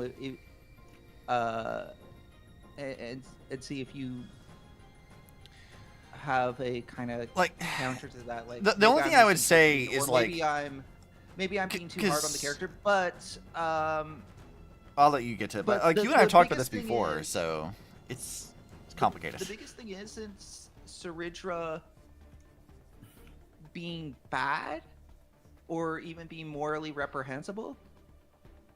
My biggest problem with her is how she's treated narratively and how the rest of the cast treats her as like a pal and like one of the friends. Like if everyone else disliked her and she was a villain, then I think it would be fine. But the fact that everyone else seems more or less cool with her makes everyone else feel like less for it to me. The So, way that okay, I would agree I with you don't- on this, because So here the way they is- handle it is odd. Let me explain why I feel this way, because I think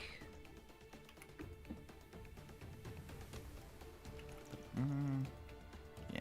how do I put this? So I'm not saying Well, didn't you tell me when I'm we not talked about this saying that it that felt like she's- they were like basically giving the okay to a genocidal dictator, and that made you Yes. deeply uncomfortable. And that was sort of like the Yes, crux of your and that's problem with not it. okay, here's the thing. This isn't a commentary on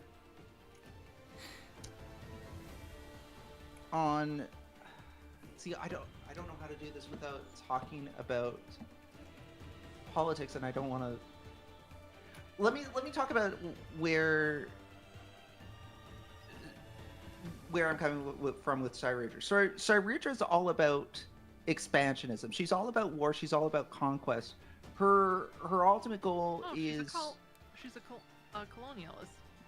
Yeah, she's a She is colonizer. that when those around her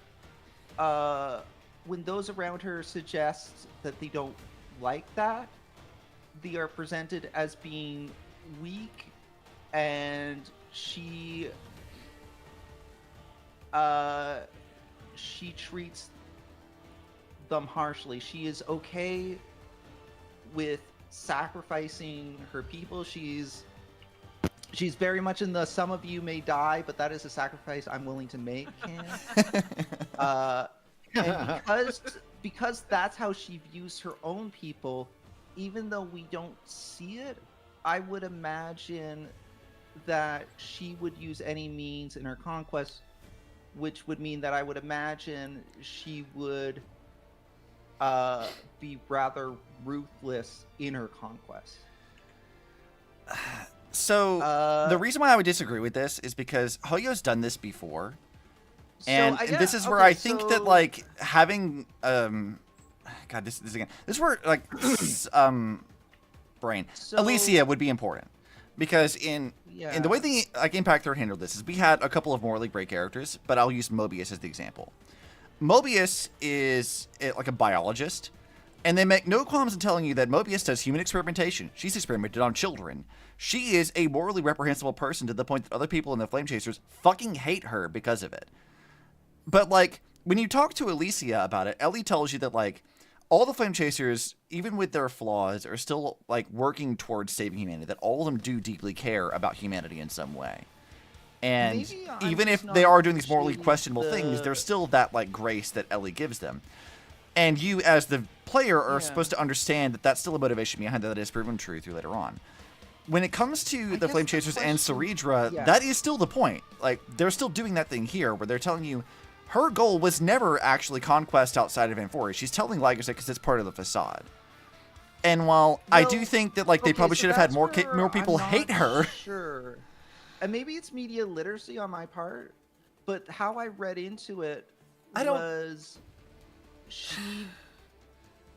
she wanted the conquest of the stars. The only thing holding her back from it, like, she didn't trust Lygus. She didn't buy into the idea that Lygus could provide that for her. But part of why she was willing to die is because she didn't see a path towards more conquest. Like, she knew that the stars existed. She would have rather liked to conquer them, but she didn't believe that Lygus could do it. She was smart enough not to trust Lygus. Mm-hmm. And failing that, there was no real path for that for her. The thing is, I don't think you're really in the wrong for this. I don't think it's like media literacy is the problem. Surrounding yourself with disagreements and people that clash with their viewpoint, to an extent, that is true. She certainly does seem to tolerate a certain amount of dissent.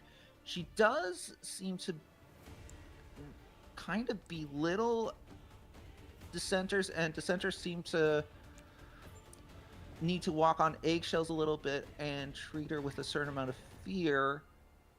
I mean, to be fair, I will say right now, when she executed the entire Elder Council, I was like, you know what? Honestly, valid. Because fuck those guys. Canis and all the others, like, fuck them. I don't mind that she killed them. It still is not, like, a thing. Like, I don't like the idea of executing dissenters or executing people that are not in a position to threat. And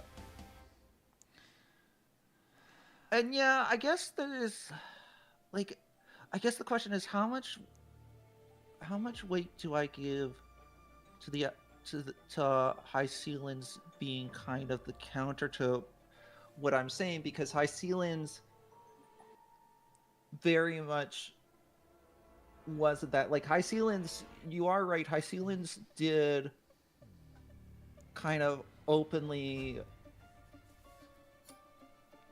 She openly defied like- her and almost worked against her Yeah. in some ways. So like Heislands was very much like an antagonist in some Kind of ways. saw her as like a tool that could be used to a point, so Saridra tolerated that.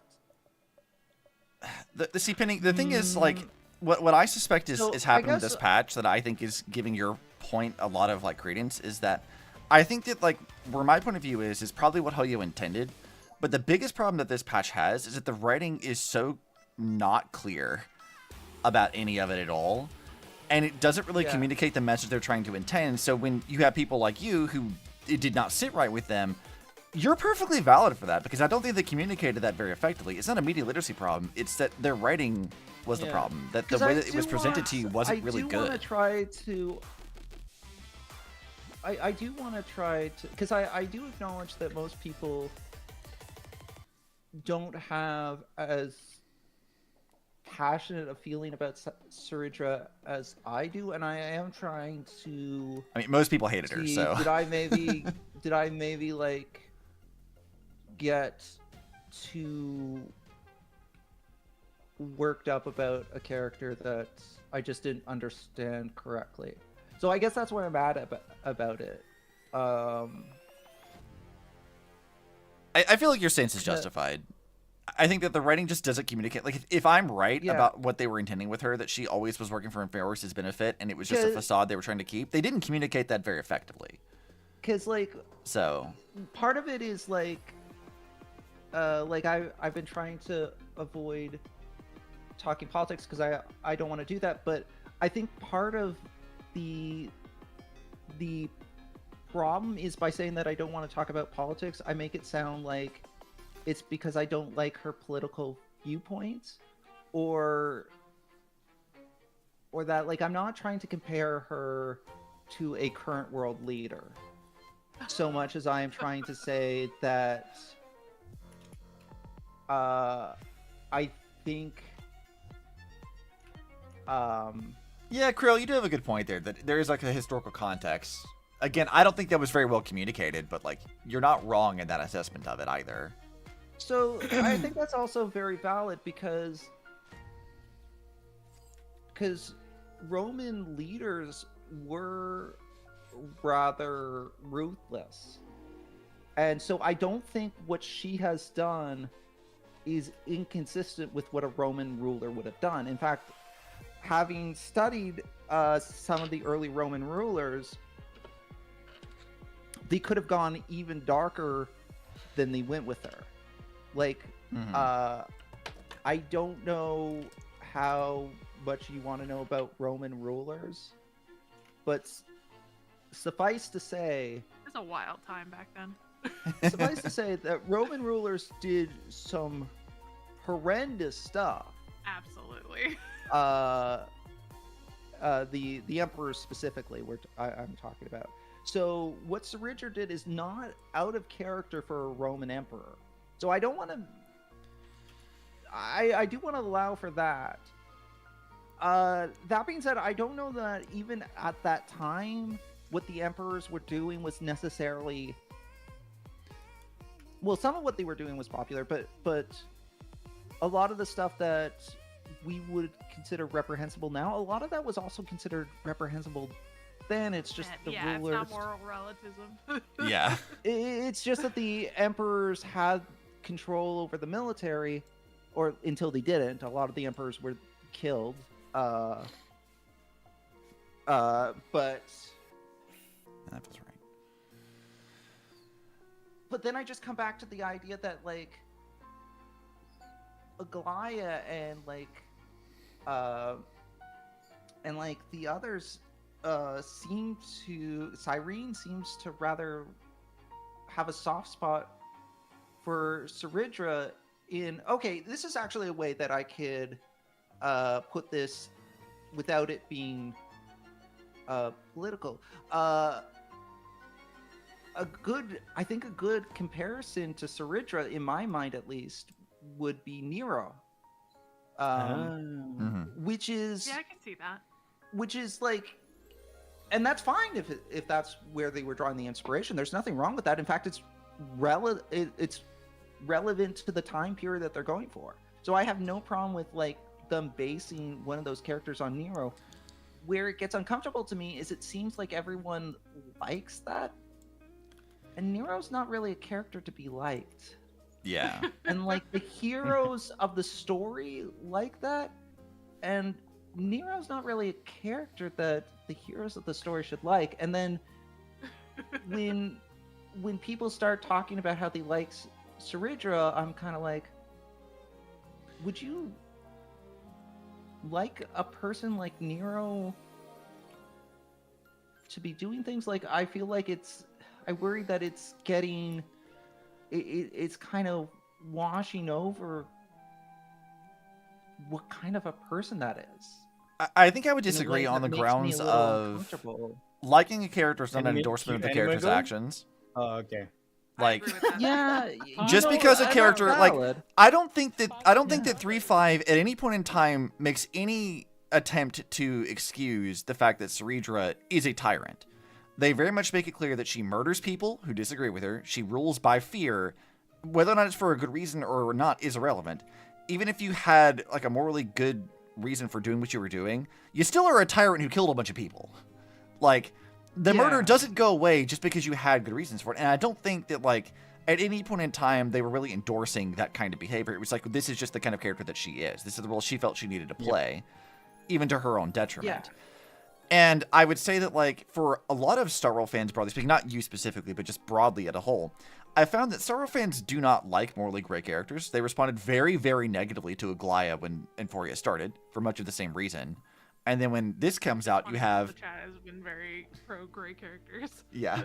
I love morally gray characters, too. Like, I'm all for it because they're very For what it's interesting. worth, But, like... I like Aglaya. I mean, I see Aglaya as having morally gray aspects more than I see Saridra, because I Yeah. don't see like for a character to be morally gray, I need to see like the white side of the character, and I See, guess and that's where I think I would agree with your thing, is because Yeah. my interpretation, even when I streamed this, there were people in my chat who were guess like, you could you gave her more see- grace than I would. And when I played through I it, guess you could say that she cares to some extent about high ceilings. Like I guess like you could say that is her softer side, but I feel like I need a little more than that. I mean, her no, dying breath was and about Hycelands and yeah. giving her an ocean that she could go back to. Like, It doesn't matter Dundiri. that if you like it or not. Reality is that she is power smart and you need her help, and hating that fact doesn't make it any less of a fact. I will concede that like they needed her on board either way. So but I guess Are you I guess wishing that it's there was more- more characters that would openly express their dislike of the character? I think so, maybe. I think maybe I wanted, like, rather than kind of portraying the flame chasers as, like, kind of this family dynamic, I kind of would have liked more Yeah, conflict She's just a between them. problem child. And we got a touch Yeah. of that with Anaxa and Aglaya. Like, Anaxa and Aglaya, it's talked about how they don't like each other. We don't actually get to see it directly much, but we at least get the talk about that. And I think, and I guess we get kind of the complicated dynamic between Hyacine and Saridja, but we don't really get, because we don't really get a whole lot of Saridja with the others. When on the rare instances where we do get Saridja with the others, it's with them treating Saridja with a bit of reverence, and maybe that is speaking to just like the respect the fact that they need her, and they respect the fact that she's capable. So what I think would have helped in this context, and this is a thing that Impact Third I think did much better, is Impact Third had a thing they revealed to us pretty early on when the Leadership started, which was a character like relations chart of how everyone felt about each other. And they like you had things like with Mobius where like Mobius was, you know, perfectly fine with doing just test experimentation on children and things like that. And you had characters like Sue who were like, I fucking hate that bitch. Like they were immediately like, I don't like they were not okay with her at all. They were always on bad terms. You had characters like Aponia whose entire like power is I can subjugate people to my own will by like mental suggestion. And then her actions lead to the murder of one of the other Flame Chasers' like little sisters. And then also the deaths of like the rest of humanity. And one of the other Flame Chasers is like, okay, fuck you specifically. I hate you and I would kill you myself if they'd let me. Like, there's a lot of this back and forth, but the important thing here is that they actually had time for this as a team to interact with the good and the bad. The problem that Amphoreus, broadly speaking, has is that they don't get to do any of that. They have Ceredra and Hysolins who are in like an entirely different era by like 1,000 fucking years, and they don't get to interact with anyone except during this patch. And so there's not time for that conflict. Say that regardless of my feelings of Ceredra, like I'm very interested to have the conversation because I feel like I have feelings about Ceredra that I've kind of wanted to talk out with people. Yeah. So I do very much appreciate the opportunity to kind of talk them out and kind of. I think that like what works in your favor is that in my mind the biggest problem with 3.5 is that while I liked this mental chess aspect of the entire patch, I think they obfuscated too much of it. They weren't very clear about what people's motivations actually were. They were focused too much on trying to present this like, we don't know who's like, is she really the tyrant? Is she really okay? We don't know what's happening. But I think they did a little bit too much of that. And so the actual motivations were sort of lost in the sauce a bit. And do you think any other path existed in conflict? With Krymnos? Maybe. Krymnos was, as assuming I'm remembering correctly, Krymnos is the faction that Maide is from. I mean, they were So the this warring would be faction that was pre-Maide like fighting because it's Akuma about for a the- while, and they were talking about child sacrifice. So, and you know what?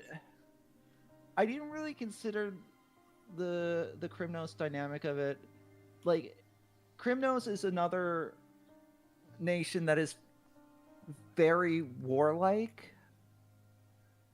I mean, So- Midamos' entire thing is they tried to dunk him in like the Death Sea, and then Yeah, so they were doing child sacrifice or some shit. So it's like, you know, there's a lot of like questionable choices made by a lot of people.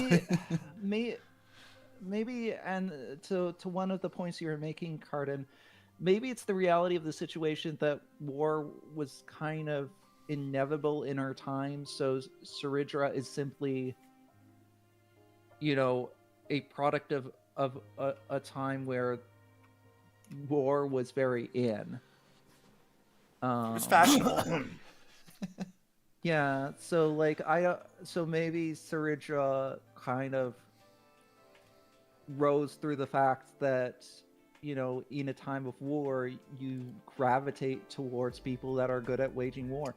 I think she took it to an extreme, perhaps because that was not just what she was good at, that's what she was passionate at. So even in times where war was arguably no longer the course of action to take, she still continued down that path because that's what she knew and liked.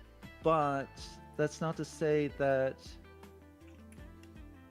her people would have necessarily thrived with a more peaceful ruler, because given that Krymnos exists, like, Krail, I think I would like only somewhat agree with you here. She does give them the opportunity to merge, but it's more of like a submit or die kind of thing. Yeah, And I don't know that that's so- entirely like. I think that might be giving them a little too much grace, because again, like it's like I said before, that a character doing reprehensible things, even for like the right reasons, still doesn't erase the fact that you do reprehensible stuff. Ruling by fear is still ruling by fear, even if you were doing it to save all the people there. It's like, it's sort of like a what's the term that they use for like Doctor Doom? It's like a benevolent dictator kind of thing. Yeah. And you know, maybe on paper that sounds like a good idea, but in practice you're still a dictator. Yeah. So- no, I don't. I would push back a little about her being benevolent because I'm just using it as like an example of like that's like a similar related concept. In this case, I feel like she is actually working like towards keeping Amphoreus alive, but she's doing it through ruling by fear and killing dissidents. Yes, she gives them the opportunity to join her, but like a lot of people are like, well, you're a short little asshole. Fuck you. And she's like, okay, burn, perish. Yeah. And I think she takes every opportunity to take them in and absorb those she conquers rather than kill them.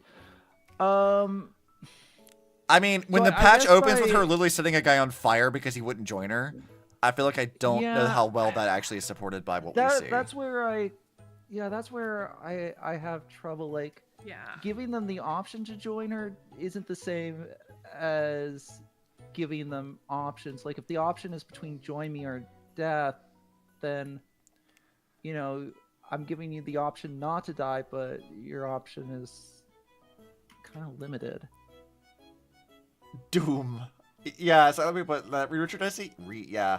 It's sort of like that. You're And exactly like remember, Kendall Doctor said. Doom is also considered. I would agree A that she's villain. not necessarily killing them for the sake of killing them. I think she is perfectly willing to kill entire peoples, though, if she saw benefit in it. Yeah. Ethnic cleansing, for whatever reason you're doing it, is still ethnic cleansing. It doesn't Yes. have to be out of, Yeah. like, proper hate. Like, it can still be like, well, you were in my way, so I'm killing you all now. Like, that's still genocide regardless. And I also apologize if like, This is a very heavy thing to talk about, it- but it is so relevant to the Yeah. patch. So it's It like, is relevant to the story. yeah. Also, it feels weird because I'm leaning heavily, like, even with all this, like, and I will concede that I think you guys have convinced me that Saridra isn't as bad, Fully bad. as, yeah. Like, I think there's So- more nuance to her character than I was giving credit for. But it All just that being means said, that it just means that the story didn't do a very good job of giving the nuance. If only Yeah, that's what I people feel were like. Which able is- to understand it. yeah, like that was where I sat with it. It's like, I really Well- enjoyed that aspect of her, but, like, when I got down to the end of it, I'm like, so many people are not going to get this. Like, it's so not going to be communicated Taking well. people who work against her is very different than killing anyone who disagrees with her. But I think the thing is, her definition of working against her is too broad. Like, she's very much anyone who, at least the way I see it, anyone who isn't with me is against me, kind of thing. So, like, by virtue of them wanting to be on their own, it feels like that is an offense enough to her to want to kill them. Maybe I'm taking things too far. Although this all being said, I will say that I think this patch is still F tier for me, and although I really have appreciated the Saridra conversation, because this is something that I've really wanted to talk about, and I really appreciate you guys talking this out with me. Saridra is kind of secondary to the fact that I feel like this is a patch that doesn't necessarily need to exist for the larger story. It's kind of a filler patch. I think the one thing that I will say is I can see the merit to starting over again with a new reset. So, and like, if we're gonna go all the way back in the past, like, if you were ever gonna introduce more characters, that would be the time to do it. However, given that things are kind of nebulous anyways as to what is actual backstory and what is I have a proposition just that I added think in would for fix the this. simulation. Like, I think they could have reset things and had us go back like even just 20 years. So I have a proposition about this because I think it would solve another problem I Yeah. have, which is that even though we're not at the 3.7 thing, 3.6 is what we're going to be covering next, where we talk about Evernight and the Demiurge, where they start setting that up. Mhm. In my mind, setting up the 13th Titan and the Demiurge should have happened significantly earlier. Having us reset the timeline to the earliest we've ever been would be the perfect opportunity to talk about that. Yeah. Also, I can I see will that. say that, like, just as a little bit of a counter to what I said about, like, I could see the validity of resetting the timeline. We kind of just did that like 12 times in 3.4. So resetting the timeline is no longer a new thing for us. But that's not the case, as I've mentioned before. She has people in her closest ranks who disagree and openly challenge her, but she knows that they won't But did stab they her in the show back. it in the story? They did, That's but the it was real mostly just Heisland's. Like Heisland's actively like works against her in like telling the Trailblazer like, hey, by the way, she told me to like put you guys in like this false party to hide the truth from you so she can talk to Lygus in secret. And I'm gonna share that with you even though she told me not to. And that's like openly working against her. And then to the point that the story says, like, by the way, Heisland, I know you betrayed me, and now I'm going to put you on trial to execute you. Like, they have a whole thing about that. She doesn't go through with it because she is using it as, like, bait to lure Lygus out to expose his own bullshit. Yeah. But, like, there is a moment where the story does do this. But, again, it's part of And that, like, there is, mental like- chess thing where they just don't explain this very well. Like, it's just not... Yeah. It's and so she is muddled very that they don't chess really communicate it themed, well. So she is very chess themed. So like her using the people around her as chess pieces is thematic. I mean, it matches her character. Another of her her dukes is character arc, openly too. against her. I forgot her name. Yeah. Yeah, There- Sparta, there you're is right. the It is camp- intentional, but, like, just because intentional doesn't make it good. Yeah. Yeah. There, in order to do a character that is, from what I'm hearing, is as morally complex, you have to play the game really carefully, or if not, it just kind of makes it sound like you're accidentally, saying that what that character's doing and everything is okay and everything like that. Yeah. And the problem is you don't want to be the promoter of saying, hey, this character is okay. Yeah, it's like I said, like, when the Elisa Room did something similar, they made it very clear that, like, other characters do openly disagree with these kinds of behaviors. Like, they had character dynamics that we just don't get with Amphoreus. And I think Ceridra is the biggest victim of that exact kind of thing. We don't get to see how other people react to her except in her patch. And it's more NPCs than anyone else. And you couple that with Yeah. just the weird, like, I don't know weird, but, like, just everything is obfuscated over and over again. It's so complicated. Which I is am not interesting- surprised that people hated her.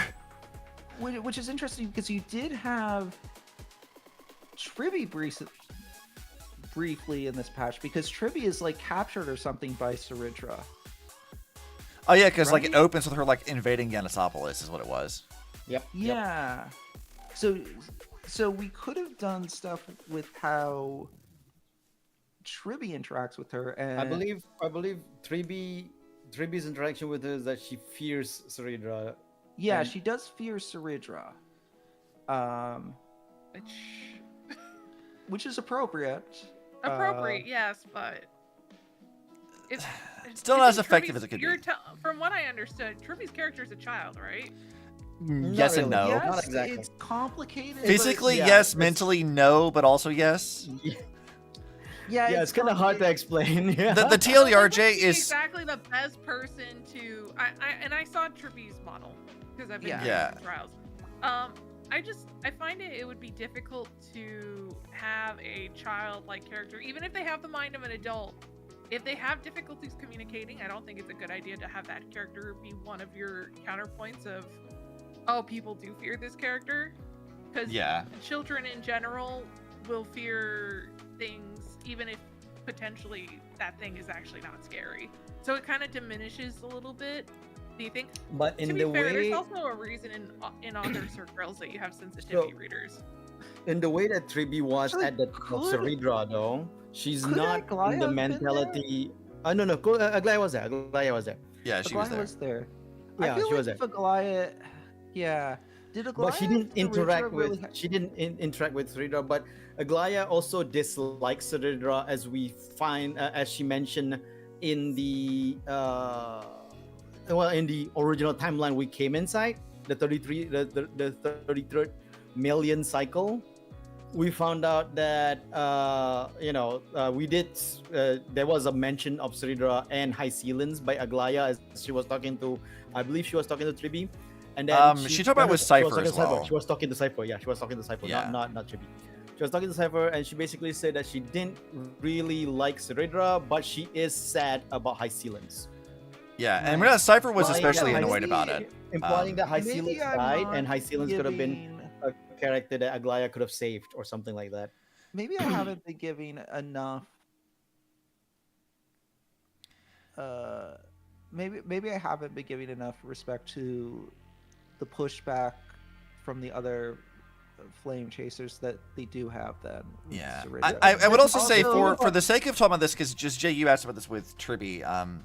I feel like Tribi is a bit of a weird character when you talk about her writing, because there are instances where Tribi talks and acts like a child, and there are other instances where Tribi very much does not, where Tribi is the actual sage type character, and they're very inconsistent in how they write that, and maybe that's intentional, but the thing about It can 3B cause during the problems with remaking Saridra, certain things. no. The thing about 3B during the Saridra part, the Saridra era, that was like 1,000 years before the present era, right? So that means that during that time, 3B's mind hasn't gone into the childlike stance yet.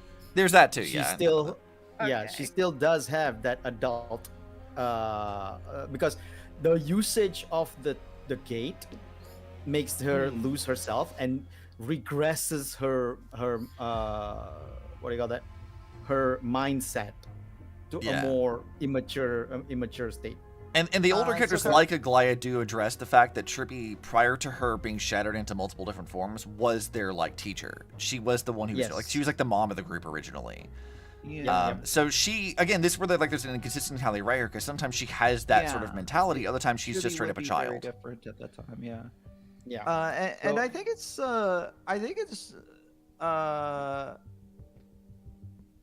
I think it's valid to see her as an interesting character. Like I agree that you don't have to agree with a character to find them as interesting. Like there are characters that I would say are morally bankrupt that I still find interesting.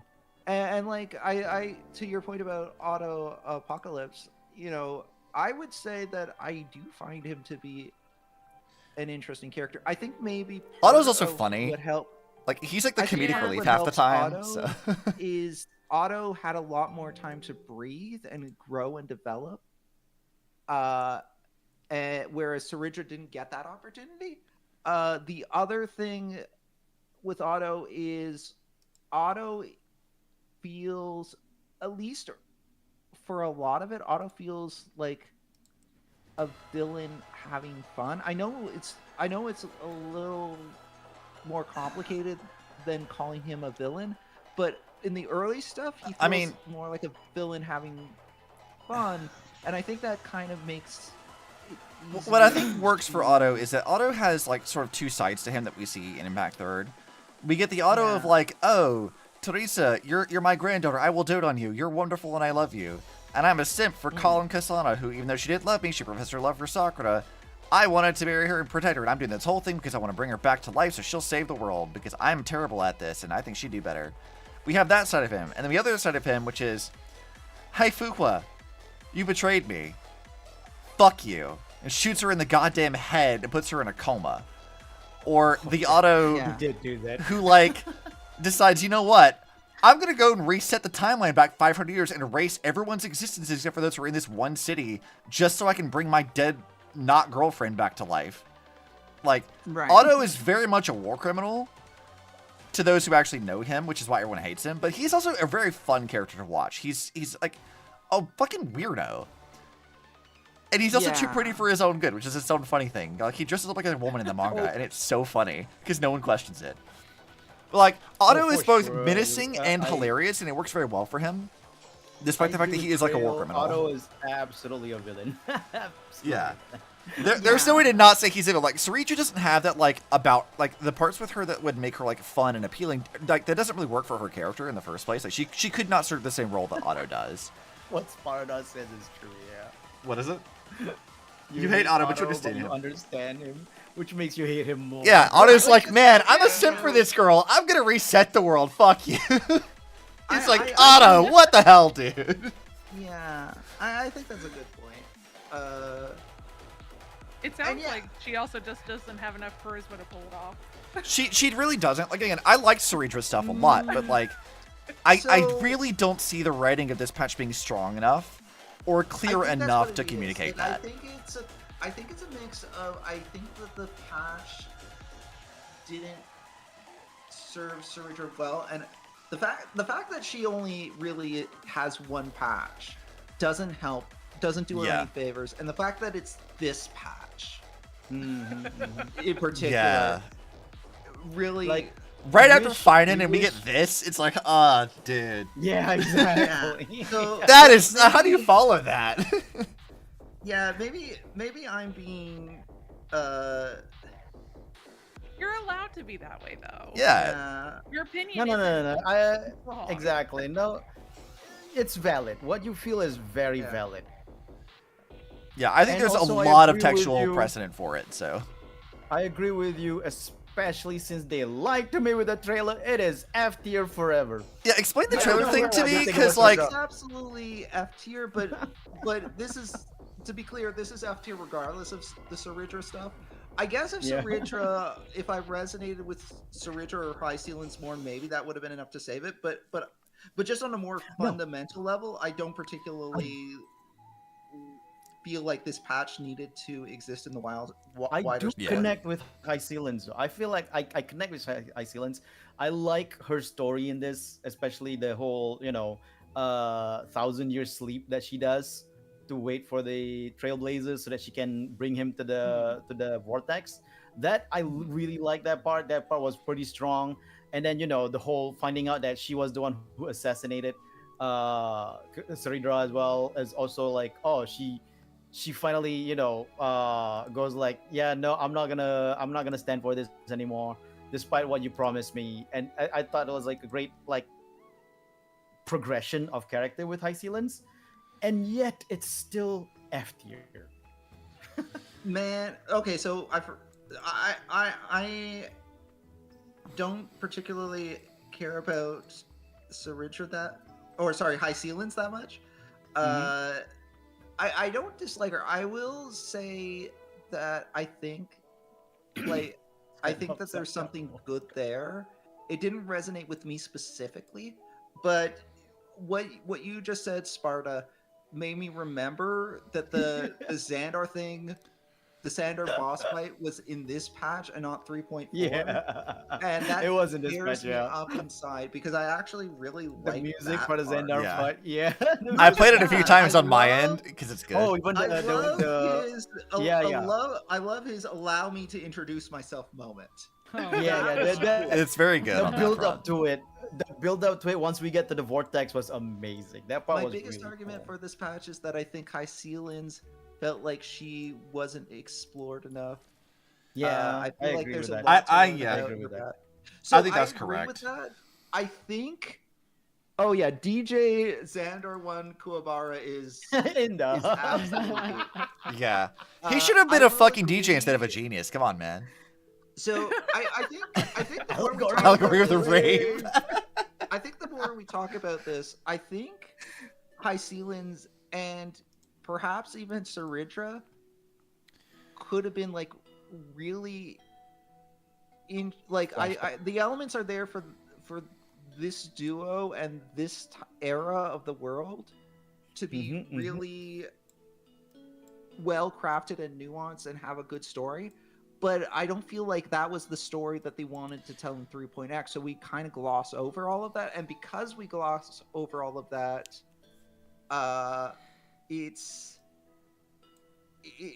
it's hard for me to like grade this well. That being said, I'm now really torn because I said F and a lot of me still feels F, but I forgot that I forgot that Xander The was music? in this episode. And I'm Because like, of the God. music and the fight. Yeah, No, no, no. Xander Damn. F, boss and then fight. you just use Xander as the only that character is the Yeah, that you boss fight is the only separate. exception. You put the Xander DJ Xander boss fight, and you put it. Can I in get a a higher link tier. in the Uh, show notes to Separate YouTube it. video? Absolutely. So It's on my I- side.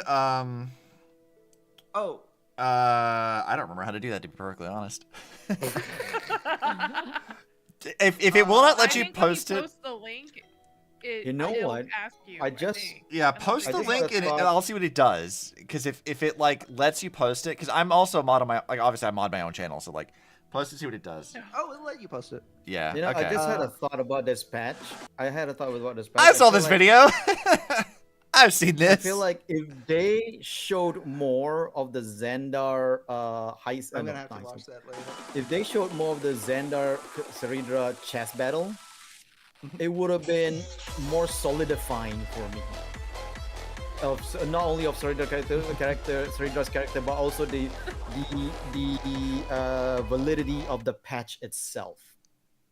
Because this patch definitely doesn't feel like it needs to be there just to introduce Xandar 1 Quabara. Like if they showed a bit more of the chess battle between Xandar and Ceridra, than just like little bits and implications. I want to see an actual battle of the wits kind of thing. I feel like it would have give validity because it'll show the genius himself at work. And actually, So what you're really arguing for, Eisu, is that you want them to do the Kingdom Hearts thing of having the two villains do an actual chess tournament. Yes, definitely. when I you don't mention actually that, disagree. I think that could be a very interesting visual, but That would I'm be fun. actually kind of surprised that isn't like where the focus was, because like it still serves the need to Because make it's all about a trailblazer, and he needs to go to sleep, and then High Sealants need to wake up and then bring him back. Yeah, I guess the only way to have done that would have been to have less with the trailblazer. Yeah, Like, that's the sad part. That's the sad part. Yeah. Yeah. And I mean, we didn't really touch on it, but this patch did have a decent amount with Sirene's like mem digivolved to Yeah. Siren form. Yeah, that's true. That's true. like Um, Cyrene, I say this again because like as the world's biggest Ellie simp, I love Alicia as a character so much. I was very excited for Cyrene. She absolutely needed more roles and stuff, and there's so many important things we'll get to when we get to 3.7 that should have been introduced in this story way the fuck earlier, and this would have been a great time to do that. And they just kind of don't do any for of sure. that. So- because they have to introduce 2 more flame chasers because there was supposed to be 12 and Although we still need they- 2 they- more they- because we they- got a whole they ass dropped- other patch after this. Yeah, that's Yeah, the thing, no. right? they dropped the ball on that. They dropped the ball on that. Like That's the only reason that they did the Cyrene reveal later is because they needed to have 2 more characters to fill up the Flame Chasers 12. So here's Yeah, the they- thing they with have this too quotas. is like to go back to like the Elysian Realm stuff. The way that the Elysian Realm handled having 13 characters to talk about was that they sort of did it in like 2 halves. You had like the first half where they basically introduced you to the first like 6 characters. You already met some of them because like you already know Fuqua because she's in the main story anyway. But the other Flame Chasers, you met them then, and then it wasn't until May is like, hey, I've got to go to like the deep end of the Elysian Realm. I need to go that, and then they introduced you to the other half of the Flame Chasers, and so you get to meet with the other 6. So they spent a bit of time like walking you through each of these characters, how they interact with each other. So you got a good amount of like character interactivity and a little bit of focus on like a small amount. And they did the other half, and then we moved into a proper dedicated patch where that Hi, story took the Vegeta. focus. Good night, bad Vegeta. Yeah. Good night. But like Amphoreus, I feel like could have done that. And it just They could, feels like definitely could have. and this But is they more so dropped the like ball. final thoughts on it, but like Amphoreus really feels like they were focused too much on a patch by patch release schedule and not on Yes, a that's the cohesive problem. overarching story. I agree with that. I very much agree with that. They were concentrating too much on like, okay, these 2 characters are for this patch. We'll just do their stories here. These 2 characters, instead of like just dole out the stories throughout the patches. When the character comes out in the patch, then the character comes out in the patch. You don't have to I put importance in the I think characters' patches being This part of the story. patch 3.5 is probably the one that is most guilty of it. But that being said, because I do want to push things forward, and I apologize for for taking so long with this. Cerebro That's song. fine. It's No, all good. yeah, It's kind of understandable, all things considered, though. I mean, to be Yeah. fair, we don't have much to talk about with 3.6. No, not really. Fair. I have some Whoa, thoughts whoa, on whoa! 3.6. I have 2 things to talk about, dude. Okay. Before What? I have Ever to. at night? we do that, And Herda's a pretty good. October 1st is very important. Jess, I just what wanna would talk about Dunham. what would you have rated 3.5, or what did you rate 3.5? Oh, I rated F tier. Okay.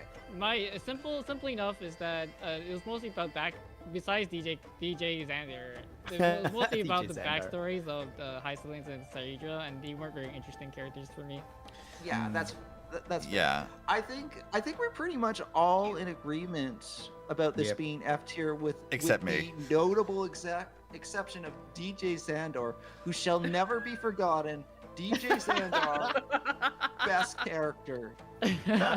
Yeah, I don't think I He give my may ranking for speak this, like, but he may speak like a philosopher, but he can break out. But he can my break out the God. music. Yeah. so My for God, my ranking with Xandar. 3.5, Yeah. I'm really on the fence with it because again, I am very much in the minority of people who actually enjoyed Saridra as a character. I'm bouncing between C okay. plus and B minus, somewhere in that range, because I really just did not like Tribu's patch. But like, I think because of how much of like there's a writing problem with this one, I think I have to put it in C tier. I don't think it's so bad that it warrants F. It's just like I just don't think it was very effective, and I think it was definitely already had that card stacked against it because of 3.4 being so good in comparison.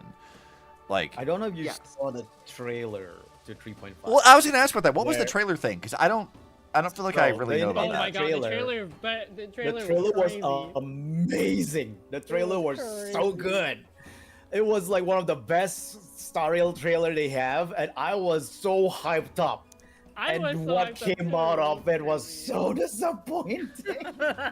They had this like Avengers moment, and they were like, "Oh, Yes! I thought we were all And they were fighting showing- Xander. Like They all were coming also together to showing fight like Xander." Saridra and High Sealers being part of the team. Bullshit. I mean, that's totally understandable. I get you now. That makes sense. Yeah. The trailer was such a great hype up moment, and they also showed adult Cyrene in that trailer, by the way, as if she's gonna appear. She did not. Carden, Yeah, they out showed of curiosity, Evernight. They showed.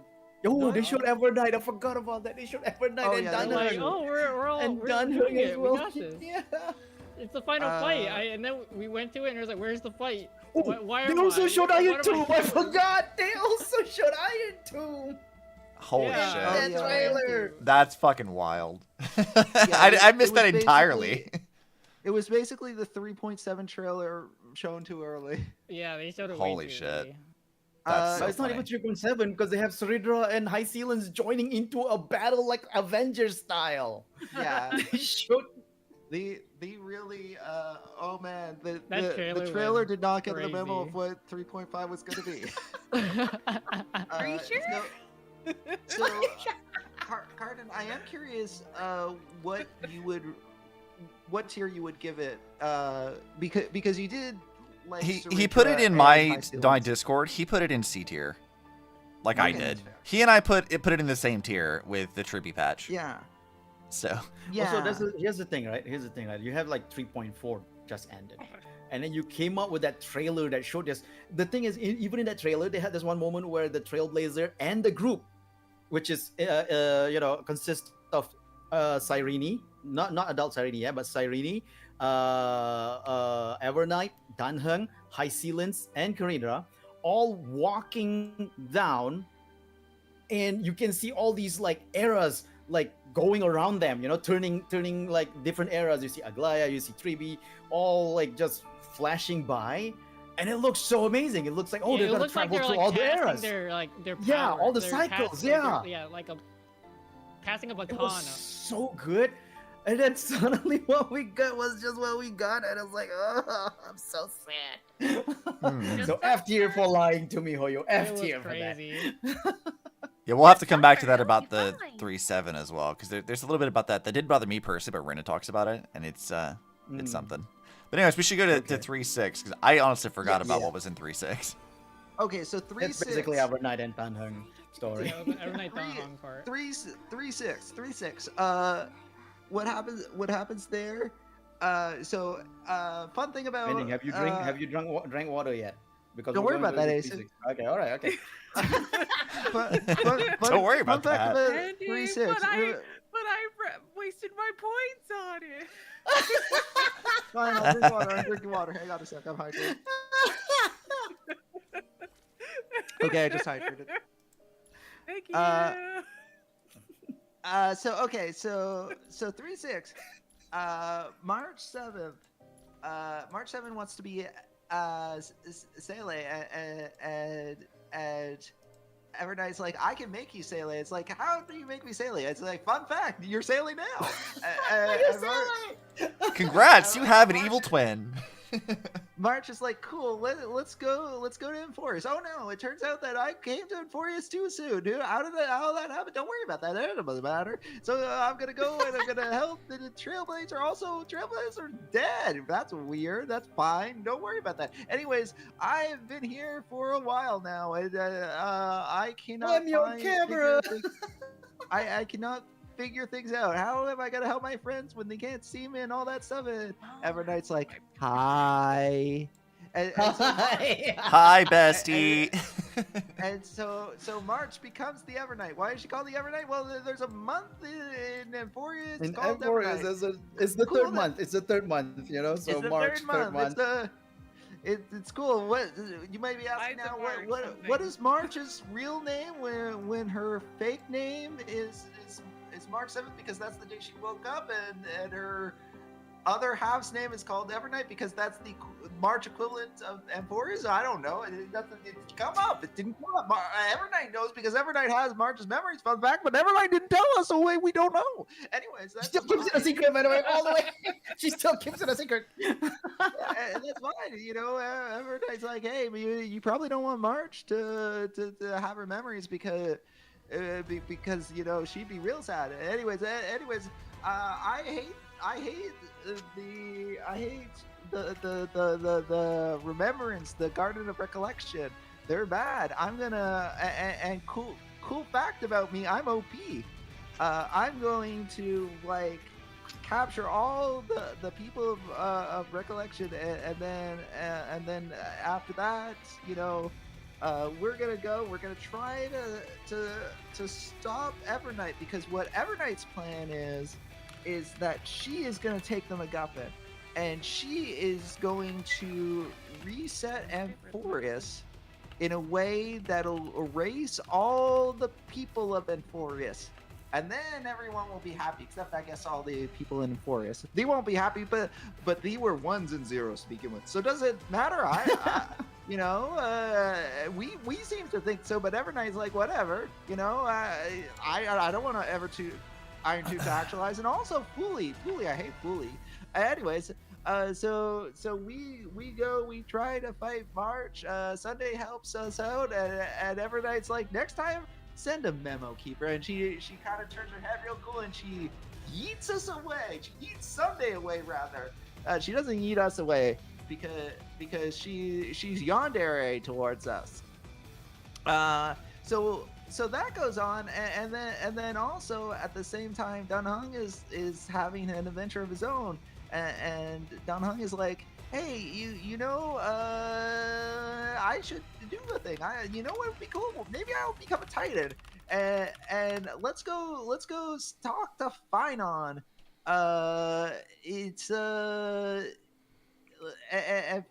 and Finon's like, hey, you remember that thing where I cut Nook's cheek and he bled in that really cool animation? And Danhung's like, yeah, that was awesome. And he's like, cool note about that. That was an artistic license. Here's this blood. Let me use this blood to open a portal for you. And Danhung's like, oh, actually, we established a couple patches ago I have portal abilities, and Finon's like, you don't have portal abilities for this, and even if you do, shut up. Do you think this was easy? This was, I made a god bleed. You're gonna sit here, you're gonna let me do the thing, and you're gonna like it because this was cool. This was cool. Do not take this away from me. So, anyways, They're not taking this away from me. Finon has a whole scene where he talks to himself, and poor Kevin plays, and I tear up because Yeah. poor Kevin's so good. It and is also, very good. Finon just wants to be a happy boy, and it's sad that he can't just be a happy boy. Anyways, but Finon's like, perseverance is the name of the game. So yeah, and then Dunhung goes and he has memories with old Don Pound, Peng. I can't remember the pronunciation. Yeah, Fong. Dongfang. Dongfang, yeah. Fong. Thank you. So he has those memories. You see Blade. Do you remember Blade? You can see Blade. Oh, right. That was such a Blade. weird thing. Like, I forgot about that. Young Blade. Yeah. Let's see Blade. him. That was so unsettling. Having Blade be happy, I was like, wait, what the fuck? Pre-angst Blade. He had gray hair. That's how you Yeah, good hair. Yes. Yeah, exactly. Yeah, good Yeah. hair. Yeah, gray Yeah, hair was Blade. young Blade, mind you. Yeah, Yeah. Blade. Yeah, this is before 3 people needed to die or whatever that was. Anyways, But so there was also like what do you call that? Very talkative Blade. Yeah, he was Yeah, very He was talkative. like drunk or So- something. then, Just kept then yapping. Dunhung does some things and he gets the MacGuffin and then he gets his own animated cutscene where he's looking for the Trailblazer and he eventually finds the Trailblazer.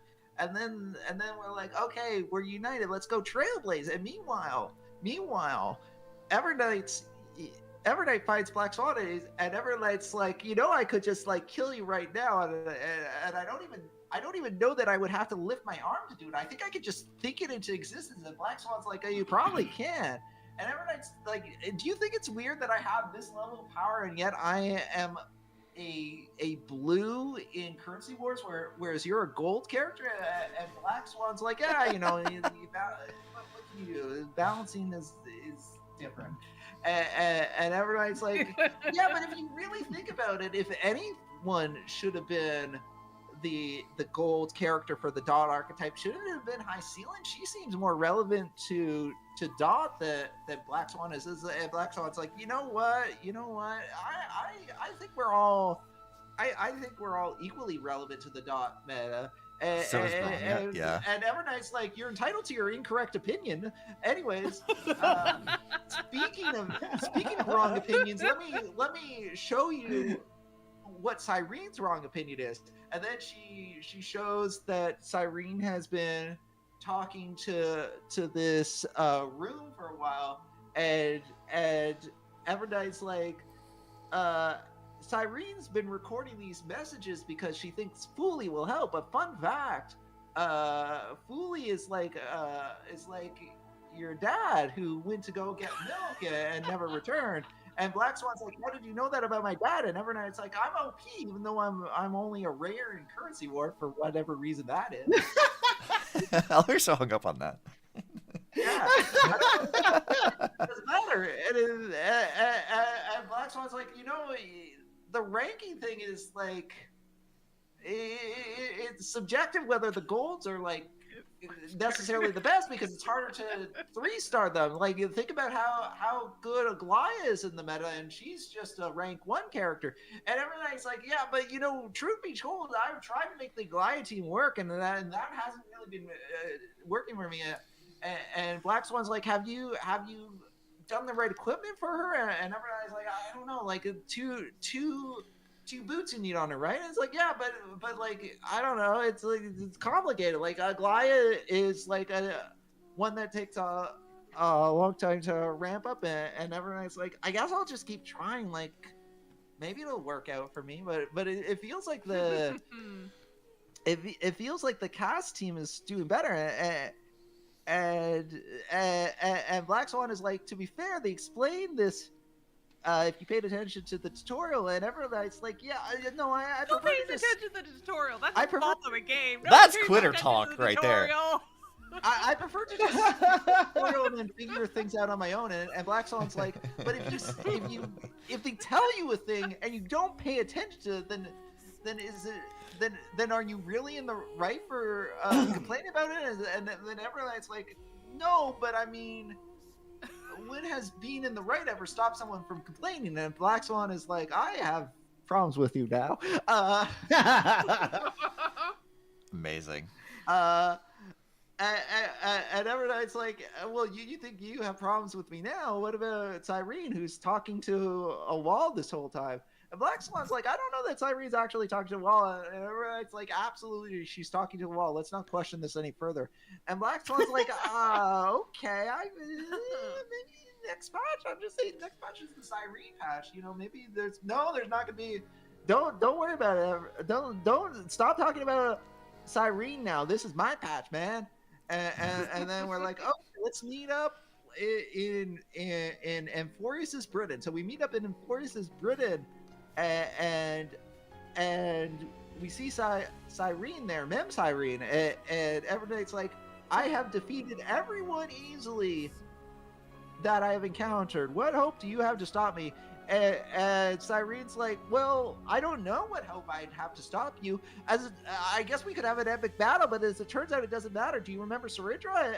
And everybody's like, yeah, you know, at first I really kind of gelled with Saridra, and then I really passionately hated her. But now I'm starting to like think that maybe I was a little too harsh. And Cyrene's like, yeah, you know, maybe you didn't appreciate the nuance of her. It's like, you know, I don't know if I should blame the writing of the patch, or maybe it's a me thing. Like maybe I just didn't absorb the information correctly. And Cyrene's like, no, that's kind of the problem with things, right? Like you read it once and then you move on to the next thing, and like maybe you don't retain all the information. And is that on the writer if you don't retain the information? And everybody's like, I don't know. Like, it's hard. More memorable.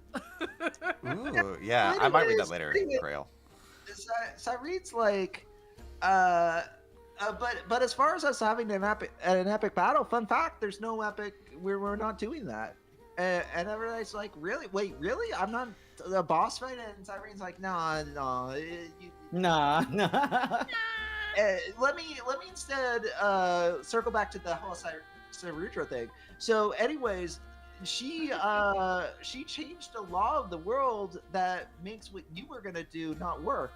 And everyone's like, but how did Saridra even know about me? And Cyrene is like, oh, that's the fun part. She didn't know about you. She foiled your plan accidentally while trying to like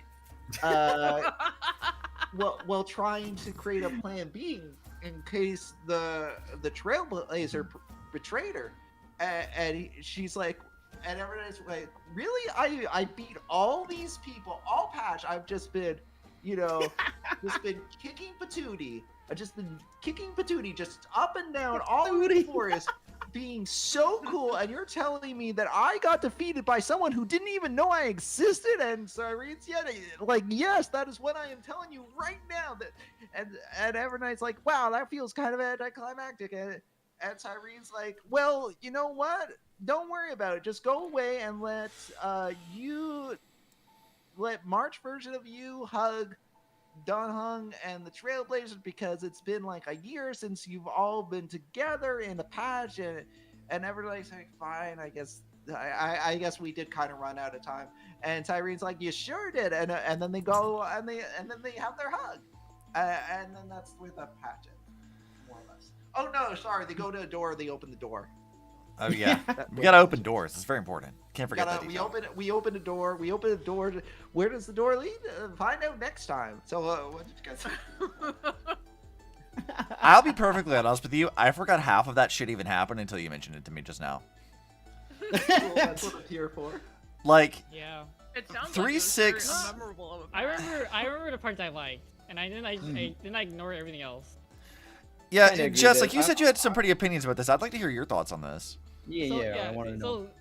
So this patch was all about March, and I love March, and like we can disregard all like there's a lot of Evernight stuff, and there's a lot of lesbian stuff with Evernight stuff, which is all yeah. you know, fun and ha-has and stuff like that, which is like whatever. I don't really care too much about that one.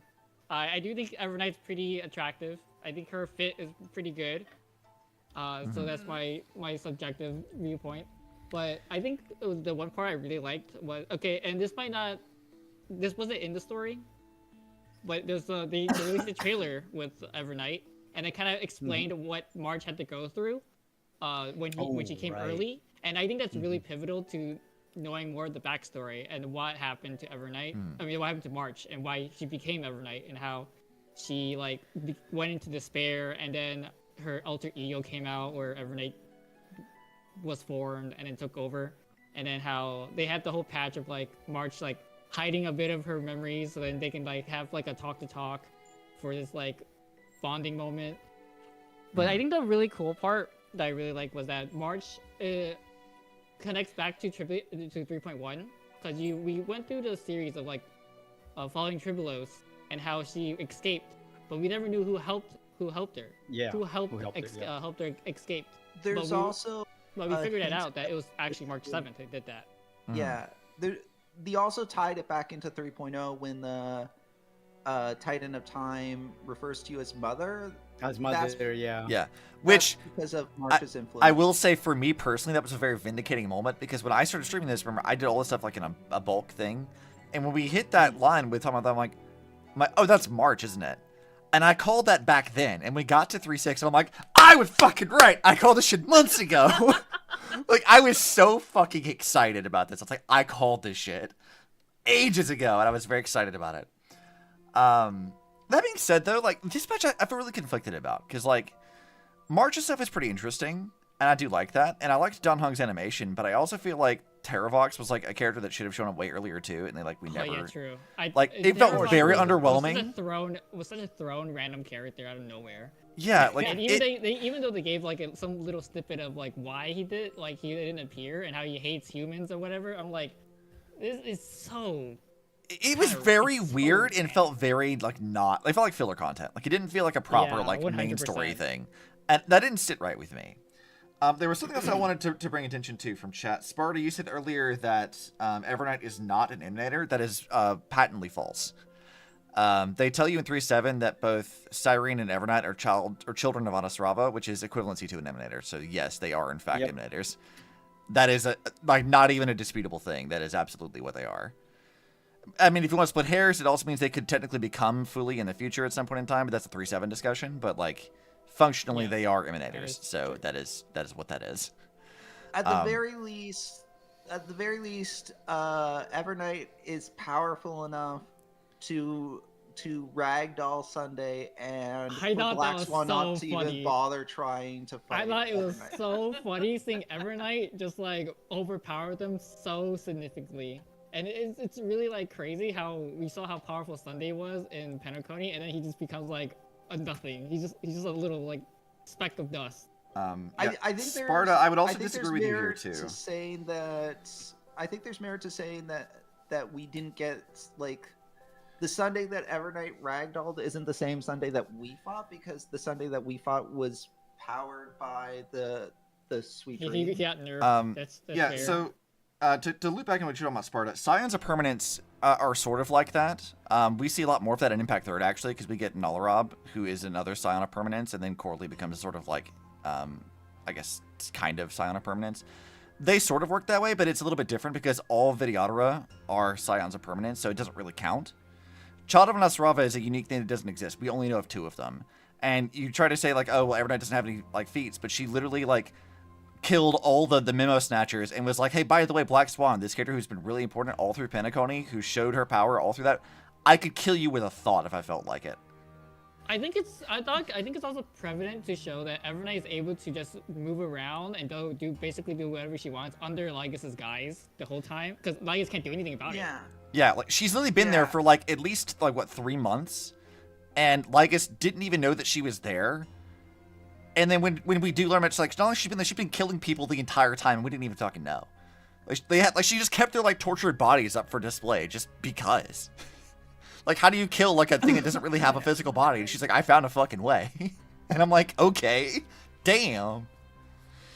So she's basically able to transverse through like she's able to find us and bring us back. And we were all the way in like some kind of like control center that Lygas put a firewall on. Yeah. And we were like stuck there, but she was able to bypass it seemingly easily.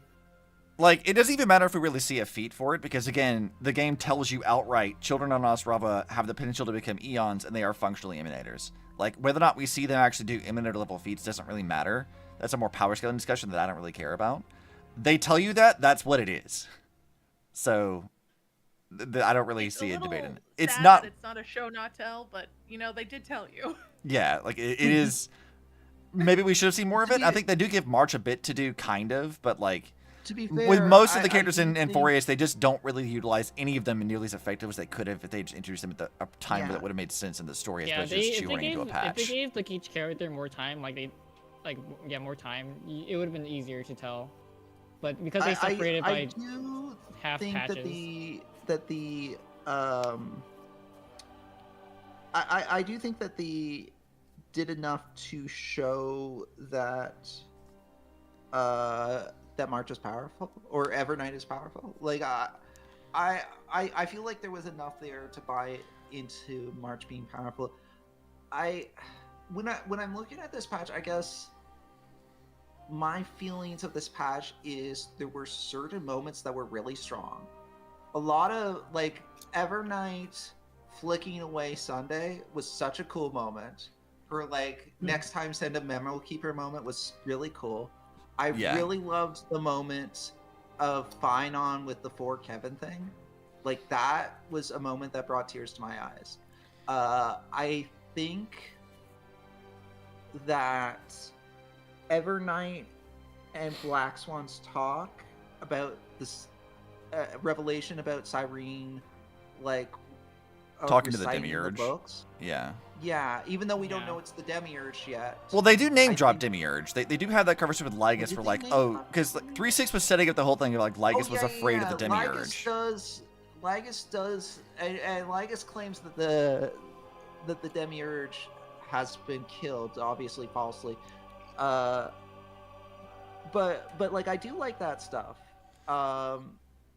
Yeah, like, again, just back to the has no I feats. think- She literally beats the shit out of Sunday, beats the shit out of Black Swan, kills a bunch of fucking memo snatchers, and she's like, yeah, I could do whatever. Fuck you. Yeah, So I feel like that's I enough think feats. That being You know? said, and although I feel like the Donhung animation is probably the weakest of the 3.x animations, that's not to say that I dislike it. I think all the animations are good. It's just like that one was perhaps. I think for that one, it's more of a stylized thing rather than, a it might display of like. It was more of a what they can montage, do. and I thought I did like the montage rather than a whole music video Mm-mm. Yeah. or animated film for casters. Yeah, maybe it's just like that style didn't resonate with me as much as the other styles did. I still think it was really good though.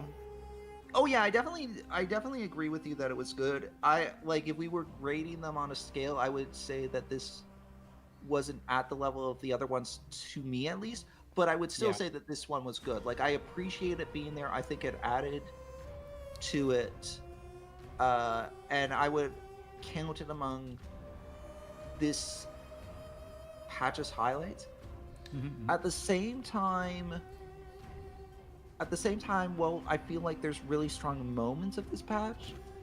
Overall, like there's also a lot in between those really great moments. There was a lot of parts that kind of felt meh to me. Yeah. And Yeah, it's unfortunate that like this is like a part of Star Rail's like storytelling in general, because it's a Yeah. recurring pattern we see within all the patches. Yeah, like Yeah, I'm yeah, fluctuating yeah. with it because it's like 3.6 has some really good things in it, but I'm like I said before we even started, I'm like, I didn't even remember half of this stuff even happened. This is a very recent patch. And it's like this should be and very clear in my mind. I honestly forgot about half of it. And I think the thing that I'm most conflicted about when grading this patch is I don't love the solution that they had for how to get around that. They made Evernight feel very powerful, but they still ultimately had to bring her on board. Like, I wish that there was a way that either we could have talked her into joining our side, made her trust us, or defeated her without resorting to the idea that Saritra changed a law that made Everknight's plans impossible. And I will concede that the idea that Saridra changed the law was planted in 3.5, so it's not like it came out of nowhere. But even still, I feel like it would have been nice to feel like we didn't, because like we found out that not only did Everknight lose, but Everknight lost before this patch even started, which kind of makes everything that happened in this patch feel a little less as a result. Yeah, Yeah, I because it kind think of undercuts the character introduction and its power level. like so Yeah, much of this The laws patch, have already been changed. yeah, like not even with Evernight, but like with Terravox as well. That like we've heard about some of these like ideas before, but we've not really seen any of them until this one patch. And like with 3.5, they show up for this one thing, and then they're like, "Well, you're done. Congratulations," and it like wasn't very satisfying at all. Had they introduced Yeah. these things earlier to really like showcase this character, like what they were doing, like let's say like we started with 3.0 when we see Evernight periodically up to this point, like scheming in the background, we see her spying on things, we hear like acting in the shadows. That I think would have been a lot more to like the ominousness of her and what she's actually capable of, as opposed to just shoehorning her into one patch and that she lost before the patch even came out. Like, Yeah, it feels like I a will very say filler that, patch. like, Everknight as a character, I loved Everknight as a character. I really, really want, like, I make the comparison to Sele. I don't do that as a way of putting the March Everknight dynamic down. I bring it up because I want that to be what I want that to be the template to follow. I want Everknight to keep coming up. Like, I want Everknight's personality to resurface from time to time. I would actually agree with you, because like in Impact Yeah. Third, Celia and Veliona, who's Veliona being her Evernight, their dynamic is super fucking fun. It's very, very interesting. Before they, because like now in this story they have their own like actual bodies, like where they're separate people. But prior to that, they were in the same body. And they would kind of flip flop back and forth like a DID patient, and that was very interesting. And then when we got to like part 1.5, where they actually separated the two of them out, we get to see good development for both of them and like where their origins come from, and seeing how they interact with each other and with other people is really, really fun to watch. So having Everknight be like a thing that's in the background, I would very much like moving forward for them to have Everknight show up some more. Like, remember that having Everknight, they referenced the fact that Everknight was in like the Argenti patch ages ago. Like they talked about that, and I was like, that's kind of neat. Do more of that. Like, I want to see Everknight show up and be a thing. What said is true. Everknight does. If you got Everknight's character, Everknight will text you pretending to be March, which interesting. The idea that Everknight can still resurface when she wants, still and I hope, around, yeah, and I really do hope that that we see more of that. And also to your point, Cardin, I do think that the writer of this story was writing with certain constraints, and it would not surprise me if the story banners were handled at least in part by the marketing division, and so the writer had to write around what story banners there would be. I have a feeling that another thing is that if they don't want to release Finon and Cyrene side by side, like logically it should be side by side, but they don't want to do that because they want to make sure that people can buy Finon and also can buy Cyrene. And I would say that this actually hurts Cyrene's character quite a bit. Yeah, we'll get to this when we talk about 3.7, because I have a lot of opinions about Cyrene. Like because I streamed it, I was very positive initially, but like I think thinking back on it now, I'm still positive. I have a lot of complex feelings about that. Yeah, I think. What was I gonna say? Yeah, Shirley, you're not entirely wrong. This patch feels really shoehorned in. Like these characters didn't really need to be here. Like I don't disagree with you. Because when we first came to Amphoreus, and keep in mind, when we first came to Amphoreus, I did not appreciate the Flame Chaser part because I hadn't played the Honkai Impact yet. I thought that or rather, I thought that March was going to be the focus of Amphoreus, and in the end, yeah, same. In the end, it kind of feels like a Spider-Man 3 problem where like, you know. Oh yeah. I know exactly where, where you're going like, with this. they had Venom, they had Sandman, and they had Hobgoblin. like, yeah, the new Green Goblin, and like all three of them were in there for different reasons, and they kind of tried to balance all three villains, and like as a result, everything kind of fell on its face. It feels like adding this being the location for March's backstory to really get explored was trying to put like one too many things onto this house of cards. Also, hello, Enjoy. Welcome. The thing is, it could have been done if it was like spread out more throughout because of the whole remembrance thing in the first place. Yeah. Yes. I think Yes. though my problem with this though is that I think I'm with Shirley because again we'll get to this with 3-7. The character who should be at the heart of Amphoreus' story, both literally and figuratively, is Cyrene. She should have been the focus of this entire like story. That should have been the thing. And we'll get into why later. March, I don't think, like, yes, it does sort of like work because it's a remembrance focused thing, but I don't think March really needed to be here. And I feel like they should have had more focus on revealing the secrets of her past, what's going on, and something that felt a little bit more deliberate and dedicated as opposed to what this is currently, which is kind of shoehorned in. But the But thing I is, they think- still have not revealed the secrets of her past. Yeah. I also think that for people who have never played Hawkeye Hawkeye Impact 3rd, they wouldn't even know who Cyrene is. Like, I don't know who Cyrene was. So Yeah. I didn't know this whole patch was. I mean, I didn't know Amphoreus was supposed to even be about the Cyrene. I had no idea Right. Cyrene was part of the Chrysos Heirs, and like kind of similarly pending. I thought Amphoreus was kind of trying to unravel March's past because it was something we knew previously that March has a connection to remembrance, and this is the world wouldn't- of remembrance. Mhm. So I Yeah, to also be had a fair- feeling like March had some type of connection to it, and I can't really agree with you saying that Cyrene should have been the main focus because So actually, I have an Well, even I can- hotter I can agree take. with that as well, but I have a hotter No, take to be about fair, this. Jess, to be fair, Jess, I went into this knowing Elysian Realm and knowing the whole Elysia focus thing, and I still wanted it to be a March story. So I will actually go as far as to say this because it's what I think is my hottest take. I don't think I mentioned this when I streamed it. Cyrene should have never been in Star Rail. And this is from somebody who likes Cyrene, who loves Elysia. I am the biggest Ellie fan. She should have never been in this game. Because of what they did with Elysian Realm, what they tell you is that Elysia exists as a very, very unique... like, her entire existence is sort of like a cosmic mistake.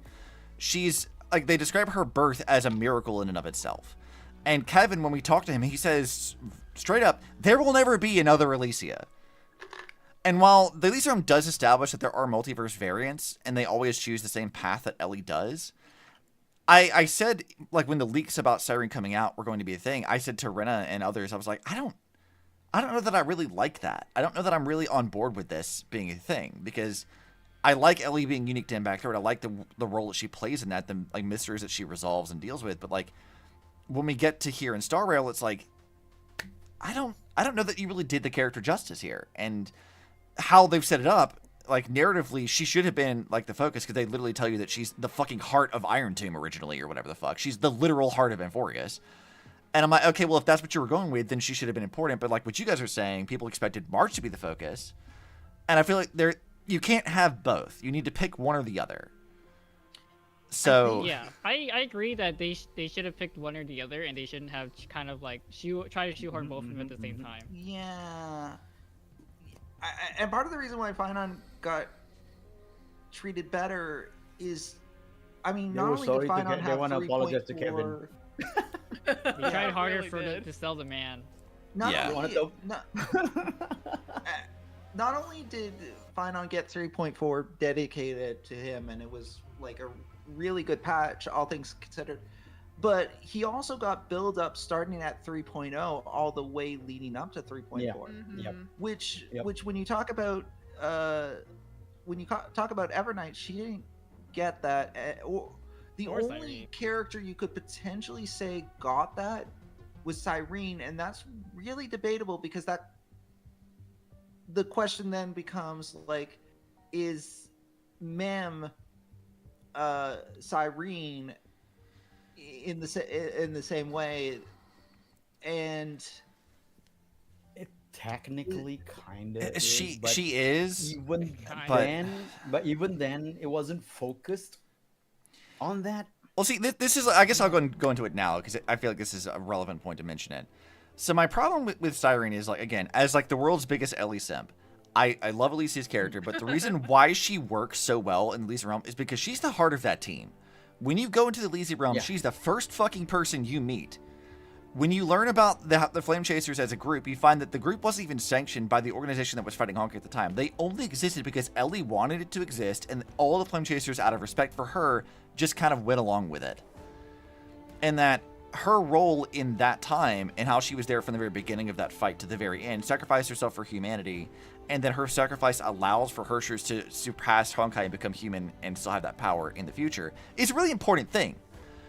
And they didn't do that really at all with Cyrene. They just kind of tried to speedrun her entire arc in 3.7. And as a result, a lot of people did not like Cyrene. They thought that she was an entirely different person from the Cyrene we had met before. And I'm like, okay, so you have this character who's supposed to be crucially important to this world. She's the 13th Titan, like how Ellie was the 13th Hersher. But, like, you didn't address the mystery of the 13th Titan fucking ever. We didn't learn about the Demiurge until 3.6, even though that's apparently really fucking important. We didn't learn about any of this. She doesn't engage with anyone except as Mem, and Mem doesn't remember half the shit she's supposed to, so does that even really count? Like, we need Cyrene to be relevant in the plot, but she doesn't get to do anything. And as much as I like the idea of taking a character whose entire thing is being connected with everyone and removing that connection to see what she does is kind of a neat concept, in practice, it really hurts her character, and then shoehorning it in the way that they did means that a lot of people really fucking hated her. And now, like, it's sort of like become like a meme on like Twitter and Reddit and stuff to like, like, oh no, we're gonna have an Ellie variant in Zenless now. Haha, it's a romantic story, just like we've heard before. And I'm like, Don't you know? I'm so mad about that because Ellie is like my favorite fucking character ever, and I'm like, how could you do this to her? Wait, Obsi, it's already confirmed leak that Nicole is the Ellie variant. Yeah, or the Void Hunter. The S rank Nicole is gonna be the Ellie Nicole's variant. mom is Ellie. Yeah, Yeah, exactly. like It's crazy. like Alicia is Alicia literally DeMara, you know? It's like- Alicia DeMara. fucking. Let me just do this. I'm a fucking close up.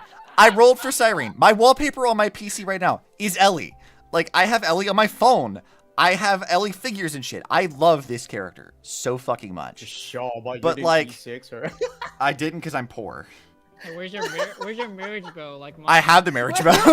I have the marriage bow, actually. No, he has it. He has I it. do actually have that. Yeah, it's here. But, like, my problem with it is, like, because they speedran her story, a lot of people didn't really understand what Ellie is about as a person. And so she's wildly misunderstood. And because they sort of overly simplified the idea of a romantic thing, people are like, oh, well, she's just the wife for Trailblazer, like what they did with Firefly, like what they said with Castris. And I immediately hate that complaint.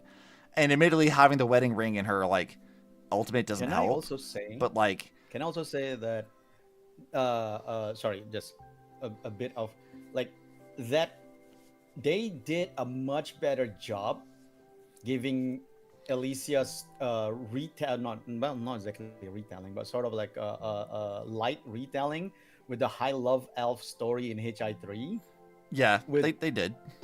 And that short event was even better than how they treated Cyrene inside What's HSR. funny to me about that event specifically is that there's a big part of the High Love Elf event in Impact 3rd where you have like a Hirsch of Corruption, who is the main antagonist of the Elysian Realm, who is potentially being controlled by Vita. I don't know that they've ever confirmed that, but her whole thing is, you're a fake motherfucker, and I don't believe that anybody actually likes you because of this. I think you're faking it. I think you're full of shit. And so the entire point of that event is that people don't know what Ellie is about or why, and they misunderstand or misrepresent her. So you have an entire patch about that, and then we go to fucking Star Rail where we have an Ellie variant where people misunderstand and misrepresent her, and I'm like, are you for real? Come on. Like, again, I think either you should have included her from the very start, it should have been a whole thing. The mystery of the 13th Titan and the Demiurge should have been like one of the crucial threads pulling you through Amphoreus' story. or the mystery of Evernight should have been a thing. Like, one of those two things should have been what pulls you through all of Amphoreus' story, is the connecting thread to be the heart of that story. And they did not do that. And because they shoehorned it into the last minute and didn't explain it very well, and there's also some translation issues with Cyrene and 3.7 that really led to some misunderstandings, it just, like, really doesn't work as well as I'd hope. It's a sort of good crash course on what her character's about, but, like, it doesn't do what I wanted, and it really does bother me now that people, like, don't understand Elise as a character, and there's a lot of hate for her, like, on social media and stuff, because I'm like, I love this character. And she is worth, like, actually appreciating and loving, but, like, Starro just didn't do it justice. Not really. Oh my god. Which makes me so sad, because I love her, and I'm still going to keep wailing for Cyrene, because I'm... It's your Lesbian 2025 Jesus. Jurassic Park. Shut it. So I do think that this is a conversation worth continuing. That being said, just We should continue it or when we talk about 3.7. Yeah. that's what I'm thinking. Finish, So finish at just as a- 3.6. I rated 3.6 as a B. It's very mid. What I'm actually going with a just- C. I was at B or I'm C. putting it- I can't decide which one, but I think B feels fair because there are some good parts with it, but it's so mid. I'm like, it's I B put it minus. A minus, B plus.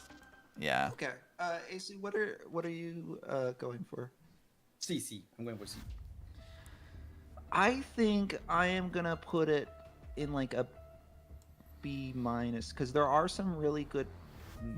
It's hard to say. There are some really good parts to it. In some ways, I feel similar to this patch as I did to 3.3, but I think whereas 3.3 was more consistently just fine for me, 3.6 had more moments that elevated that I remember really I fondly. mean, I agree with you, but my reasoning for C is because it did not.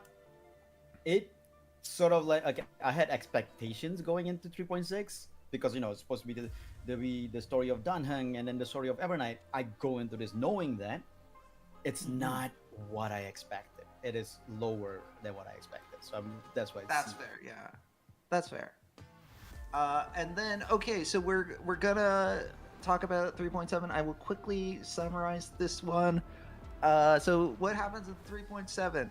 3.7.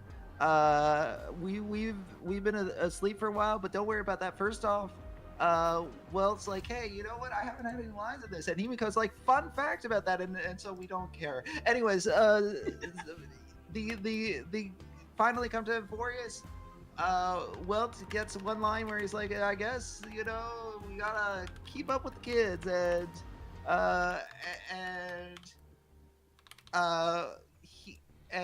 March is like, ooh, I'm evil now, haha, JK, and like, but look at my new threads, and they're all like, it's weird seeing you look this cool when you're still March 7th. you.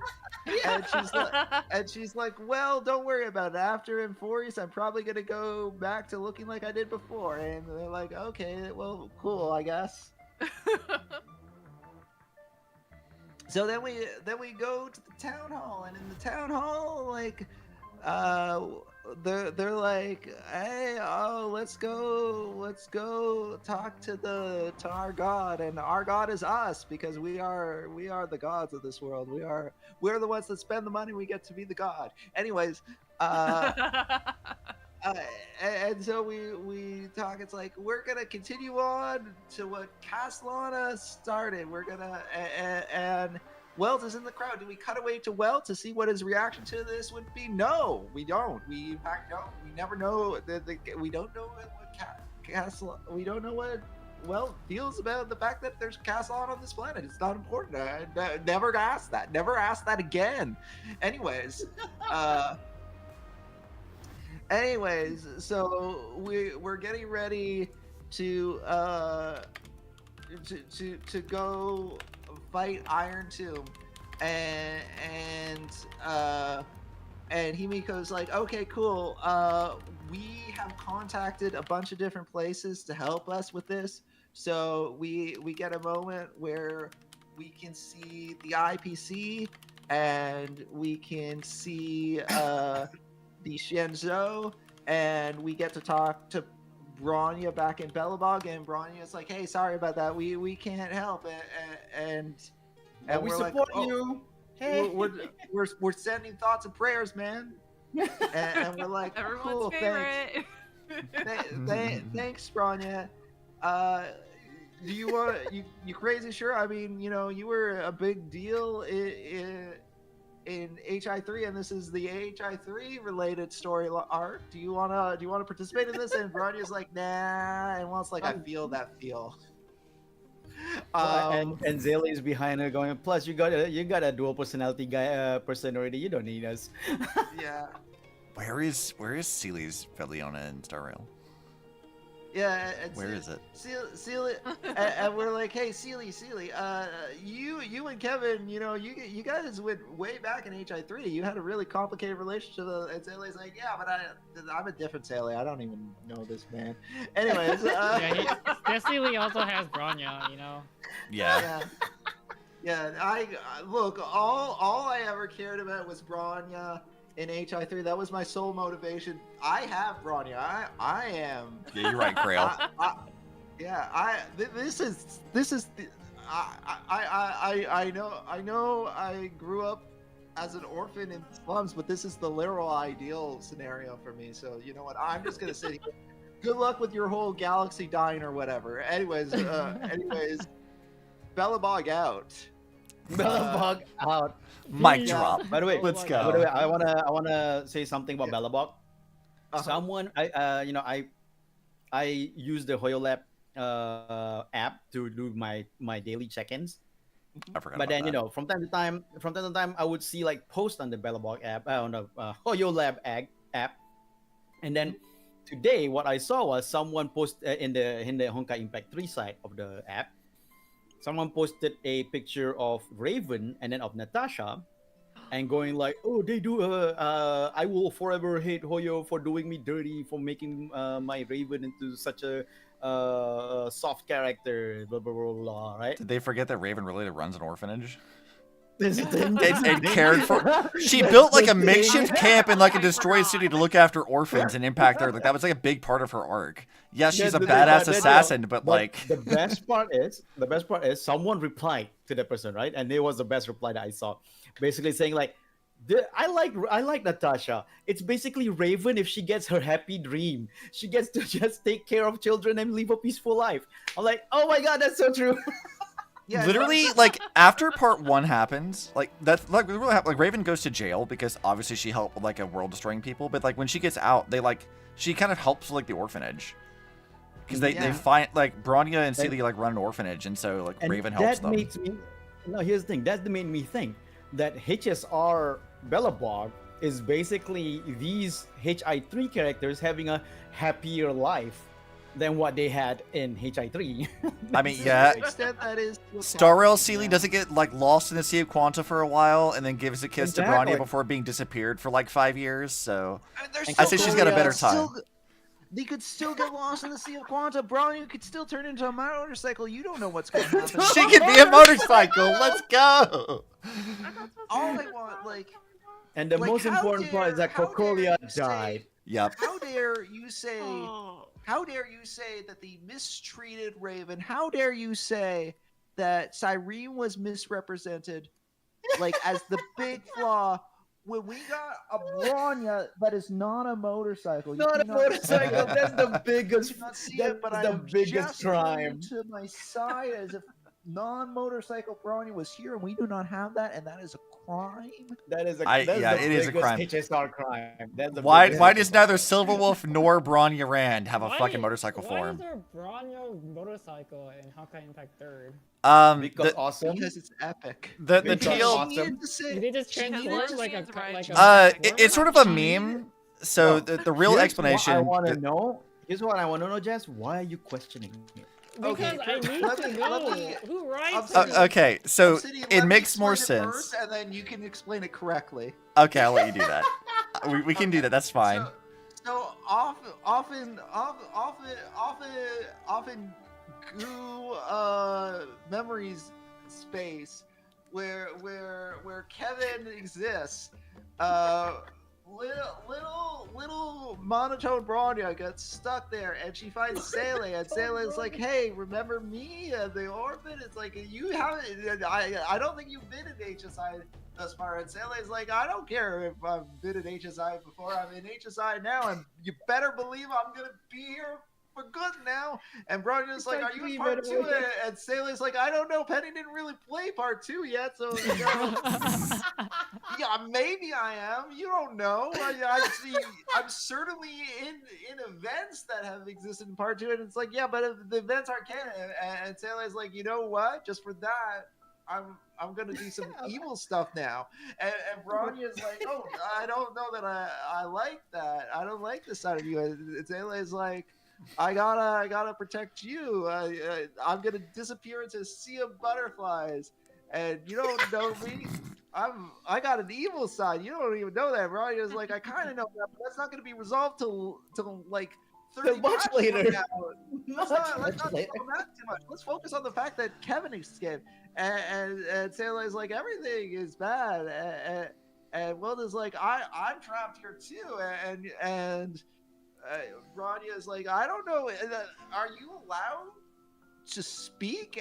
And Welt's like, yeah, this isn't HSR. I can speak. I can speak. I'm pretty strong here. Damn it. Damn it. And Rania's like, is it crazy that you can speak in the game where you're not a banner character, but or you can speak in the game. Yeah, you're not even a playable character.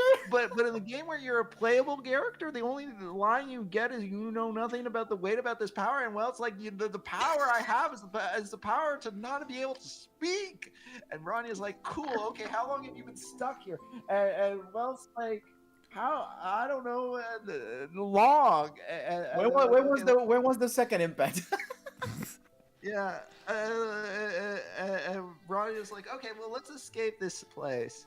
And Sele's like, oh, but everything bad's gonna happen. And then Sele is stuck, and Sele's like, it's okay, I'm gonna sacrifice myself to save Bronya One-chan.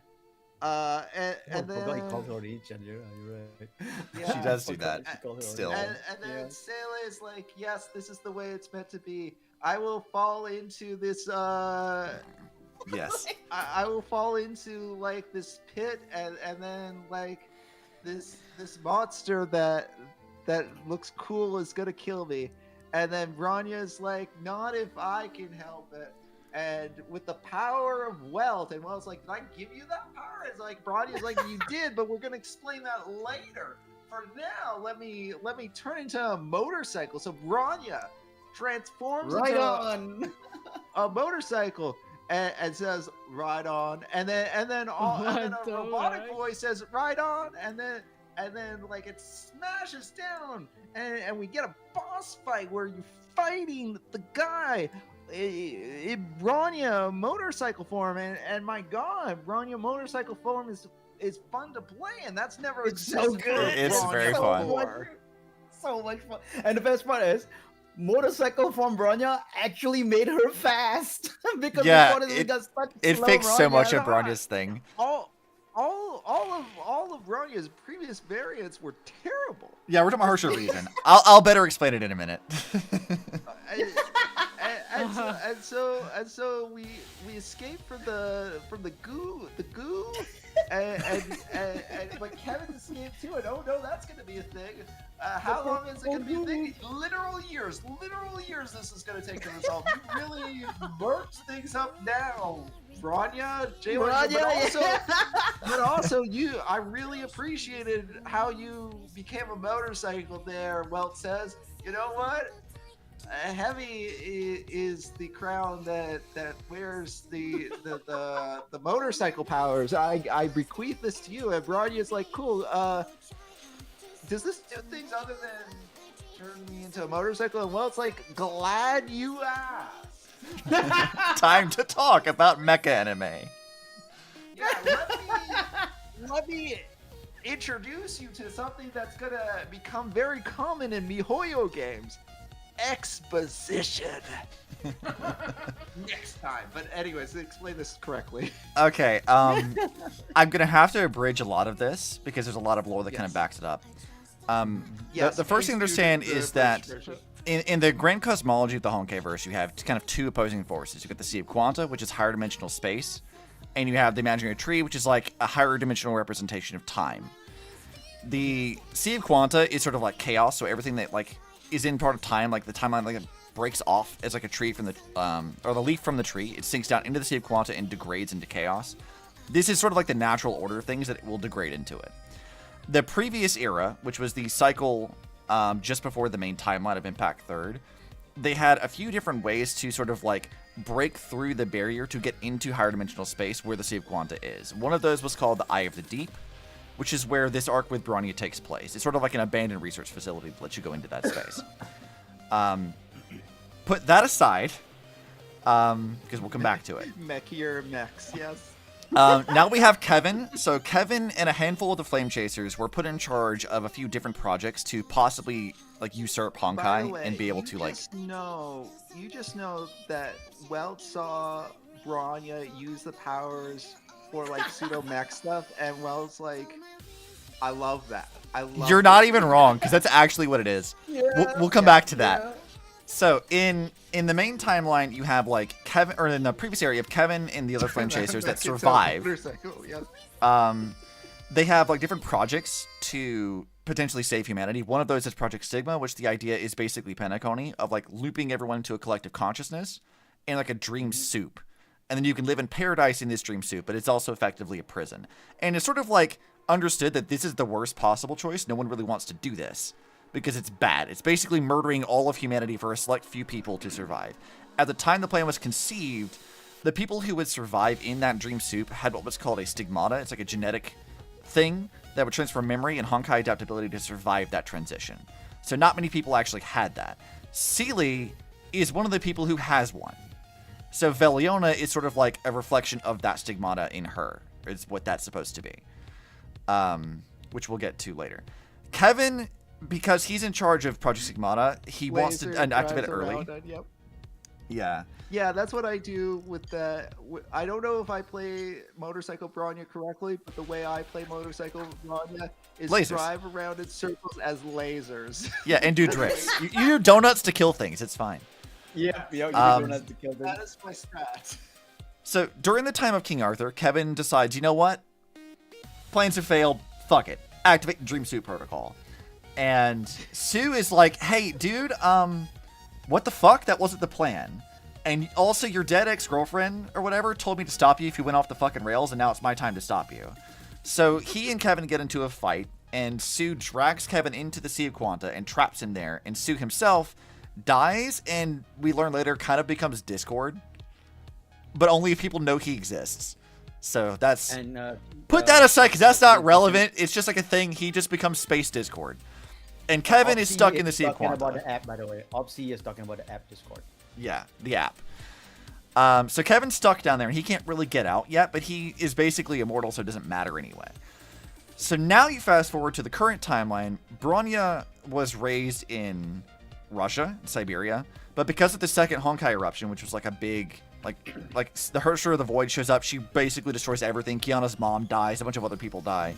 Bronya is left an orphan, and she becomes an assassin, but then when she's sent off to kill Kokolia like stops that from happening and effectively adopts her.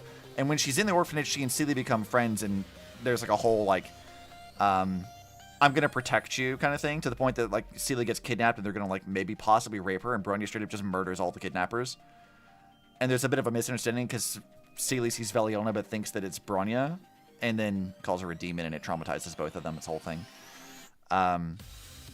But while they're there, Kokolia, because she's sort of like in charge of like anti-Honkai stuff, she has a like secret military project called the like X2 experiments, where they're trying to like, I don't remember the exact goal of it, but it was to test on people who have high Honkai adaptability. Sealy was the one who like was passed over for it, Sealy was chosen, but Bronya was like, hey, what if you didn't do that and I did it in her place? But because Bronya had been pushed to the stairs recently, and she was injured because she was protecting Sealy from one of the other orphans' sin, when she goes to the X2 experiments, it fucks with her brain and everything else. It's like a whole problem. Also, I realized I just messed up the timeline. Seely does this first because I fucked everything. Ignore all that. Seely finds out Bronya's chosen, decides, no, I don't want Bronya to be killed by this because everyone else has died. She, in secret, talks to Cocolia, does it, and it works, kind of. But Seely loses her entire physical form and goes to the Sea of Quanta before she can even meet Bronya again. This is an abridged version of the question. Why does Bronya turn into a motorcycle? Because you have... I'm so lost. This is like the equivalent of like. Okay, I'll shorten it as much as I can here. I have no idea what you're talking Yeah. about. So here's Seely's the super short version. Bronya inherits from Welt the powers of the Hersher of Reason. The main way that she can use those powers is that things that she can picture in her mind, she can create. So she kind of has the same powers as Shiro. Is like a god power, right? But yeah, so I was getting to that. Like, the Hershers are unique. You can think of them as like the big bad evil guys. Honkai is like the will of Honkai like selects people as hosts, and then the person that they select absorbs a bunch of Honkai energy into themselves, and it sort of crystallizes into a core, and they lose their humanity, get overtaken by Honkai, and start becoming an avatar of destruction. Except in the current era, we find that some people have managed to retain their humanity. And the Hersher of Reason specifically is very, very unique because it was created by Project Stigma kind of happening by accident. So the original Welt was formed by that happening in Berlin. And then when Otto kills the original Welt, the core is passed to playable Welt in Star Rail, like him, because his real name is like not that. It's like a title. And so the Hersher core is passed from person to person as like an heir. By the time we get to the main story with like Seely being quantized into like higher dimensional space, that core gets yeeted into the Sea of Quanta. And so Bronya decides, fuck you, Cocolia. Fuck all this. I have a promise to keep with Seely because I told her I was going to save her from this. And so she dives into the Sea of Quanta, finds the core, and then because she now has access to the Hersher of Reason power, she visualizes a motorcycle. Into a motorcycle. Yeah, well, she doesn't turn her body into one. She just creates one out of her brain and rides it around. She creates one. So she can mentally create a motorcycle, and she uses it to kill this big bad evil monster thing to get Seely out of the Sea of Quanta. She can. It create does other transform things, from her hand weapon thingy. Yeah. It comes out of her hands and then forms a motorcycle. No, hand weapons. Kinda. It's a web. Her weapons Oh, are like hand big, weapons. giant mecha hands. Yeah, Seely, when Bronya goes into the X2 experiments, she actually does succeed in meeting Seely in the Sea of Quanta briefly, and she inherits a previous era technology that becomes Project Bunny. It's a big arms mech thing. So she already has that, and she was floating around prior to this patch. So when this patch came out, then she gets the Hersher Reason core, she turns that stuff into a motorcycle. But I remember she did have like giant robotic arms. Yeah. Yes. So Her, like, And also her Hersher Reason made Bronya fun to play because God knows she was not fun to play before that. Bronya pre-Hersher Reason was a pain. Yeah, and then when that happens, they also inadvertently free Kevin, who's like, time to do my dream soup shit. Yeah, and that's unfortunate, but yeah, so she can make other things other than a motorcycle, but that raises the question: why would you? Why would you not? There's It's cool. one real true reason why Bronya can turn into a motorcycle, and it's because in anime history for lesbian animation, in Utena Adolescence, That's true, when he that's true, becomes you know the what? prince of the university, turns into a motorcycle. A motorcycle, to help yeah. her love interest leave the time-wimey shit thing That is world actually that true. I they've forgot created. about that. Holy crap! You're That's right. so I didn't think funny. about that. HI3 is So just it's one all big anime. reference to that. That No, Evangelion. to be fair, MiHoYo's original tagline was "Tech Otaku saves the world." Yep. Yeah. So Yeah. they use anime references all over the place all the time. Oh, I am totally sure that it is a Nintendo reference, 200%. I would Yeah, absolutely no, I agree. didn't even Like, think Bronya about is one of the it. I most didn't think overtly about it lesbian until you characters in there, mentioned too. Like, I didn't think about it until you mentioned it, and it's like, yeah, no, you're right. It is a Nintendo So, reference. Holy Real crap! what's so funny about that to me is like, I there's a division of Honkai fans who like, and they're a very, very small minority, who want to say that Bronya is not lesbian, and some have even gone so far as that she's homophobic coded, which is fucking hilarious. Because her and Seedly literally kiss in the manga. And I'm like, now we have this like whole actual thing. I mean, it's canon, so it's there. It's funny, even if she was homophobia coded, that would make sense if she was based off of the Utena characters, because it's all. That's true. Utena's series is also about breaking down homophobia. So funny. Let's continue with the 3.7 because I'm we're coming up on sorry. 6 hours. No, it's okay. Yep, yep. It's just, Oh god, it's Yeah, now. it is- I it just is wanted getting to say late. that because yeah. It talking fits, it about fits. It It was reminded well me of done. it. It's a good one. So what happens after that is like we're all going to while they're preparing for the big space battle against Iron Tomb, we are gonna go fight Iron Tomb on the ground. We are the vanguards. Us and the other Chrysosayers, we all go into Vinon's mindscape and we get ready to fight. We go meet the other Chrysosayers and penning the thinking, man, this is a lot of Chrysosayers to meet. Maybe there was too many of them, but anyways, we meet them all individually. We meet Saridra. We meet Saridra. She's trying to play chess. The table's too big. Vinon made her table too big. And brew. Oh yeah, I forgot about that. Yeah, I will never.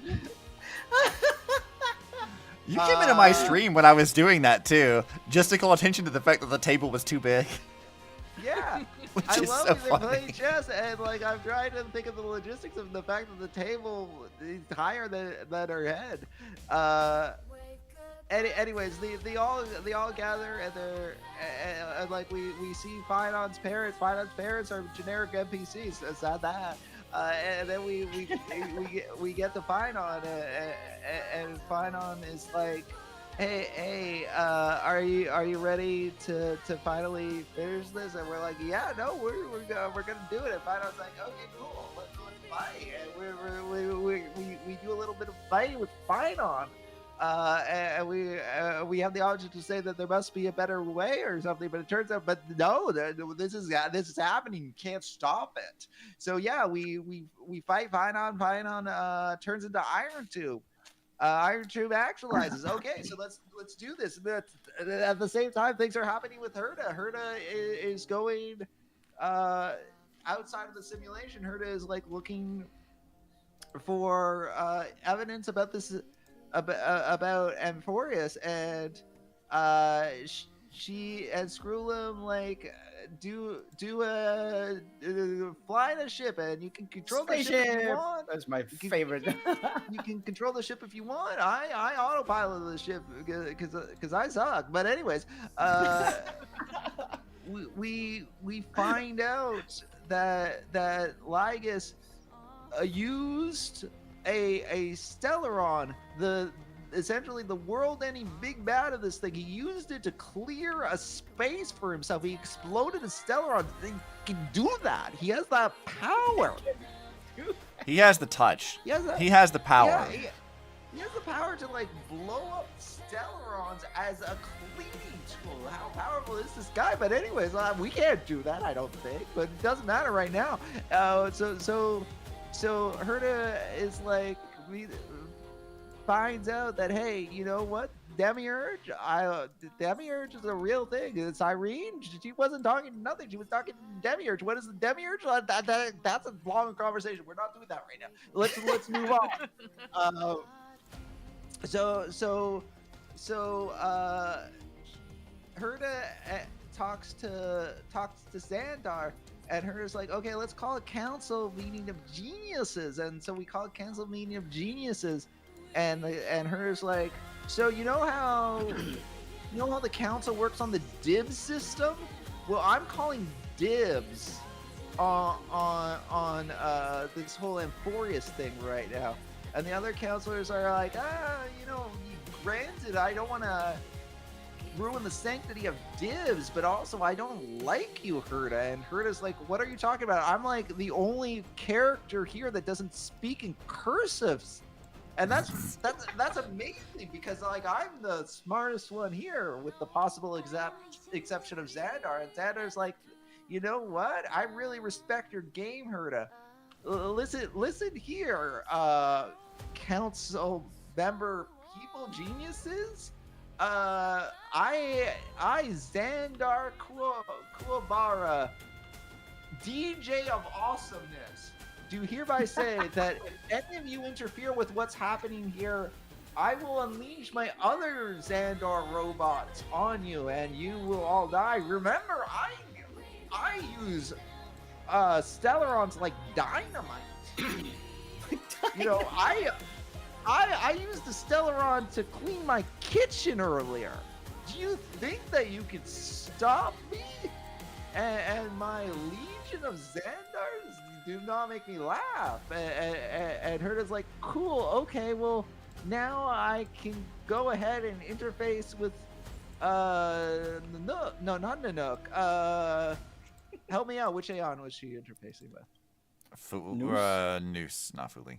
Thank you. Now I can interface with News, because News is new. So what's happening right now? Let me explain what Xandar's plan is, because I have not done that up until this point. Xandar created News. Xandar hates News because he feels like News has solved all the problems. And if all the problems have been solved, then what is there for him to do? So he's disappointed in the fact that he created News. Keep in mind, Xandar, in addition to using Stellarons as like cleaning tools, the broom or Stellaron, they're both of equal value to Xandar the Awesome. And in addition to like dropping some of the sickest beats ever, he also has the power to create literal gods. He created News, and now he's like, you know what? I don't really want. I'm gonna, for my next project, I'm gonna see if I can kill my creation. My own News. creation, yeah. Yeah, so that is what this has all been about. He's trying to make Iron Tomb actualize so that he can, so that News will be killed, because Iron Tomb will be an emanator of Nanook, which is the Aeon of Destruction, whereas Noose is the Aeon of Erudition. Anyways, and in addition to that, there's Fuli, the Aeon of Remembrance. But let's worry about that later. So now Xandar's like, well, good luck, Herda. Whatever happens, that'll be fun for me to see. And then Xandar disconnects himself from Lygus, so now we're fighting Lygus, but not Xandar. Xandar can't be bothered to deal with us any longer, because Xandar's got better things to do. Like this whole thing about destroying the galaxy, this was a side project for him. He doesn't care either way. He's, you know, perhaps the most awesome. But anyways, maybe. Anyways, Sure. We continue. Anyways, we go on and we're fighting Iron Tomb, and somewhere along the way, it's like, man, this is one hell of a cast station, isn't it? It's like, yeah, it kind of is.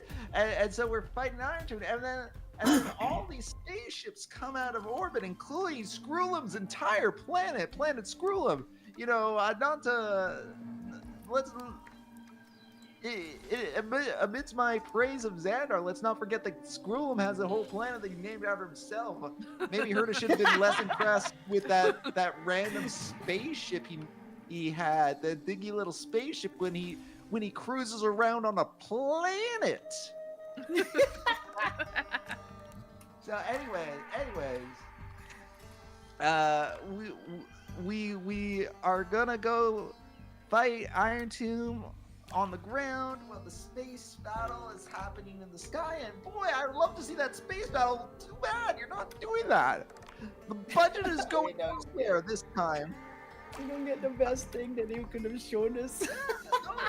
All these people gathered together. Are you gonna see like coordinated space battle? Are you gonna even do cutaways to the other ships or anything? No, we're not doing that. You get the Herda space station. You get the Herda space station. Be happy you got that. Anyways,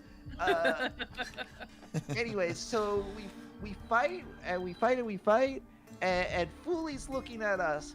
Noose is looking at us. Nanook is looking at us. Wait, Fuli? Yeah, fully. Fully, yeah. Fully, Yeah, yeah. fully. Yeah, Fully's, fully. Yeah. remembrance. Okay, yeah. So they're all looking at us, and then we go into the Sea of Quantum or wherever it is, and we talk to Pom Pom, who is evil, and we talk to Oh yeah. although that it did might happen. not be Pom Pom, and then Who else was we scared see- by like immediately they're just like pom pomming like run, and I'm like what? What the fuck? That's horrifying. and then we like see Kafka and Himiko, and Himiko's like, you know, there are secrets that you could still learn if you live through this, and we're like, oh cool, like involving Weldon. Himiko's like, not a chance, not a chance. No, don't be silly. Didn't even give you a pep talk at the beginning. It was me and Black Swan. So no way. Not. Shame on you for even asking that. But me, there's going to be more story with me. Maybe in 4.x, we'll see what happens there.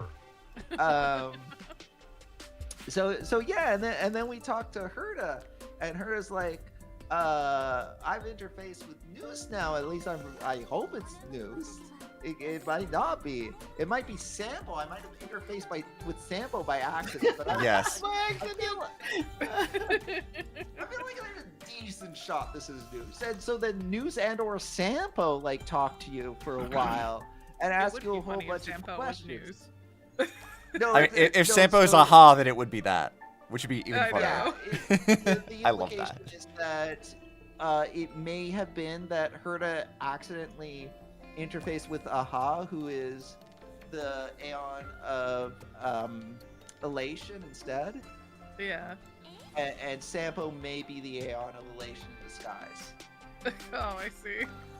So at any rate, at any rate, so we do that, and then Noose / Aha / Sampo / whatever send us back, and now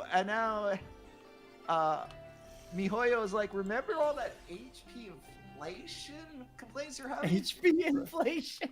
And we're like, yeah, I remember all that. It's like, well, what if, hear us out, what if the boss has 99,000 HP bars? And we're like, are you kidding me? It's like, yeah, but don't worry. You're going to go by actually shockingly fast. And we're like, cool, while we're doing that, can we see that space battle thing? It's like, stop asking about the space battle. The space battle is irrelevant. I know we've been building up the space battle, but don't worry about it. It's like, what? Wait, so you're not showing us the space battle? The lead up to this fight hasn't had much animations. This fight hasn't had much in the way of animations. What is the budget going to in this patch? It's like, you'll find out real soon. So we defeat Iron Tomb, and like, wow, okay, that happened quicker than I thought. This feels like we're at the end of the patch now, but this is usually like a halfway mark, and they're like, hey, how did you like the Return of the King movie? Yeah, I was about to say. I was gonna comment on that when you get to that. I'm like, what do you mean? It's like, don't worry about that. Anyways, enjoy your 13 endings. And then I'm like, well, what? we have an ending on the train. We see Cass and Cypher hiding in our bathtub. I don't know why. Because they can. Because they can, I guess. And then and so we talk on the train for a while. Then after the ending on the train, we have an ending in the storybook. We have an ending on in the epilogue. We have an ending where Cyrene's like, hey, before we have that ending, we have another ending where we're out of the train and we're now writing the final chapter of the story together. And then we have an ending where Cyrene left us a note, and it's like, hey, I hope you don't mind. There's another part to the story, and then we see that Cyrene and Herta talked, and Herta's like, hey, I talked to either Noose or Haha, and whichever one I talked to, probably Noose, but you never know, right? You never know. It could have been Sampo. I hope it wasn't, but it's possible anyway. Anyways, fun fact about Fooly. Fooly being the Aeon of memories, he can only exist at the end of time. So we were all worried about Iron Tomb actualizing. If Fooly actualizes, that's game over. That's the end time. finality. That's gone. Yeah, that's finality. I mean, Toyo can't afford this game anymore. Yeah, we're hitting end of service, guys. Let's go. and like hers, like, I don't know if you looked at our numbers, but our numbers are pretty good, so we really rather not. However, there's a problem, you see. It turns out that you are actually dangerously close to becoming Fooly. So maybe no. And Cyrene's like, yeah, no, that I agree. I got an idea. Let me self-sacrifice. And hers like, that sounds like a great idea. I endorse this. And so I endorse. So now Amphoreus is but a baby of a planet. However, Cyrene has trapped herself in a time loop for all of eternity, or for who knows how long.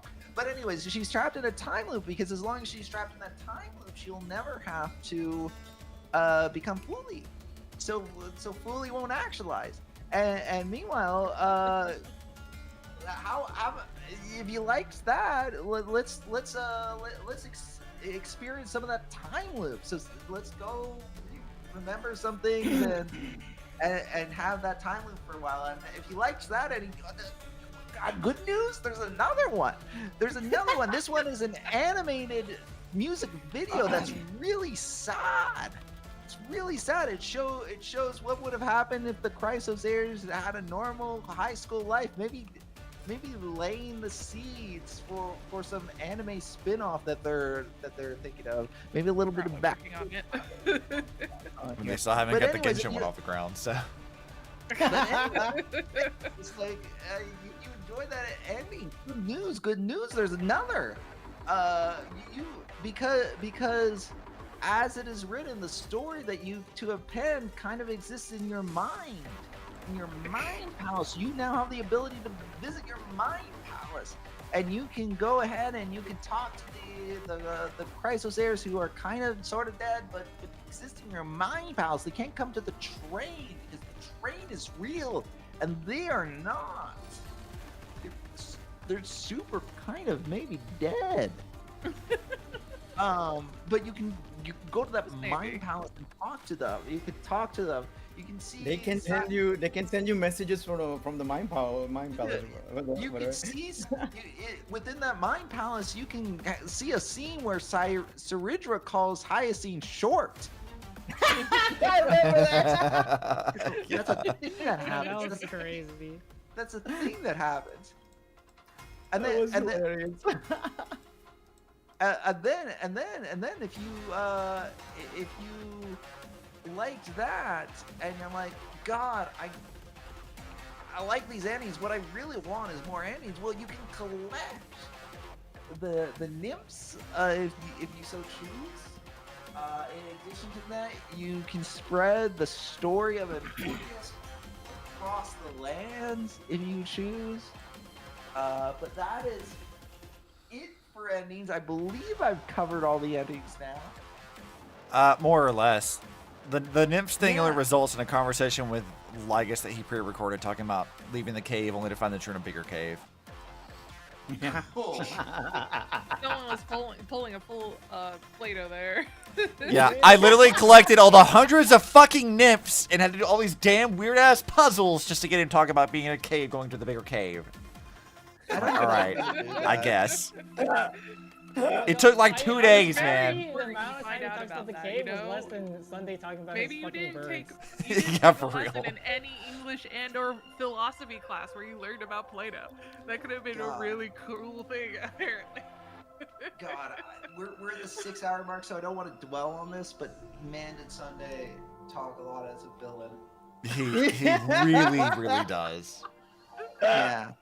No, he Sunday barely was life. he barely got any lines in 3.x because he used them all in Penacony. Yeah. I collected all of them first, knew what would happen, and said nothing. Yeah, I am the true villain. Yeah, you're the one to blame for this, Krail, because I wouldn't have done it unless you had told me, hey, by the way, you should go do this. You get on stuff for it. And I'm like, I mean, I guess. And that took like 2 days. I want to get this fucking conversation about the goddamn cave again. And I'm like, all right. I just decided to move to a bigger cave. Thanks for finding all the names for me. It's like, thanks for like the fucking like character icon and the achievements. Really glad I struggled through them damn puzzles for this. But you know what? Good job on that. I decided to give up on those names, but good job on that. I struggled. It was a pain. Like Penny could tell you because he was there when I was doing some of it. I'm like, oh my god. Yeah, I was. I didn't do that because I You didn't have want a to. brain cell. Because you treasure your sanity. You know, I've seen people collect all the Koroks in Legend of Zelda Breath of the Wild, and I had the same feeling of, I don't really want to do this. Even with a guide, it took so long to do. So I'm like, we've been talking about this patch kind of off and on the whole time. I have mixed feelings about this, and I should preface this that if my tier list is based on how I felt at the time, Yeah. I would say that in some ways I'm the opposite of Obsidian, where at the end of 3.7, my feelings were more to the negative side, and I've kind of felt a bit better about it as I go on. Oh. A key reason why my feelings were kind of more to the negative side is because when I play these patches, like, I'm usually... I usually would ideally like clear points where I should kind of put down the game and go do other things and then come back to the game. This patch in particular, I never felt had, aside from like early on when we were at the point where we're getting ready to enter like Finon's Mindscape thing. Yeah, outside of that, I didn't really feel like there was a good stopping point, and as a consequence of that, I marathoned the vast majority of this patch in one day. So the endings on top of endings on top of endings really started to weigh on me. Return of the King thing, yeah, I know. I- what you mean. I do think I would agree because I remember Stop. you messaged me before I had streamed it. And you're like, hey, like, what did you think of like the pacing? And I was like, well, I hadn't done it. But then when I did it later, I was like, I didn't think the pacing, like, because I streamed all of it at once. It was a very, very long stream. Yeah. And I didn't think that, like, when you do that, I don't think the pacing was really, like, that bad for the patch in and of itself. But, like, yeah, if you're looking for, like, a place to stop and come back to it, it did not have any of that, really. It was not conducive for and stopping. I think, and that is kind of a me problem rather than a problem necessarily with the patch itself. But yeah, that I think the way I consumed this patch was probably a bit ill-advised for in order to maximize my enjoyment. I think also the thing is I probably hyped this patch up a bit too much in my mind, so it didn't.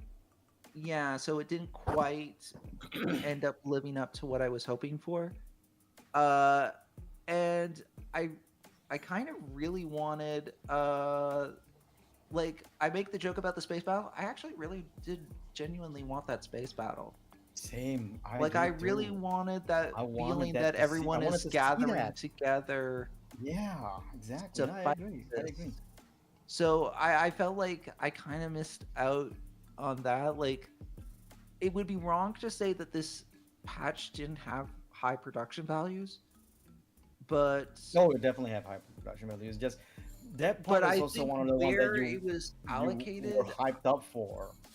yeah, I think where it was allocated, the production values wasn't necessarily where I would have liked it. Like, I think my hottest take would be, rather than give us Hello Amphoreus, give us like a 4-minute animated cutscene of the climax. Actually, now that I think about it, it's kind of crazy how there wasn't a video compared to the other patches. Oh, okay, there was a video at the end. The There wasn't video really was a video free. of the climax of the fight, right? That you'd assume Yeah. there would be one for the fight. So, I Yeah, actually like, do I think that's a wanted good the point to bring up. Yeah, I wanted the equivalent of what Finon got for his fight with Nanook. I wanted that for this, which I feel like I didn't end up getting. So this is where I do think that Honkai Impact 3 does do this a lot better, because when you get to the finale of the Elysian Realm arc, all the Flame Chasers have been dying one by one, and you find that the Herrscher Corruption's taking things over, and then you use a combination of Eden, who's like Alicia's wife, and May's memories to recreate, like, resurrect her, so she's literally lesbian Jesus.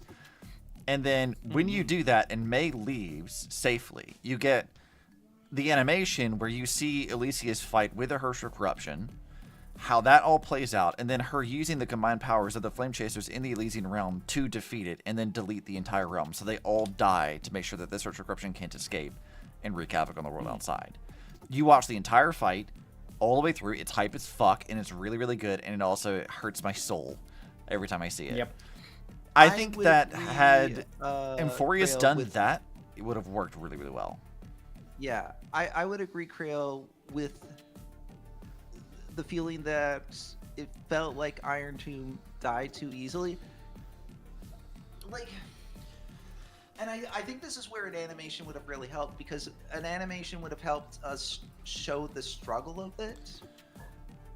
You know, as you in a say way that too, combat kind of struggles to do. when I streamed this, Krail sent me a bunch of videos that at the time that he sent them to me had not been published on the global YouTube channel. They had been published on like Bilibili and stuff, which were videos discussing how everyone was prepping for the final battle with Iron Tomb and how like the gravity of what that was supposed to be. It was marketing stuff that wasn't in the game, but like I do think that that does kind of help lend a bit more weight to what's going on.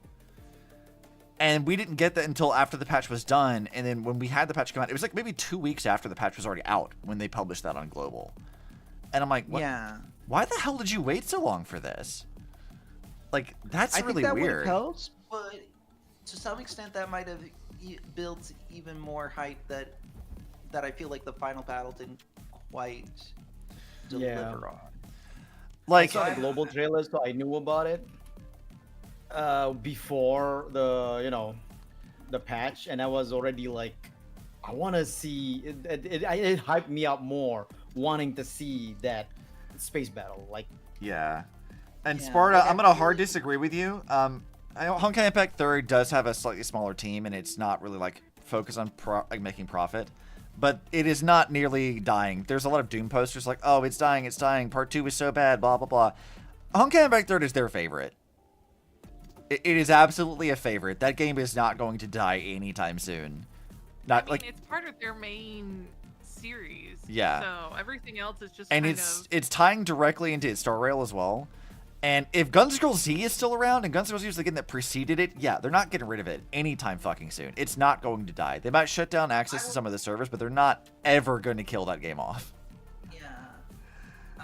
Yeah, I wouldn't expect HI3 to go away anytime. Yeah, Krell's right. They will let every other game die before they let Impact 3 die. I don't think of like their main games right now. I don't think like I take to your point, like the highest shot doesn't mean it will. I don't think any of their games are in any particular danger of dying right now. Like HSR, well, maybe Tears of Temis. Tears of Temis. I forgot that game was actually a thing. It's not even in their Tears launcher. of Temis would be the one if one of them were to die right now.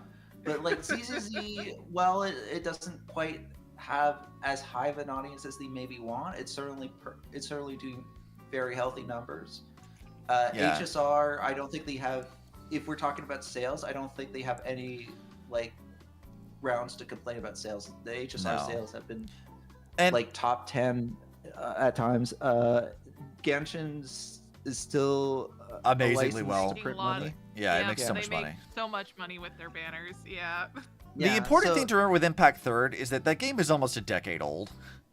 And for Yeah. a game that is as old as it is, that has some really dated mechanics in it that really drive away new players, it has a very dedicated fan base currently, and it makes enough money for a game at its age would suggest. It's doing perfectly Yeah. fine. It is not dying. It's not even close to dying. Some people doom post about Part 2 because they kind of gave up early on because of all the exposition. But Part 2 has actually gotten a lot better, and a lot of people are coming back to it. So, like, yeah, it's fine. It's not even close to dying. Yeah, I would agree that at least I wouldn't expect HR3 to die. Like, it's not the moneymaker that HSR and Genshin are, but I don't think it needs to be that to survive. They just No. made money from me. Again, it's Genshin only existed. I've said this. This is a really hot take. I think Genshin is their fucking cash cow. They don't actually treat Genshin very well. I think No, they don't. Genshin makes a shit ton of fucking money though, and they shoveled that immediately back into making Impact Third better and to making Star Realms Endless. Yeah. I bought crystals so that I can get Kiana's wintry clothes. I did too. I would I'm also in immense argue credit that, card debt like, because of Alicia, so So you know. I would also argue that like they're now taking money from HSR Genshin and maybe ZZZ, and they're reallocating that money to like the six showed- or titles that they're Yeah. getting ready to. Crail, you're right. They need a Yeah, direct sequel to the Impact Third. Pokemon game. Oh, thing you know, Yeah. that they're I gonna actually have. Next is showed Anima pending- coming out. Yeah. I actually show pending the what do you call that? The wintry clothes, the wintry outfit that Kiana has. Hold on, I'll and just how open up the game right now. It changes all her animations and alt, and It has new sound spent effects. money It for has like that. the Terry Dirt memes Yeah. in the background. It's so fucking cute, and I'm like, I spent so much money on this, and I money on love that. it. I regret can, nothing. Can I just say, as an aside, it is wild to me how like tepid HSR is about like alternate outfits and stuff. Meanwhile, Impact Third gets like a new outfit It's every because fucking they haven't patch. They haven't gotten to the point where they need to like feel they need to Yeah. like Z just gets have like more outfits, have more outfits than HSR. Yeah, that's you're right. Like there are so many outfits in Impact Third, and they're always bangers. They're so good. yeah. I mean, they've dipped their toes a little bit in it, but only just barely. I guess we'll see if because like they did that there's for more a than while with different Genshin sets. until like 2 years into it. So Yeah. But I think Well, I anything's mean, back we're on just track. waiting for it. Yeah. Like, well, I put up Impact Third to showcase Kiana's cute outfit. I am very, very conflicted about 3-7 because, as anybody who can see my Impact Third account right now, that I have Alicia on display, and my account is Ellie's the icon, Ellie's the display thing, all the Ellie like battle suits, like everything, and they're all max. Like I love this character a lot, and I've always loved this character. But like seeing like the backlash that she received was like just. It made me like sad because I was like, this is such a great character, and Star Rail just rushed her so much, and it didn't really do like it was fine for like a SparkNotes version of it, I guess, but like she should have had like if you're going to make a variant of her, which I was already not okay with to begin with, you need to dedicate more time to that to do the character right. And they sort of did this with Finon where they gave him a lot of time, but Cyrene didn't get anything to Yeah. do. Like Finon really had like what 4 or 5 patches dedicated to him. Like people saying that they kind of like treated Finon bad. It is true that Finon's arc ended and then the story continued, but Finon got like a really well A fleshed lot out. of focus. He got a Yeah. lot of focus. This is a thing that I saw because I talked to Rena about this, and apparently there's a big division of people who play Star Rail who just don't give a shit about Impact Third at all. They don't care about it. They don't like that it was Yeah. rooted in the Elysian Realm arc, whatever. But there was a thing that they kept saying that they felt that Finon was treated like shit after 3-4, and that 3-7 was especially egregious, spitting in his face kind of a thing. And I don't understand that. Because every I time they do. like I don't feel like I get it. Because like every time they talk about him, they're like, yeah, he literally did all this shit. And when we do see him, it's because he's like completing a sacrifice. I think it would have been a little bit better if they had done 3-5 or 3-4 and then into what 3-7 is. Like if they just gone directly into it, it would have been better. Yeah, like we were talking about earlier, like Yeah. maybe if there was a way to just shave off patches Because like 3-5 and 3-6. the way that I look at how they treated Finan was how they treated everyone. He had his dedicated patch, and then it was over.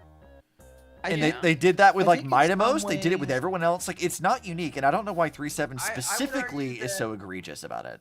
I would argue that they treated Finon better than everyone else because even in the patches where it wasn't his banner, He was still a focus character. yeah, like Yeah. in 3.0, less so in 3.1, I think, but then 3.2 and 3.3, even though he wasn't the focus character, he still had a lot to do, and he Yep, still had moments of growth. Yeah. So they definitely gave Finon quite a bit, even outside of his banner character. And then once it finally became time for his banner character, they dedicated the whole patch just to him. B plot, unless you want to call the fake collab as the B plot, but please don't talk about the fake collab. Look, I'm not saying that Finon didn't get enough time because they did. I'm just saying the fangirls want more Finon, and therefore they're going to say that Finon needed more time. Which is also fine, I guess. But like, the problem I have with this argument is they singled out Cyrene specifically. They said that Cyrene's yeah, character. because Cyrene is apparently supposed to be friends with Finon. Yeah. And that's So- why they mentioned it. There's two parts of this argument where they said that like after 3-4, Cyrene felt like she changed to an entirely different character that no one knew who she was. And I would say that's more so the fault of that they rushed her character arc and didn't give her enough time in previous patches to develop her. Yeah. And to I that I can sort of think- understand, but saying that Cyrene's patch specifically was the reason why Finon was treated like shit, I don't really understand that specifically, because I don't see why you would single out 3-7 as treating him poorly. It's because in the lore, for some reason, Cyrene and Finon are supposed to be friends, so they wanted more interaction of They Cyrene and wanted Finon being it's friends. a shipper thing. It's a shipper thing. Right. They yeah, ship what do you call Most it? of the shippers ship My Day and Finon, so they- that's Yeah. not no, they- 100% a shipper No. thing, but- There's a lot of people complaining about the whole Cyrene thing and Finon because they ship Firene. They call it. Which is Firene. weird because she's always had like a big sister vibe. Like that's a big difference in how they handled her character in like Star Rail versus I mean, in whether Impact you Third. No, you gotta I still remember. think, You gotta I still remember think something. Cyrene was still a big No. sister. You gotta remember something. This is anime fans, and they see childhood friends as, potential true. love interests. Yeah. well, I mean, whether you viewed their relationship as being familiar or whether you viewed their relationship as being potentially romantic, I do think there's merit to the fact that they really did not get many scenes together. They And don't, basically- and I think and that's basically no scenes after 3.4, and even in 3.4, like you got a smattering of them, but not that much. And again, I think it just loops back to my complaint that like it's not that they treated Finon like Yeah. shit; it's that they treated Cyrene like shit. That she Oh, yeah, should for have sure. been, Yeah. because again, the actual canon explanation is that she is the demiurge, the literal heart of Amphoreus and Iron Tomb. And Yeah. if they're trying to adapt the Elysian Realm arc, then she needs to be the heart of the story as well. If you're going to do that, which I didn't think needed to be done, but they didn't do And- that and with I- her. Tribby is the fucking heart of the story more so than Cyrene is. Oh So yeah, I'm like- Tribby is much more of a through line. Like Tribby's in like basically every patch. Like to have this be the thing that they want to push for Cyrene's patch specifically is so and Tribby odd is because there's also, like, nothing the that character justified it up to that point. everyone- Tribby is also the character that like all the other Chrysosairs, with the exception of Ceredra and High Sealands, Tribby's the one that they all look up to and view as like kind of both like the heart of it and a mentor figure. A lot of the other Chrysosairs had no particular reason to know who Cyrene was. Yeah. With the exception of Final. Which they should have is sort of the problem of like either that, like there should have been some way, like the mystery of the demiurge and the 13th Titan should have been a thing that carries you through with it. And Cyrene needed to have a larger role in the story in whatever way that needs to be she needed to be there and she wasn't. And then I backlogging think- her entire character development into one patch rushes that and leads to what I think is very understandable and a lot of misunderstandings about what her motivations are and why it might feel jarring to people to like play through it. I think the Demiurge thing also needed to be, like, in addition for the Demiurge thing to be a through line, I think it probably needed to be resolved sooner, because I think part of the problem is you have Mem, you have small Cyrene, and you have the Demiurge. And the question becomes, do you treat all of them as a single character? If you don't, then and you view the Demiurge as the true Cyrene, and by the end of the patch, by the end of the story, that seems to be what it is. Well, we really only experienced the Demiurge for the last patch. Yeah. If small Cyrene and Mem, because Mem turned into small Cyrene, so you can make a very compelling argument that those two are exactly the same. And small Cyrene also had the memories of her time being Mem, so we had a baked in connection to small Cyrene. Yeah. So there was a feeling of that being an organic transition. Granted, we didn't get to spend a lot of time with small Cyrene because we kept getting separated from small Cyrene in 3.5 and 3.6. But then in 3.7, the one we interact with the most, Was it actually, Demiurge? It's sort of like the beginning of her Kinda. character arc, but the last Yep. person Yes. we see. so it is weird because, like, and I don't want to say that the Demiurge doesn't have like character progression, but a lot of it is summarized to us and done off screen, because we get glimpses of the character progression that the Demiurge had over the time where Cyrene is kind of Talking teaching to the her. Demiurge. Yeah. So it's kind of weird because, like, and it's a weirdly unique problem to Cyrene, and maybe part of this is just the way, because like all the characters have the time loop problem. So like when you meet Anaxa at the end, that's not necessarily the Anaxa that you have memories with from like when he was Your cycle when it's your cycle yeah. with the warriors. Yeah. Yeah, but at the same time, he's so much the same character that you kind of just paint it with the same brush. And Finon is Finon through and through. So Finon's something that kind of is going to be unaffected by the time loops in the same way as everyone else. But Cyrene, not only is there the time loop thing, there's also the question of there's multiples of her. I mean, it's like it's So- multiples, but it's also like technically her, but at different points in time. And what I find odd about this is like they're sort of banking on her character development being a thing you've already seen by having interacted with Mim and Small Cyrene previously. That you see, like the Demiurge that we meet and play is the beginning of that arc, and we've already seen the end because we'd learned about that way the fuck back in Finance patch. And it's Yeah. like it comes off as like I'm gonna use a really egregious example of this, and this may not resonate with a lot of people, but any of you guys played like David Cage games, specifically things like Beyond Two Souls? No, I'm Nope. sorry. I am familiar with David Cage games, but I haven't played So them. Like, Beyond Two Souls specifically kind of has this issue where like they're telling you this story, but they like break the timeline up, and they tell everything out of order. But when you like actually organize it back out, it kind of makes no fucking sense. And it feels like you sort of like hoped that maybe by jumping back and forth that it would sort of like do the heavy lifting of like what you would assume is character development without actually using character development. yeah, It's really weird. It feels odd to play through that. And I feel like think Cyrene's issue so. as like Mim and Small Cyrene and Demiurge is that that's sort of what they're doing here too. Is we're seeing her like kind of chopped up at different points in time and hoping that you just remembered her character development by seeing her interactions with you from the beginning of Amphoreus as Mim. And this is the kind of the tricky thing with time loop stories in general. This one being a particularly weird example of that, but I think it still there's still some truth to it that this is a challenge when it comes to time loops in storytelling, and I think that time loop stories often don't hold up to scrutiny. Like, maybe you guys can kind of answer the question for something that I wasn't clear on. Right. What is the people in Amphoreus?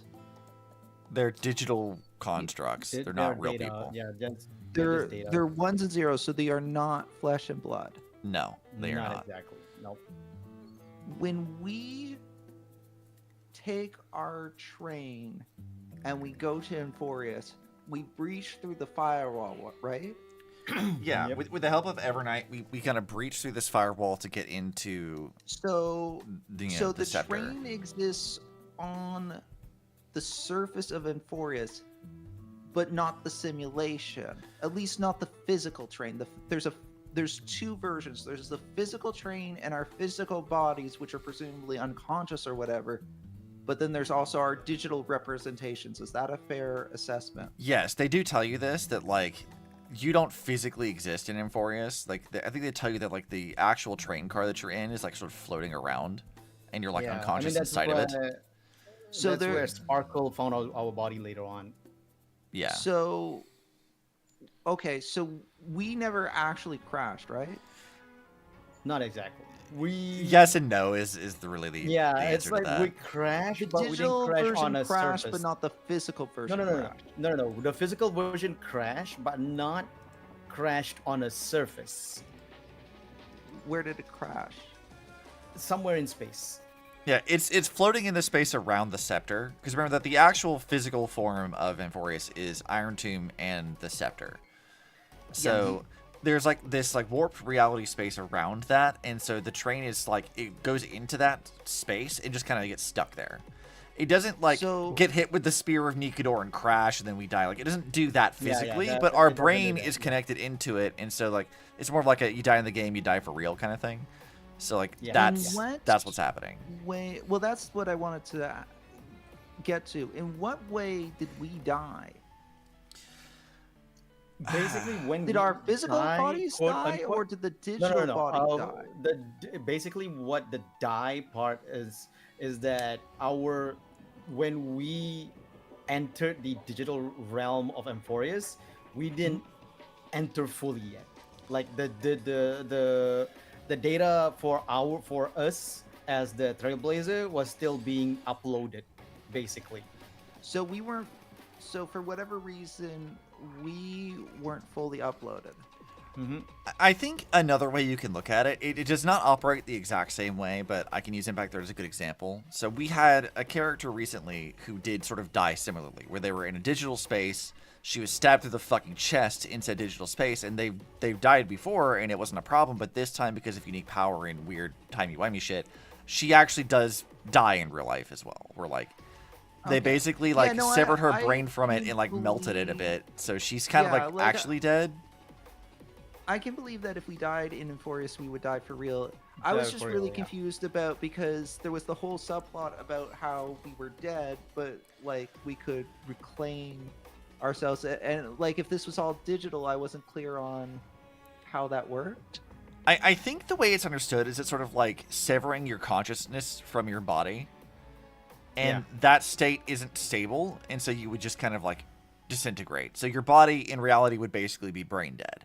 Oh, I mean specifically when they talked about how, like back when the Cass, we could touch Cass, but we found out the reason we could touch Cass was we were dead thing. Yeah. Mhm. I think Eisu was kind of right on the mark with it. That's like we weren't like fully uploaded in the first place. So like we're already in like a sort of precarious spot.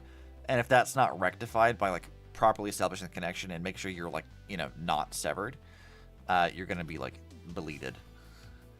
I don't think the game did a good job of explaining that, to be fair. Yeah, that they definitely did. You gotta put a lot of like deduction and assumption. Though like some of these I got from the data in As I've Written book thingy, where they have Right. like some explanations through like code the codes and all that. I deduced it from there. That's where I deduced it from. Okay, that makes sense. A lot Okay, of thank reading you. needs to be done, basically. Yeah, because I wasn't clear on that. I didn't really, because I think I wasn't clear on that, and because I wasn't clear on that, I wasn't clear on if we were in a virtual simulation or if the power of Ah, I see. Amphoreus was resetting a physical world over and over again. Oh no, yeah. We were we were basically Zendar One Kuwabara's digital scepter. You know.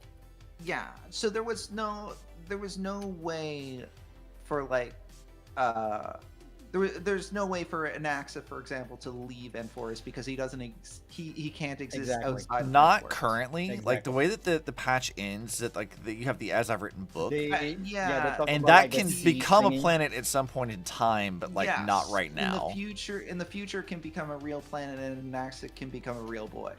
Yes. I mean, to put it simply, yes.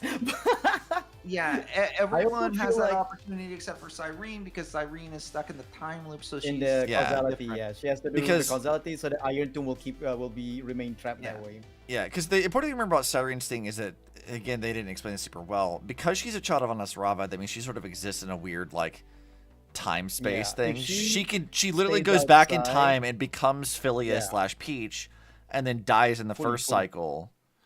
And then the versions that we meet are, like, the fragments of her that are left. And also, there's the fact that if she stays out in the real world and follows a trailblazing around, she will eventually become fully, and then that will signify the finality. Yeah, Yeah. like, they basically just gave her a choice. Like, they're like, you can either become God, or you can go live in perpetual death. And she's like, I choose death. And Yeah, because if she became God, then the universe is over. Because yes, Uli can only exist at the end, correct. Yep.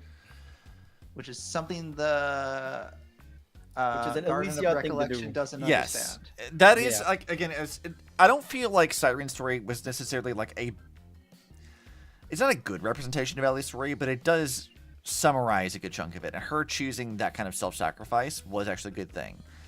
Yeah, I talked this that with was a very Elysia thing to do. with Anne, who's like, you know, my mod's partner. She and I had a disagreement about this because she doesn't like the fact that Cyrene exists as a paradox. Me coming from Impact Third, where Causality? Ellie's entire existence is an anomaly that should never have existed in the first place, I don't actually mind the fact that Cyrene's a paradox. Because she exists to go back in time to die to create herself in the future, to go back in time to die to create herself again in a constant loop. Mm-hmm. So I mean, Cyrene that's is a kind time of- paradox in and of itself. Fuli itself is a time paradox too, because the Yeah. children of Fuli, one of the children of Fuli will become Fuli, and then Fuli sends the children back into the past, and so everything is a time loop. Yeah. And All so of it's like a existence weird is thing. time I don't loop. actually dislike that. There is a thing that I did really like about this patch, which was when we talk about the Elysian Realm stuff, the big like finale part of that story is learning about Ellie's sacrifice. So she has like a banquet where she invites the Flame Chasers together. A lot of them don't show up because they can't really like bear saying goodbye in a lot of ways. But the mystery was like what her sacrifice actually physically looks like. We don't really get to know that. We know that she like returns to Honkai in some way. There's maybe an implication that Kevin kills her, but whatever the case is, she goes back to the origin of Honkai as a Honkai entity, and whatever she does, along with what they did on the battle with the moon, helps humanity to break the chains of fate and be able to like retain their humanity if they become Hershers later on. But we don't John, actually the see fact that that- happening. The fact that you can casually just say the battle on the moon as like On an the afterthought Yeah. shows like the places that the story goes. So like we never saw what that looked like. So the scene Yeah. where we see Cyrene going back and like her slowly losing herself and like her energy, like her becoming more and more pitiful until she like regresses and is reborn as like the original Cyrene. I actually really like yeah. that a lot because that's Yeah, not me a thing too. we I ever like saw that a before. lot. Like that was very emotional. It's very, very good sequence.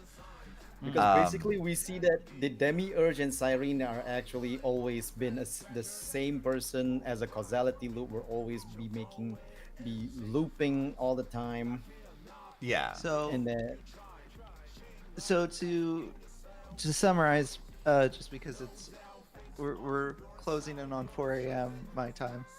Yeah. I have work tomorrow. Oh boy. and you're still playing Elysian Realm. Shut up. We don't So- worry about that. So Don't call I him out would like that, man. say, I would say that WoW 3.7 has flaws. There's also like a fair amount of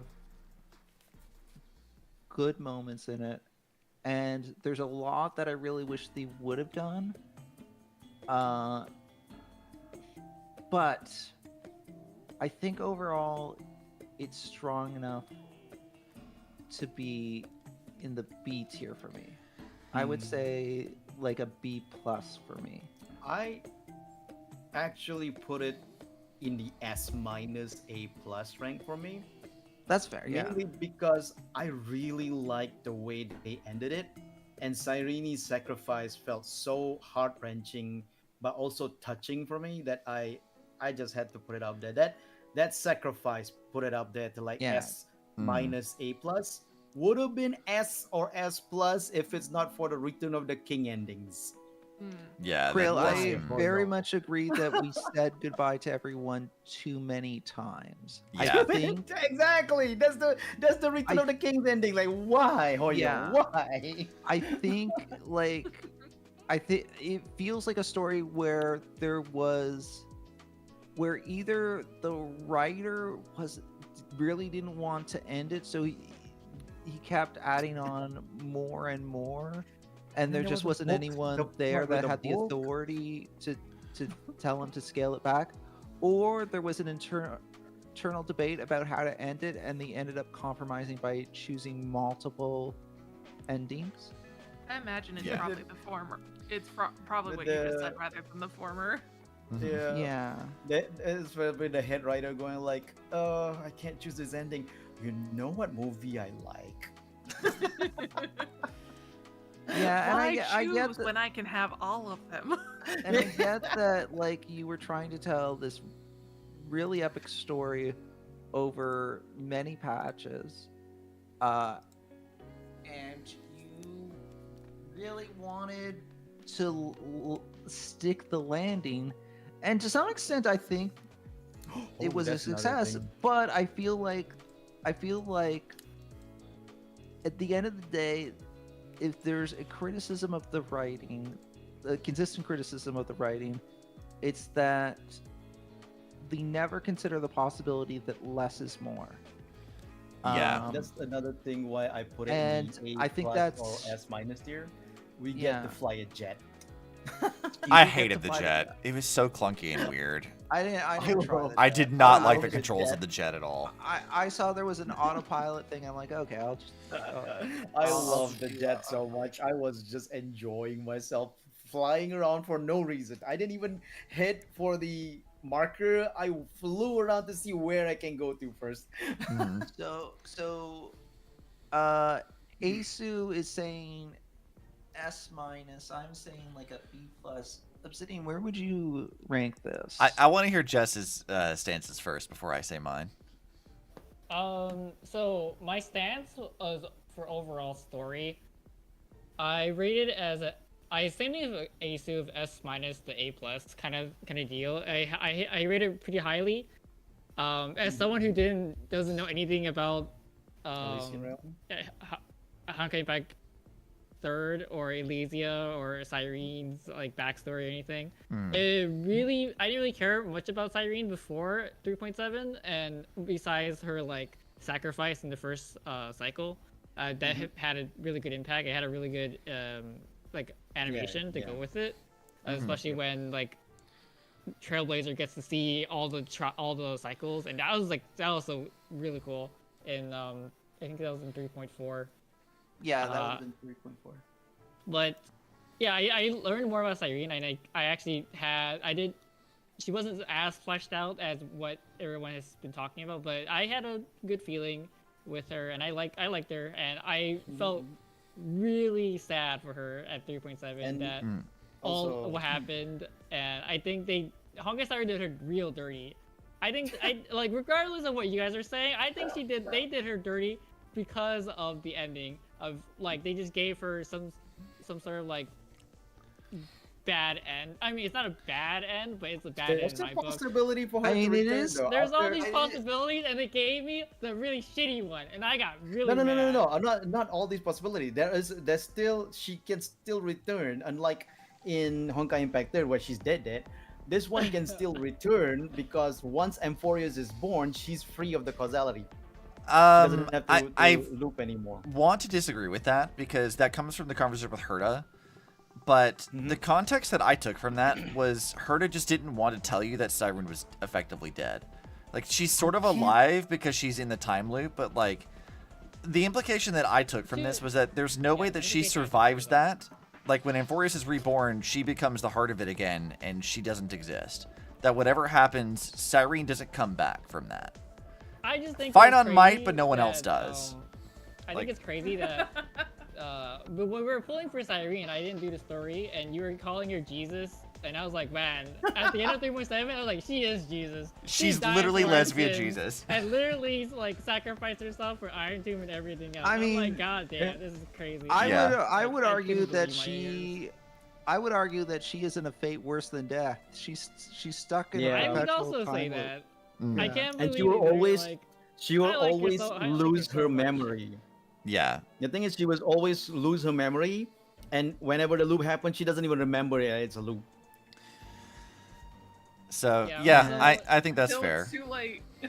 Yeah, the reason I would have put it higher, but I can't put it high because of there's expectations of the fight, and they didn't really Yeah. deliver on that part. The- But I think The space battle. If they put a space battle in. yeah, they need a space battle. Yeah. Space battle. Yeah. But you know, besides that, I think the Cyrene story, from what little I know, I was pretty happy with it, in the sense of like what they presented and how they closed that. I do think I would have wished for a happier ending because I'm the type of person who likes happy endings. So it's just like, oh, I'm just depressed now, kind of thing. And then Yeah. the worst part is the music video of like the what ifs. Oh my god, I was crashing out. I was crashing out from that. that Hello World music video is so good. It's just so good. It's the very, mu- very the- good.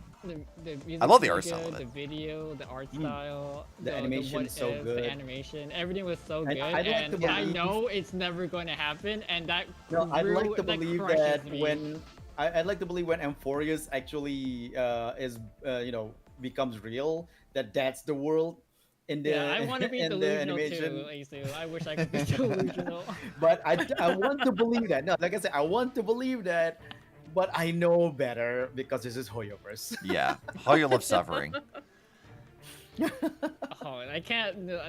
Dude, I No one I've gets been to happy too until hard in Kiana Genshin gets Impact. hers. Yeah. I Genshin Impact did not feed me these horror stories. Besides all the male characters with terrible backstories, but like, oh my god. Male characters had bad backstories. Oh, remember They when did. That's what I mean. 3.5 That's what I mean. They had terrible, No, not tragic 3.5. backstories. But only the Yeah. male When- characters, by the way. Remember when 3.3 came out and a lot of people who don't play Honkai Impact 3 sees all these like dads with like Yeah, dude, that was Cypher me. I was like, why I are bet they that's killing all traumatic. these people? And then Why are they and killing I'm all these like I'm characters like, for? oh, your first time playing a Hoyo game? First time, huh? This is Skyrim all over again. Yeah, like, Honkai Impact 3 has given this to us tenfold. So hey, you're not ready? yeah. And if you would believe it, Guns N' Roses is even worse. Guns N' Roses is malicious. Like, from what I never got to play through all of Guns N' Roses, but from what I know of it, it is extremely malicious. Like, when they kill off Otto in that timeline, it's like, not just like he dies, it's like the Will of Honkai straight up tortures his ass for a while just to fuck with him before it kills him off. And I'm like, what the hell? And then like Kiana like gets like vored by the Will of Honkai at the end of that just to make Mei suffer more. And I'm like, what? this is fucked up. And it's like bloody. It's not nice. It's mean.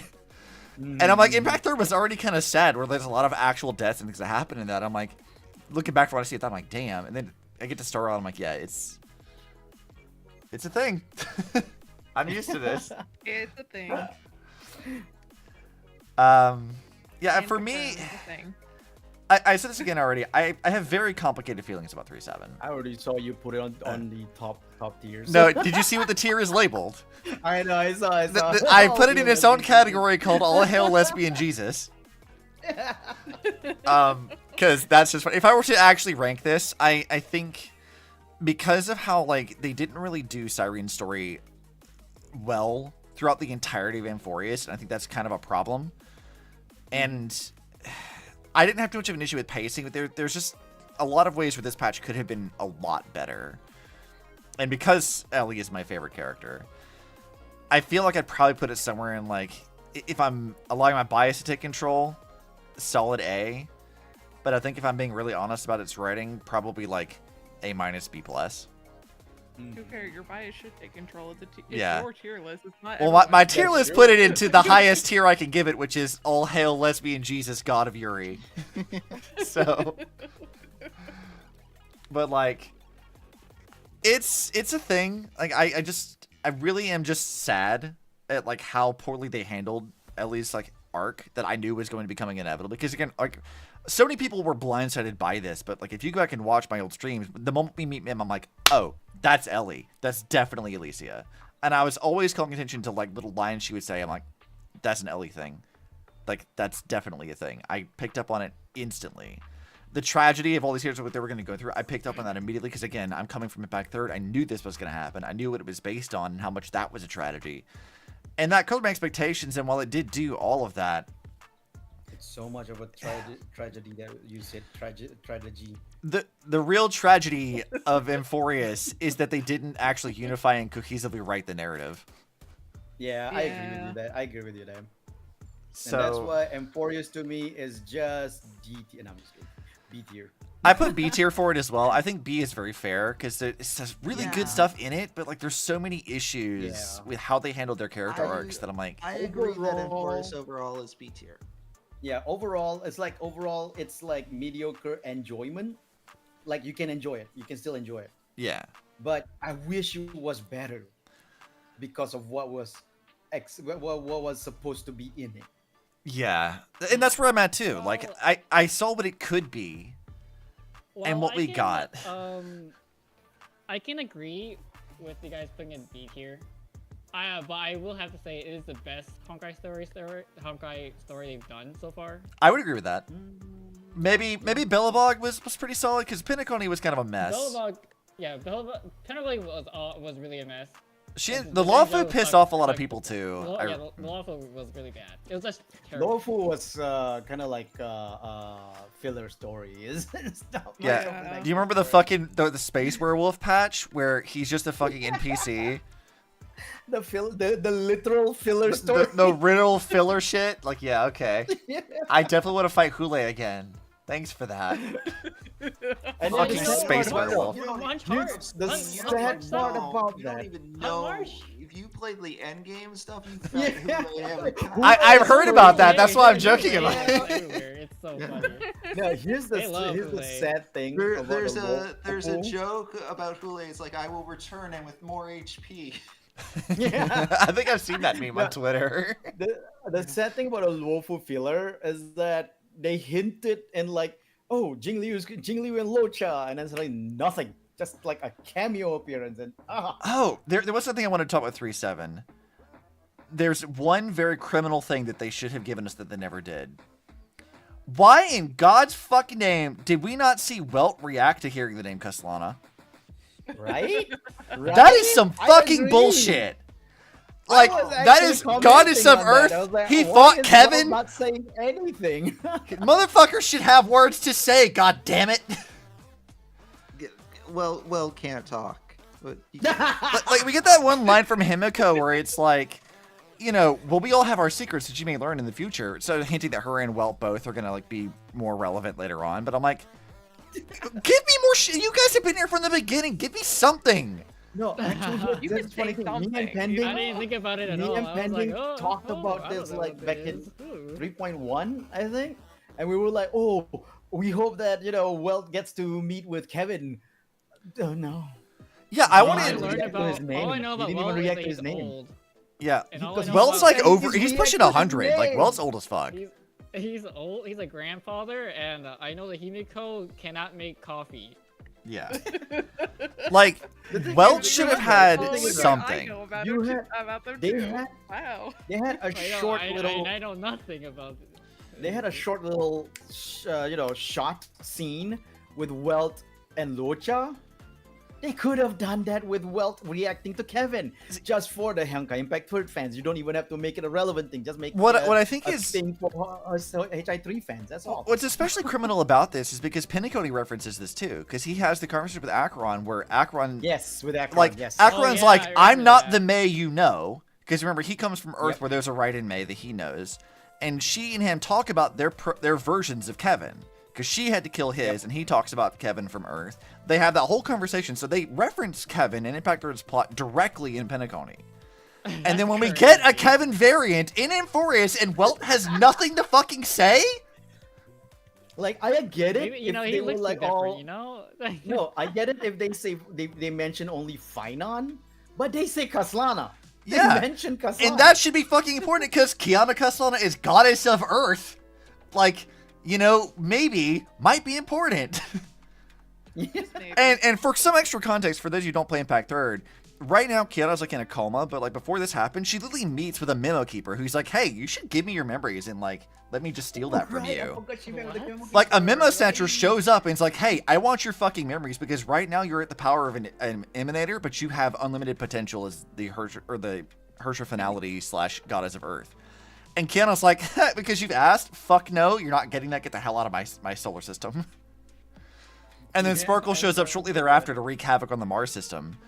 And that's a canon thing. She drags Sampo in to cause problems. I'm like, we've seen other factions like Aha and Masked Fools and the Guardian of Recollection taking interest in Kiana. So Sparkle being in Honkai Impact there isn't just a collab thing? That's a canon thing. That's a canon event. Sparkle So shows it's up to like fuck one with story. things and then leave. So And that the is Genshin the Impact actual people story. also a canon That was thing? actually. I don't know Genshin about is the Impact Genshin thing. is yes, but So loosely weird. because Genshin is referenced exactly one time. In a canon capacity. So when In regards to the whole the whole Hoyo. The Honkai Hoyo Yeah. thing. verse. Hoyo has, like- funny. Crash Course TLDR, there's Magic Tree has different leaves. The leaves are planets, right? Yeah. Yeah. Otto is looking at the different timelines. In one scene on one of his computer screens, you see Dvalin. So Yep. Yeah. Genshin Yep, I remember that. Genshin exists, but it is never talked about except for the one time we had a Genshin collab where they made a joke about Paimon and Rosalia having the same voice actress. And it's more so just Welt and Otto talking about making a game, so it doesn't actually exist in canon. It's just like them talking about it as like a game concept. And that's really it. But Genshin, like Tevat does exist in some form, but it's not relevant to the Honkai series at all, so it will never be brought up again. Fair. So that's Yeah. really No, what that is. I remember that was like being the one thing is that Dvalin shows up in like the comic. No, it's One actually point. in the game. It's not in the comic. It's like actually in like a Yeah. game cutscene, and it's like that's it. And they also referenced the Captain Verse events, which were supposed to be non-canon at the time, but then they confirmed it as canon, and then later they confirmed it again a second time. So like they were confirming a lot of multiverse things because they decided, I guess, to retcon the idea that sometimes things aren't canon or not connected. And they're like, you know what? Actually, it is because multiverse, we'll do whatever the hell we want. So. I think the reason they partially retconned it too was because of the fact that they were bringing Yae in. Well, not her, like Raiden also, like that's a May Yeah, variant. that too. Right into. Yeah. And I think they had originally planned to have a lot more variants. Like Venti is not a variant, but he has a lot of visual motif similarities to Windy, the Hersher of Wind, including the pinwheel, the green stuff, the wings that they use in Mondstadt. All that is like basically ripped directly out of like Wendy's character designs from I mean, Gunskull his Z name and is Venti. Venti. His name is Venti. Wendy. Her name is Wendy. So Yeah. There's also been a long-running theory that the Saritsa is supposed to be a Bronya variant, but they might change that now because they're trying to keep Genshin as its own thing. Because because they've stated already on record that Genshin is not really a Honkai game. So Yeah. they're whatever they were planning Money. originally is probably going to be like not relevant anymore. So we'll see. The Hershey of the Void definitely did not think- appear at the start of the game. The Hershey of the Void definitely did not appear at the start of the game. Not at all. Yeah. Yeah, when you had to I pick mean- your character, it definitely wasn't her. Yeah, it's not the Hershey of the Void. No, it's Yeah. not. I mean, I was on the fence about whether she was actually Hearse of the Void or Hearse of Finality because we don't know what her role actually is. But either way, it doesn't matter. They're both Kiana. It doesn't matter. Yeah, I was thinking Yeah. Hershey of the Void because of the cube-like things that Yeah. her power. Well, had Honkai that just looks like cube- cubes anyway, remember? So Yeah. that doesn't actually mean much. It's just wielding Honkai energy. But that's closer to like Hershey of the Void style powers than Finality. The cube thing, kinda. The cube style powers, you know. Yeah, I mean, I see the argument for it, but you know, whether that's what they plan on it now, maybe.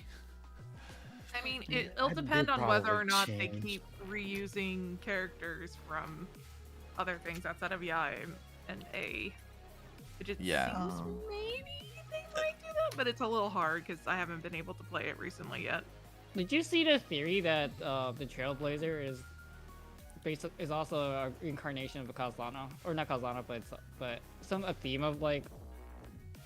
I mean, there's a Kiana, running gag that like Trailblazer is an honorary Castellana because she wields a bat, and Yeah, like yeah, Kevin and- and Kiana both have baseball bats as like a weapon, which is just really funny. Yep. I think it's also interesting that the Finon as Kevin it was the deliverer, and then we became the deliverer as the Trailblazer.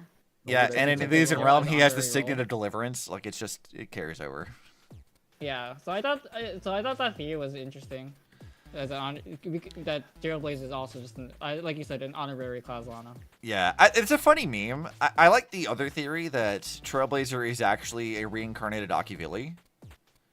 Oh, That they're the actual Eon of the Trailblaze. that is a really popular theory. It's a yeah. really There's cool lot of theory. I people like say that a yeah. lot. Like I would be okay with that if that was actually I canon. haven't heard about that theory. That's a cool one. Yeah, it started very recently because you had like when Finon's patch was about to come out, they had the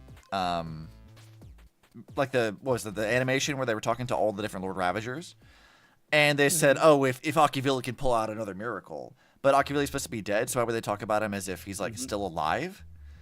And so from that and a bunch of other things, the idea is that Akivili is alive. You also had like the dialogue of the Similar Universe where Aha mistakes you for Akivili. And Yeah, while true. that's not the actual Named by Aha, the EU. it does like simulate them very, very well. So there's a good chance that Aha actually does view us Yeah, as those Akivili. those in the simulated universe aren't at the actual Aeon, but they do act and pretty much like is the way the Aeon would act. Yeah. That, So that's there's the whole simulation thanks to Steven and his like magical knowledge. yeah, who we still don't even know what he looks like, which is funny, but There's like a theory that it might be like a little boy kind of look for him. oh, that'd be so funny. Make him a Shota. Yeah, So like a Shota. Yeah, exactly. Piss off the fans. I want it. Do it. It'd be so funny. I don't know if the China censorship would allow that. Yeah. They might not. I don't know. It'd be so I funny mean, though. he might be a Welt Joyce XP. Oh god. Yeah, get a Joey variant. Let's go. I think we should probably call it a stream though. Yeah. Oh, you're. I think we so, should. yeah. Yeah, you sound like you're fading Yeah. fast, Yeah. buddy. And it's probably way later for pending. Oh boy, 4 a.m. I have to be up in Oh 2 boy. hours. Oh Alright, god. Wait, you're in Wow. EST now? Yeah, dude. You're in Eastern now? Yeah, I Oh. live in Atlanta. Oh, I thought you were still in Florida. Oh, no. Florida's also EST, dude. Yeah, Yeah, Florida's what are you also- talking about? I always thought Florida was like CST or something. No, No. I worked in Alabama That for would a be while, in the and that middle. was Mm. Alabama not in was, the but middle. Georgia's not. So Yeah. I see. Thank you But everyone yay. for joining us for this 7-hour stream. 7 hours. hey, this is Yeah. usual for my channel. Let's This go. stream was very important. Yeah, I I was did looking not forward to this. This point- was a very neat idea. Yeah. We got Well, this was 3.7 Jess's for 7 idea. hours, so 3.47 for 7 hours, so 0.1 per hour. And I found out my Genshin still works. Yeah, I did not. Yo, Hell yeah. yay. I did not anticipate this stream being this long. That was bad Oh on my my god, part. that is for sure. I did not expect to be here for 7 hours. I thought we'd knock it out in like 3, to be perfectly honest. Yeah, I thought we were gonna be done earlier. You Yeah. know, it's probably, you know, that the talk like really There's got a lot it. of Yeah, no, I definitely, learned a lot definitely. about Honkai There was a lot of- Impact, so There was a Welcome. lot of, like how Bronya can discussion. turn The into a discussions- motorcycle. Yeah, exactly. Yeah, Bronya Yeah. motorcycle Very is the important. best thing ever. It's, like, it's why so you good. question it? When Don't worry you about it. just question it, I'm like, why you question it? Because I wanted to understand. There's no need to understand. She Bronya turns to gained motorcycle. godlike That's- powers to become a She can. motorcycle. She And then can- our first event with it was to race around an open world thing because. So If how I does- see how that, does if Evangelion get if I to do hear this? people say Bronya turned into motorcycle, I would be like, oh, that's awesome. There wouldn't be any question. So how do you include I know Evangelion it's, into the Hoyoverse I don't world? think I'm gonna. Because all of do a Impact Earth's raid. plot's basically Obsidian, Evangelion. Are you gonna do a raid? Please. Obsidian? You doing it? No, I don't think I'll be doing a raid. I think we're just gonna wrap things up here. Okay. I think yeah. it's a little too late for raids. Yeah, who the fuck's even live right now? Who's even up at this weird ass hour? I can double check to see if it's anyone you guys know. The answer is no So, one you Obsidian's know. guys. Yeah. Obsidian's guys, don't worry. Well, you know, Obsidian's Money on. Yeah, Katie, you're I right. guess, heard- but that's it. Yeah, I see Everyone I know is Doobie sad. is up. They're playing Night Rain, but no, I think we're good. Yeah. I played a game with Don Kiri before. We played Mahjong. We played Mahjong. I mean, can't remember. Krail Gendo did kind of show up because they did the whole get in the robot May. Yeah, that's true. They did. Get in the robot Yeah, May. yeah. Get in the robot. Or Bronya will have to You do know it what again. We need to do? Get in the bed. Hey. Get in the bed, pending. Brilliant. Did you know that I once played a game with Oni Kiri? Did you? Yeah. Give me I- the I- long, super detailed story about that. Please tell me everything. I did a stream once with that very popular VTuber who I can't remember the name of at the moment because I'm so mouse. Memory Iron High? Mouse. With Iron Mouse? Okay, yeah. Yeah, I did a Uh-huh. stream with that Iron Mouse. It was awesome. Man. Oh god, I know it's late when my dailies reset. Oh Dailies yeah, are 4 reaching it. I a.m. got one more hour. It's 4 a.m. It would reset already. There's that. You know what we should do? What? I want to eat. We've talked about this before, Pending. If it's this late, you can only really eat Greek yogurt, not fat Greek yogurt. I Okay, Jayma, how bad is I, this cup of mashed potato I have right next to me? I don't want to. I don't want Do you to. have a tendency to get heartburn? No. I Then don't you're want. probably fine. It's got I probably don't cream in it, I don't though. want to have to clean. I don't want to have to clean the plate right now. There's a plate sitting in my sink. I put water on it. I'm like, I'm gonna. Do There. you I only don't- have one plate, Pending? No, I gotta. I can survive. There's enough. There's enough cutlery and. Do plates and bowls count as cutlery? What are they? Cutlery is like No, silverware. A bowl is, yeah, cutlery is just silverware and knives. Bowls are considered like platters. I got enough cutlery and platters to survive breakfast. Hmm. Hey, look That's at not my real. Bronya motorcycle. How She many has Ava plates colors. Do you have, Pending? I'm glad you asked that question. I have in my possession 4 big plates, 4 small plates, 2 bowls. Sorry, 4 bowls, 2 small bowls. So you could 6 probably... cups, 7 cups. I got 6 cups, 1 mug. 6 cups, 1 mug. You are so out of it, Novan. We've hit stupid o'clock officially, I think. Three, We three, definitely hit it. 3 of my mugs have cats on them. They're cute. I bought them at Walmart. It was originally a pack of 4. One of them broke. Oh no. Yeah. I guess that's what I get for buying cheap mugs at the Walmarts. But they're cute. Yeah, they're probably not very good mugs. No. It is Walmart. Penning, how about you say goodbye to chat? Yeah, come on, Pending. Hey, chat, thank you guys. You guys are real bros for being here with me on this 7-hour journey. Thank you for talking with me about Honkai. Sorry about Saritra. No, she's great. I don't.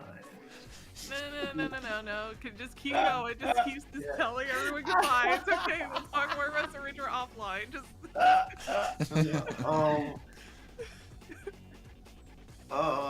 Yeah, no, HSR, good stuff. I love HSR. Look forward to 4.x. Hope it's not delayed too long. We can't talk about that too much. Hope it's okay. We're not allowed to talk about that, but hopefully. I mean, I guess technically we could You know probably what? talk about whatever we want. We're not sponsored by HSR. but it's This just is an true. awesome We are topic. not sponsored. But we're If they not wanna going to talk delay a about it bit- right now because it is 4 a.m. I'm sorry, Eisu, go on. If they want to delay a bit so that I can collect more jades, I'm a little bit okay with that.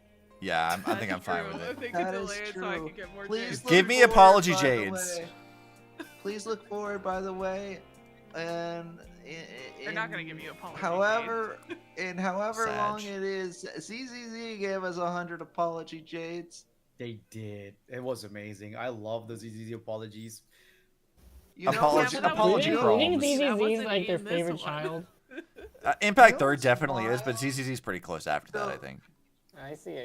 Well, I haven't. Oh. I've only touched Impact Third. Tune I don't remember where I am. in like 2 weeks or whenever it is for Dahlia polls. It's my Dahlia polls are gonna be anticlimactic because I'm like 30 away from hard pity. So like, will I get? I feel like yes. I feel like in fact yes. If I don't get Dahlia, I'm opening up a ticket because something went wrong with the game. I'm not supposed to be on 50-50. What's going on? No, I already lost 50-50. The only question is, do I get Dahlia's Lycone? Probably no. Probably no. I'm Uh, probably not gonna be pulling Dahlia with you guys because I have no jades. I have no jades and also no interest. So I I'm zero I interest in am- Dahlia as a character right now. Okay, That might I am change. going But... to New plan. pull- Join us I'm for the begin. Join us at the beginning of an upcoming Steins Gate stream where there will be Yay!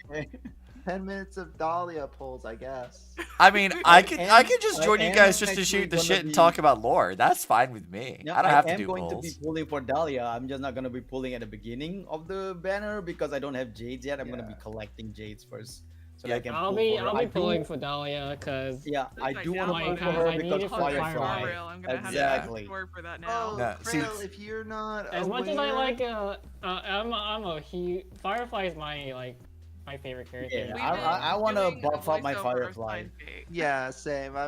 I'm pulling for Dahlia, but as I pull for Dahlia, I'm doing it for Firefly. Anyways, Krail, if you're not aware, on Wednesday nights, this was a Wednesday night. Now it's a Thursday morning, but on Wednesday nights, We normally do Steins Gate. I usually do Steins Gate. We didn't this week because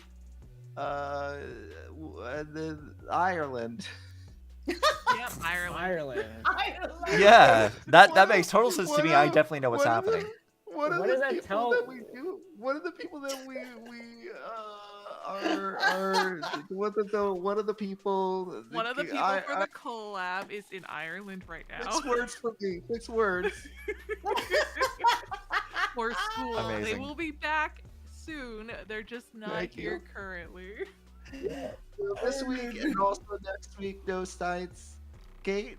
after two weeks from now, whatever that is. I'm not doing math, man. Don't make me. At some time in the future, there will be a Steins Gate stream on Pinning's channel. Yeah, Eventually. when Please they look get forward back to from that. Ireland, probably. Please look forward to that. It'll be on December 17th. I didn't want to do the math, but my head did it anyways because I'm awesome.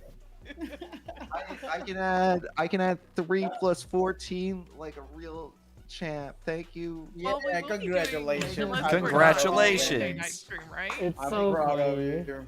Thank you for the follow, Arithmetics, Grail. arithmetics genius. Yeah. So yeah, Steins Gate on Wednesdays, not this coming Wednesday because Ireland, but the Wednesday after that, Ireland, no more. Steins Gate, yes. And then we do blown Fate out of the next planet. Tuesday, right? Fate is Tuesdays. Fate is normally Tuesdays. Steins Gate normally Wednesdays. You know, Tales of Vesperia normally Fridays. Tales is Currently on break because you've already finished the main story and you're trying to do your Friday before the next one. I know Penning's not drunk, but this is so funny. I think. To be I fair, think when I maybe. get really tired, I also talk to He's you. drunk I think adjacent. maybe Tales is God. What is Tales? Tales is Friday? there's- No, Thursday. Friday. Friday, yes. Friday, yes. I'm not Friday. streaming tomorrow. I'm not. I can't. I won't stream tomorrow. This was Oh, you have to 7 consider hours. today's. Leo, this is I just just par want for the to say course on one my thing. end. I just want to say one last thing. When Pending said Ireland no more, I just thought I was just thinking Kevin landed there or something. Kevin destroyed Ireland. Yeah. Oh, no, It's like those Kevin, TikTok you can't memes do of like, that. This is what happens. Marcus. When actualizes. Marcus, what happened? South Carolina is gone. So, Did I you know heard about that in this Star- meme. I love Did those you know memes so that in much. Star Trek Enterprise they blew up Florida? It's Good. Yeah, really they happened. did. that. They did. Good. I remember that. Yeah. That's because the Florida joke is being like the worst state in the United States. As someone who know lived in what? Florida for like 3 years, For it is the a worst long state. We time. can blow it up. It's fine. To be fair, I don't think they just killed Florida. I think it was more than that. It's probably a little bit of like, Georgia and the other state that's above Florida. Yeah, I can't remember how much died. You know what? Uh, We're not missing much. Florida, Georgia, and Alabama can all go. It's fine.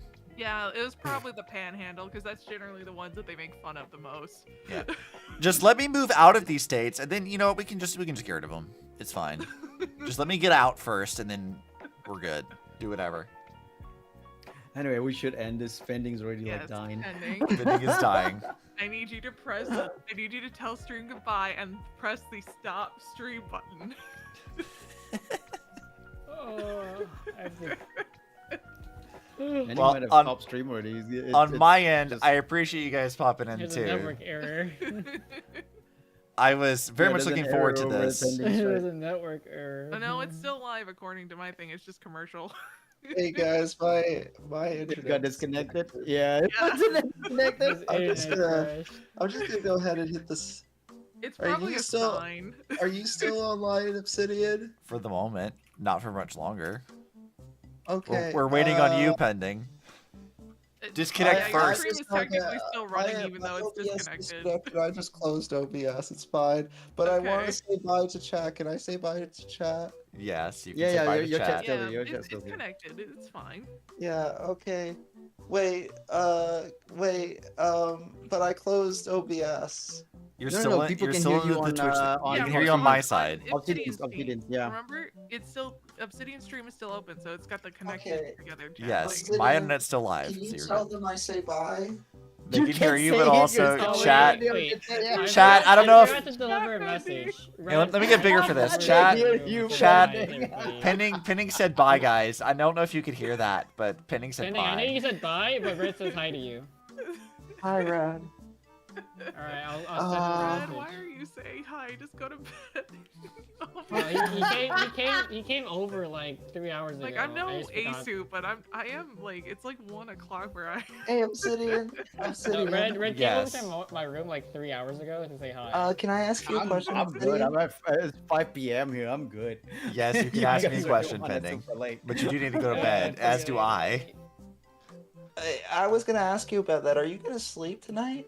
I will attempt to sleep. I have to go work like 9 hours tomorrow, so I also have work in the morning. I It's have to not be like at he's work gonna at take 8 a a.m. 90-minute promptly. relax. So Yeah, you know, he's gonna take a 90-minute nap and then he's gonna go Suffer. to work and then during his lunch break he'll probably take another nap if he has time. I did that I'm so today, and I had more hungry. sleep last night than I will tonight. So yeah, I'm gonna be fucking dead. Oh, I'm so hungry. I ate dinner like 8 hours ago. Yeah, I told we you, did. you can eat food, but it has to be stuff that doesn't give you heartburn. Penny. What Don't doesn't be give like me. what- I did What that. doesn't give me heartburn? water. Non-fat Greek yogurt, or just non-fat yogurt in general. I have Greek yogurt. Hang on a sec. I don't know if it's non-fat. How do I tell? It will tell you on the. Jesus, It'll wonderful. be on the label. It'll be Also, on the label. John, I will address this now because I meant to earlier. You're absolutely correct that I am saving any Jays I have for the Sakura variant that's coming eventually. Oh yeah. I love Sakura.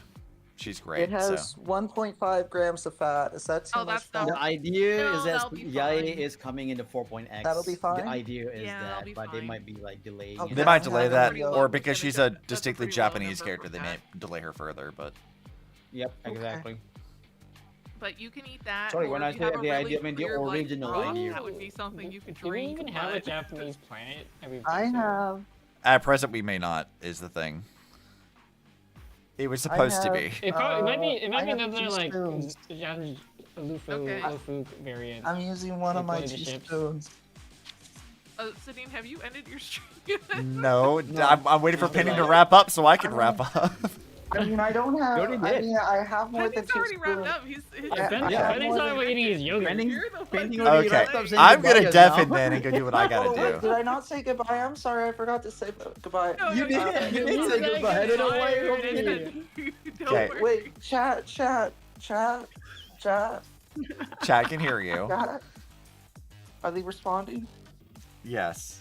Can I Yes. just- Yes. Yes, they are responding. Chat.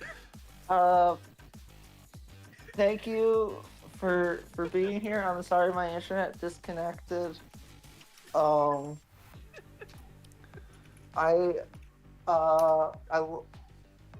like your face. Oh my god. Okay.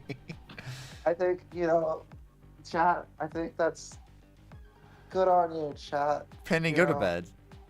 I'm so tired. Penny, Yeah, I need a voice of Penny saying I like your face. Yogurt and go. I need to, somebody clip that so I can have that later. Yeah, someone clip that.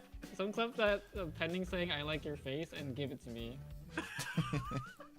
So I can just Chat. play it when he's sober. Yeah. Chat, yeah, send that to me later. I have a channel in my Probably. Discord. Post it there. I'll send it to them in DMs. Oh, Thank no. you. Chat. Chat's telling you to go to bed, Pending. Pending. It's time to disconnect. It's time to stop.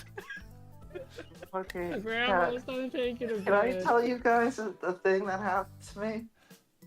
No, Grandma. It's time for you to go to It's sleep. time to go to bed.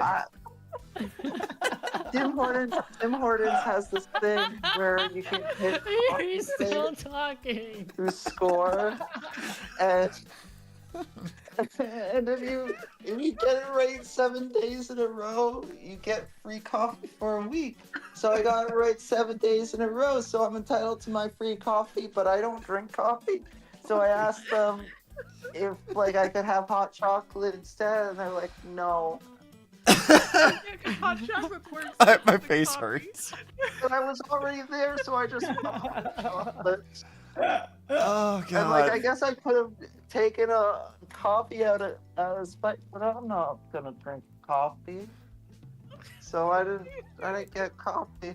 But I want to leave. Obsidian, disconnect now. Disconnect now, Obsidian. I want to leave. I want to, but I can't look. I can't not. I kind of want to keep it going. I want to leave the coffee, and I don't drink coffee.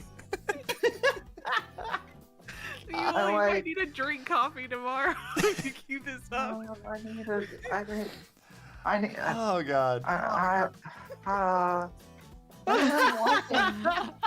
Okay, I'm going to deafen now.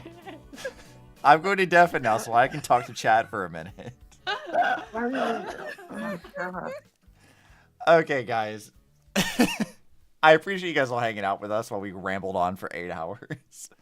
As far as what's happening with me on this end, we should be, if I remember my schedule right, we'll be doing art stuff on Saturday morning. Cheryl and I are going to be working on some stuff, so she's got like pixel things to work on. I've got a few things to do.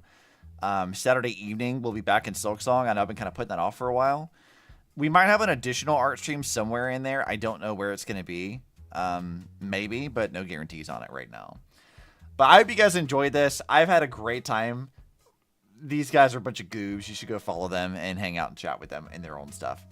So, I hope you guys enjoyed. I will see you guys again in a few days. Wish me luck today or tomorrow because I'm going to suffer. Bye, guys.